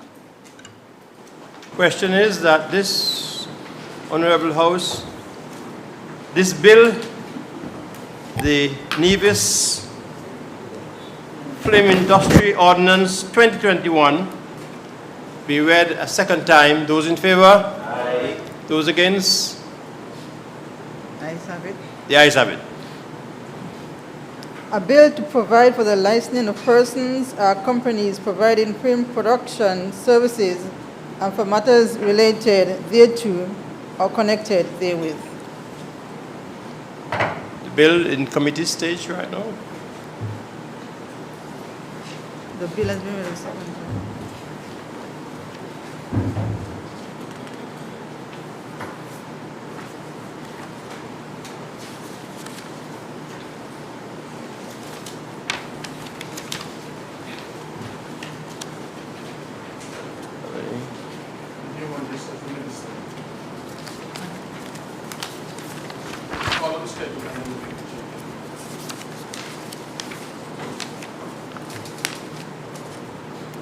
Schedule 2.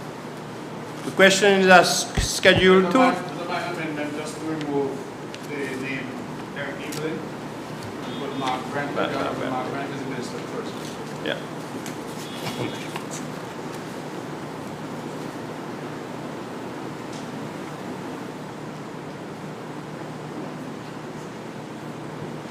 Question is that the bill, the Schedule 2, do form part of the bill with one amendment. Honorable Mark Grandy is the Minister of Tourism in place of Eric Evelyn. Those in favor? Aye. Those against? The ayes have it. Schedule 1. Wait a minute, I think I made an error.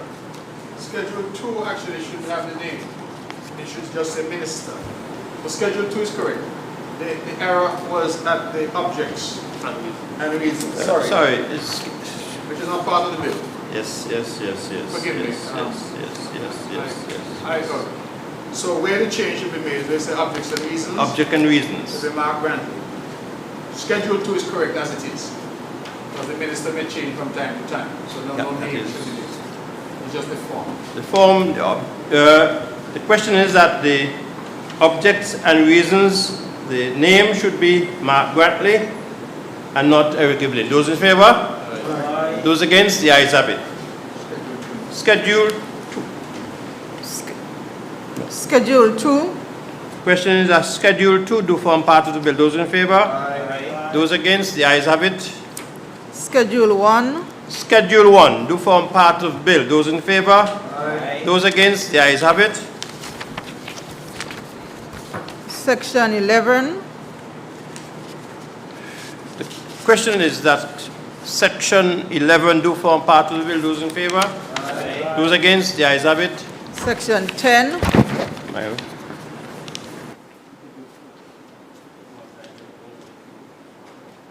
question is that subsection 10 do form part of the bill. Those in favor? Aye. Those against? The ayes have it. Section 9.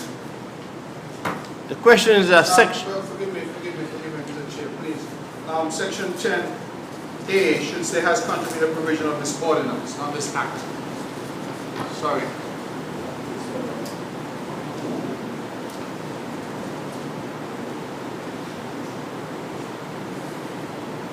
So just minor amendment to 10.1.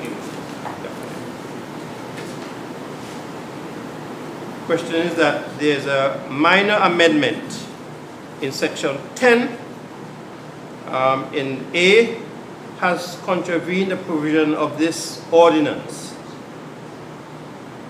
not act. Those in favor? Aye. Those against? The ayes have it. Section 9. Question is that Section 9 do form part of the bill. Those in favor? Aye. Those against? The ayes have it. Section 8. Question is that Section 8 do form part of the bill. Those in favor? Aye. Those against? The ayes have it. Section 7. Question is that Section 7 do form part of the bill. Those in favor? Aye. Those against? The ayes have it. The ayes have it. Section 6. The question is that Section 6 do form part of the bill. Those in favor? Aye. Those against? The ayes have it. Section 5. The question is that Section 5 do form part of the bill. Those in favor? Aye. Those against? The ayes have it. Section 4. The question is that Section 4 do form part of the bill. Those in favor? Aye. Those against? The ayes have it. Section 3. The question is that Section 3 do form part of the bill. Those in favor? Aye. Those against? The ayes have it. Section 2. The question is that Section 2 do form part of the bill. Those in favor? Aye. Those against? The ayes have it. Section 1. The question is that Section 1 do form part of the bill. Those in favor? Aye. Those against? The ayes have it. Enacting clause. Can we here take out part 1 preliminary? There's no part 2. So we just take out part 1 preliminary. Question is that part 1 be preliminary be struck out. Those in favor? Aye. Those against? The ayes have it. Enacting clause. The question is that the enacting clause do form part of the bill. Those in favor? Aye. Those against? The ayes have it. Title. The question is that title do form part of the bill. Those in favor? Aye. Those against?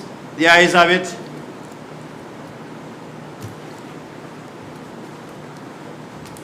House resumes sitting.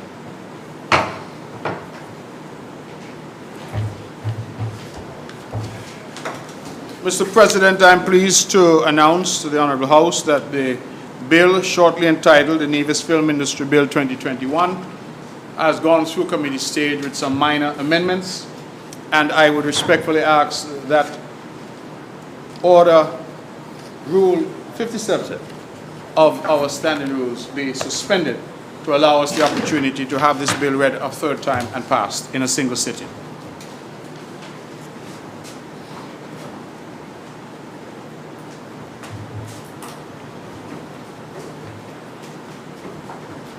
Mr. President, I rise to second the motion. Question is that the bill shortly entitled the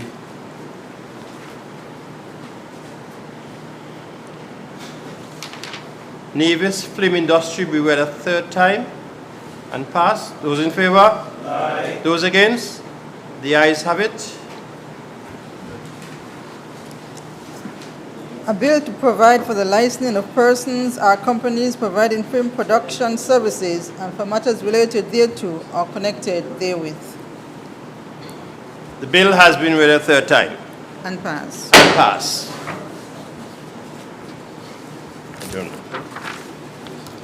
Adjournment.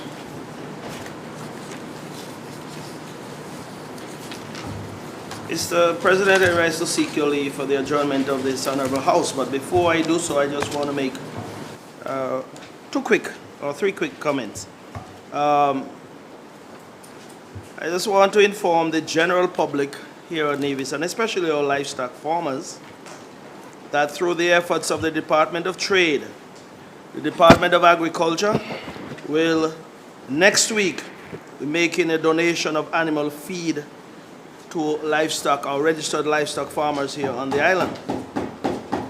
More assistance. Well, it's more assistance is correct.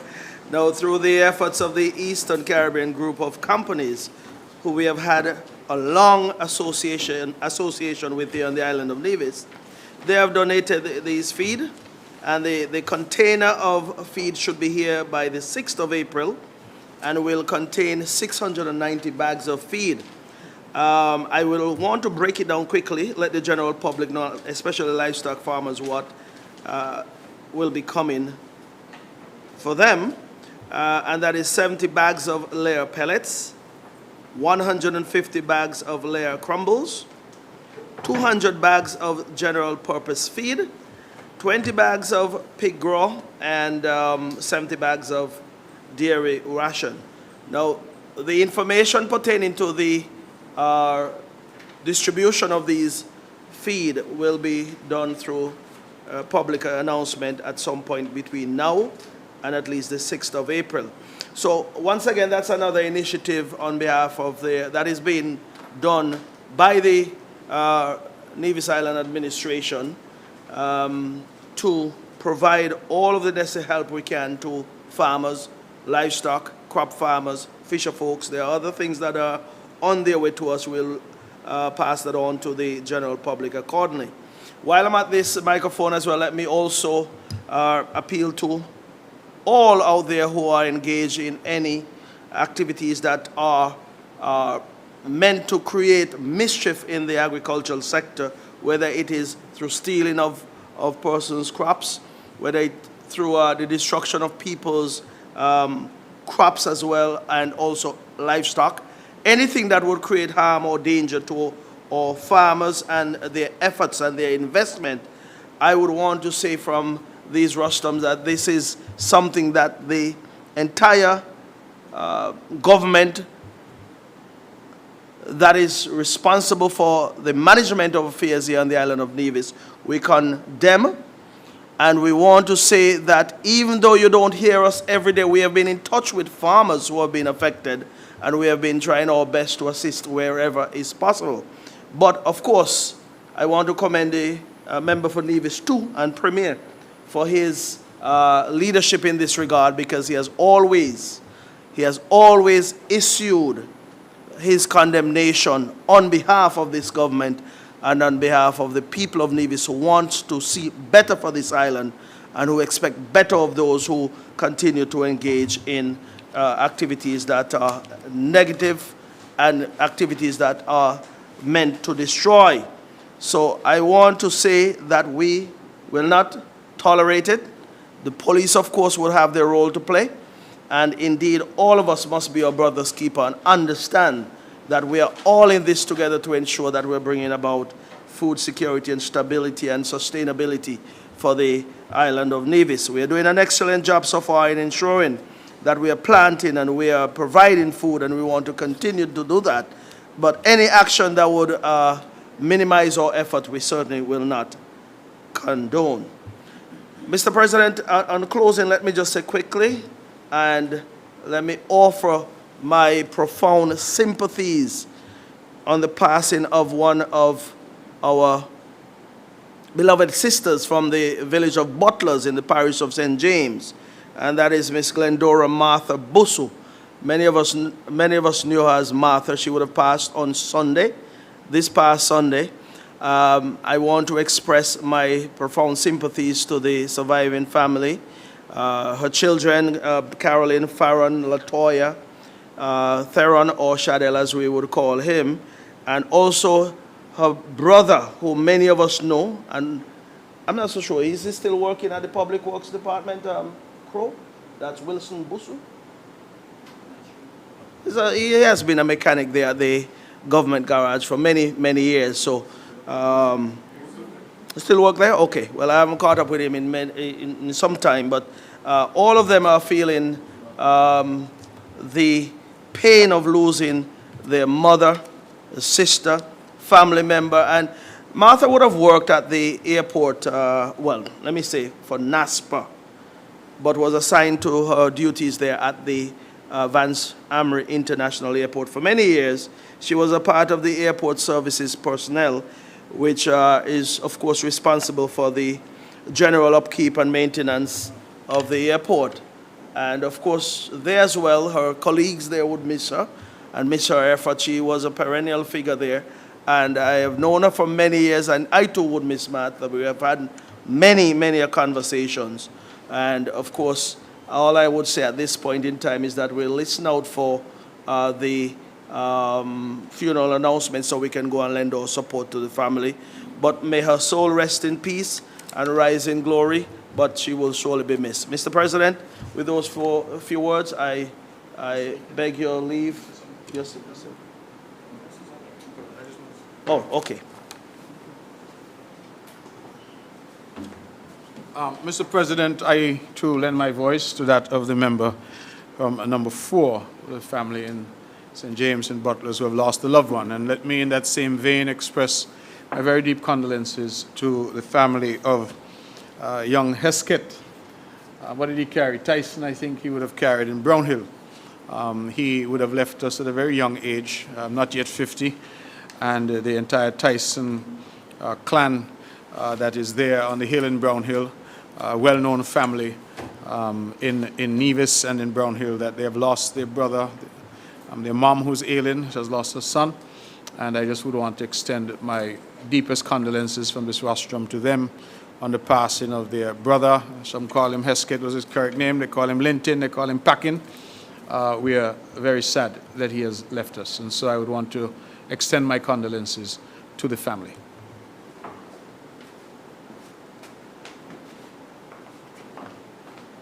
Mr. President, I rise on the adjournment as well to lend my voice and just to extend condolences as well to the Busso family over there in Butlers. I know that the lady who passed, one of her sons, is a cricketer, and I want to say deepest condolences to the entire family, the entire Butlers and St. James community, and of course as well to my very good friend Doris Walwyn there in Brown Hill, would have lost a son, an untimely passing, and the entire Walwyn and Tyson family there in Brown Hill. I understand that the funeral is on Saturday, so those of us who could go and show our support, I would encourage us to do so.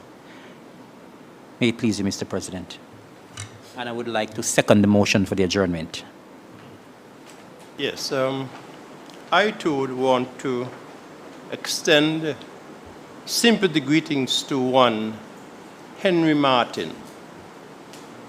Henry Martin and I would have been in the Boys Brigade so many moons ago.